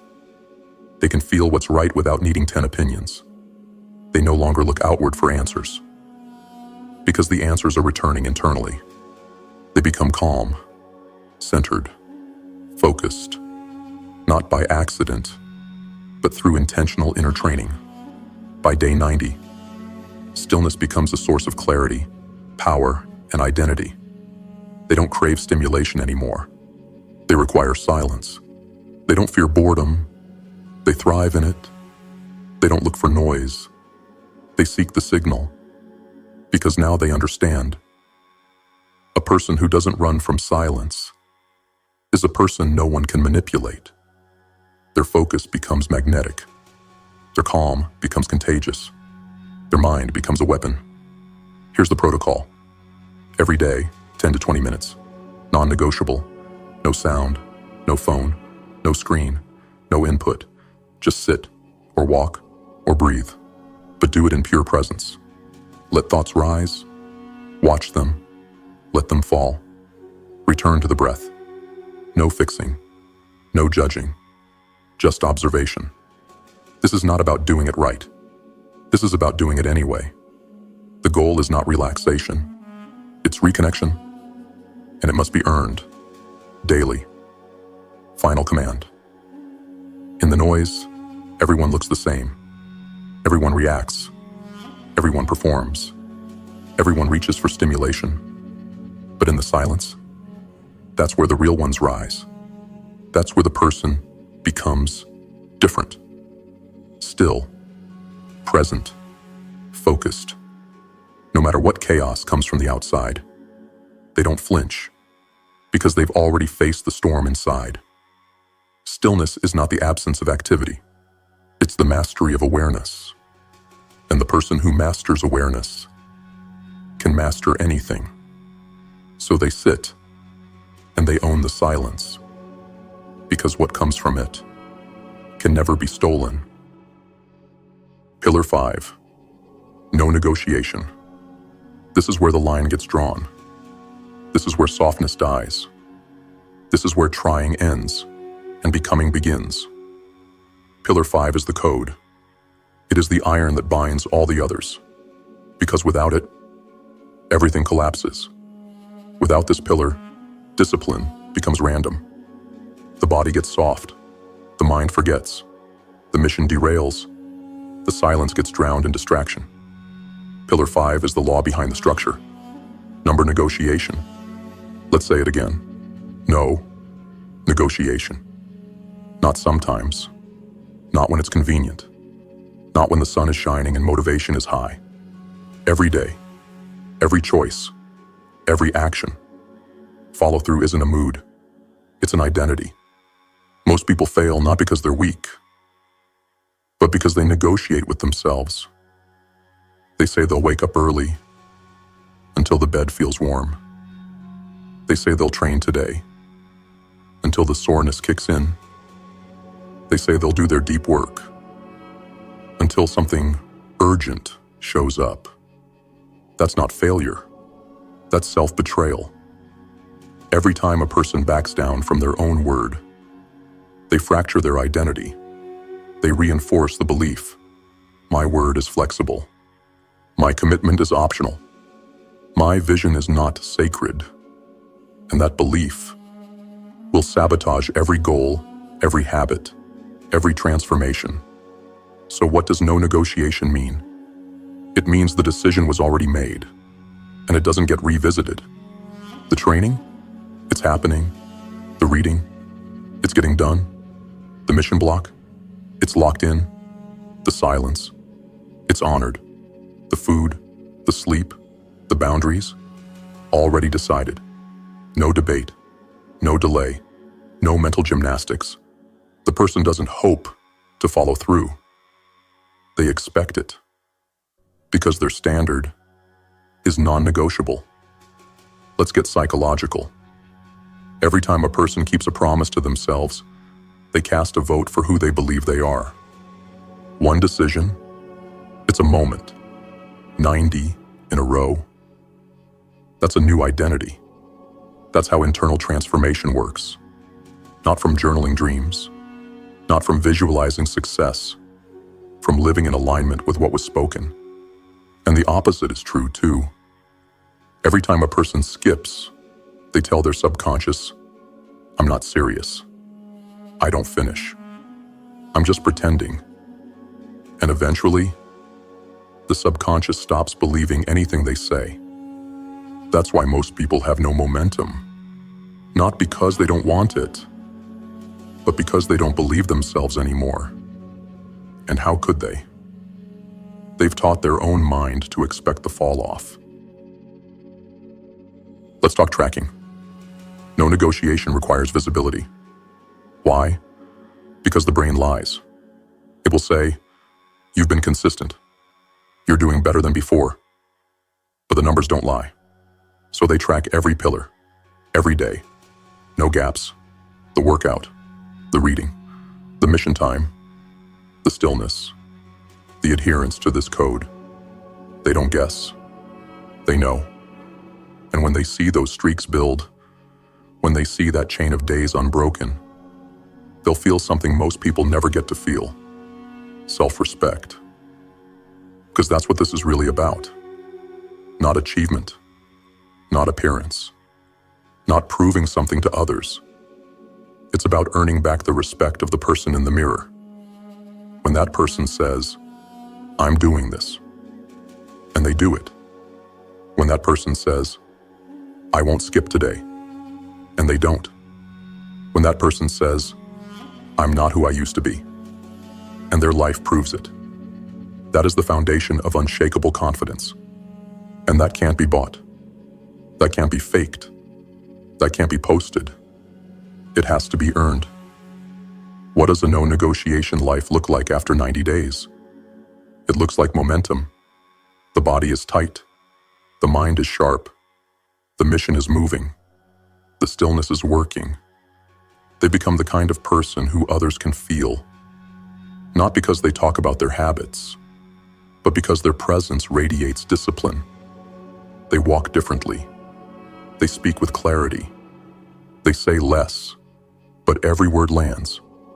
Why? Because they trust themselves now.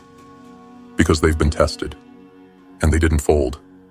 Because they've lived through the war of self-doubt, distraction, and delay, and 1. Here's the code. If the person says it, they do it. If they commit, they follow through. If they fall, they correct immediately. They never negotiate with fear. They never negotiate with comfort. They never negotiate with the old version of themselves.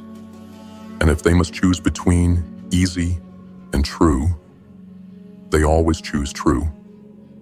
Final command. Pillar 5 is the difference between a good run and a complete identity shift.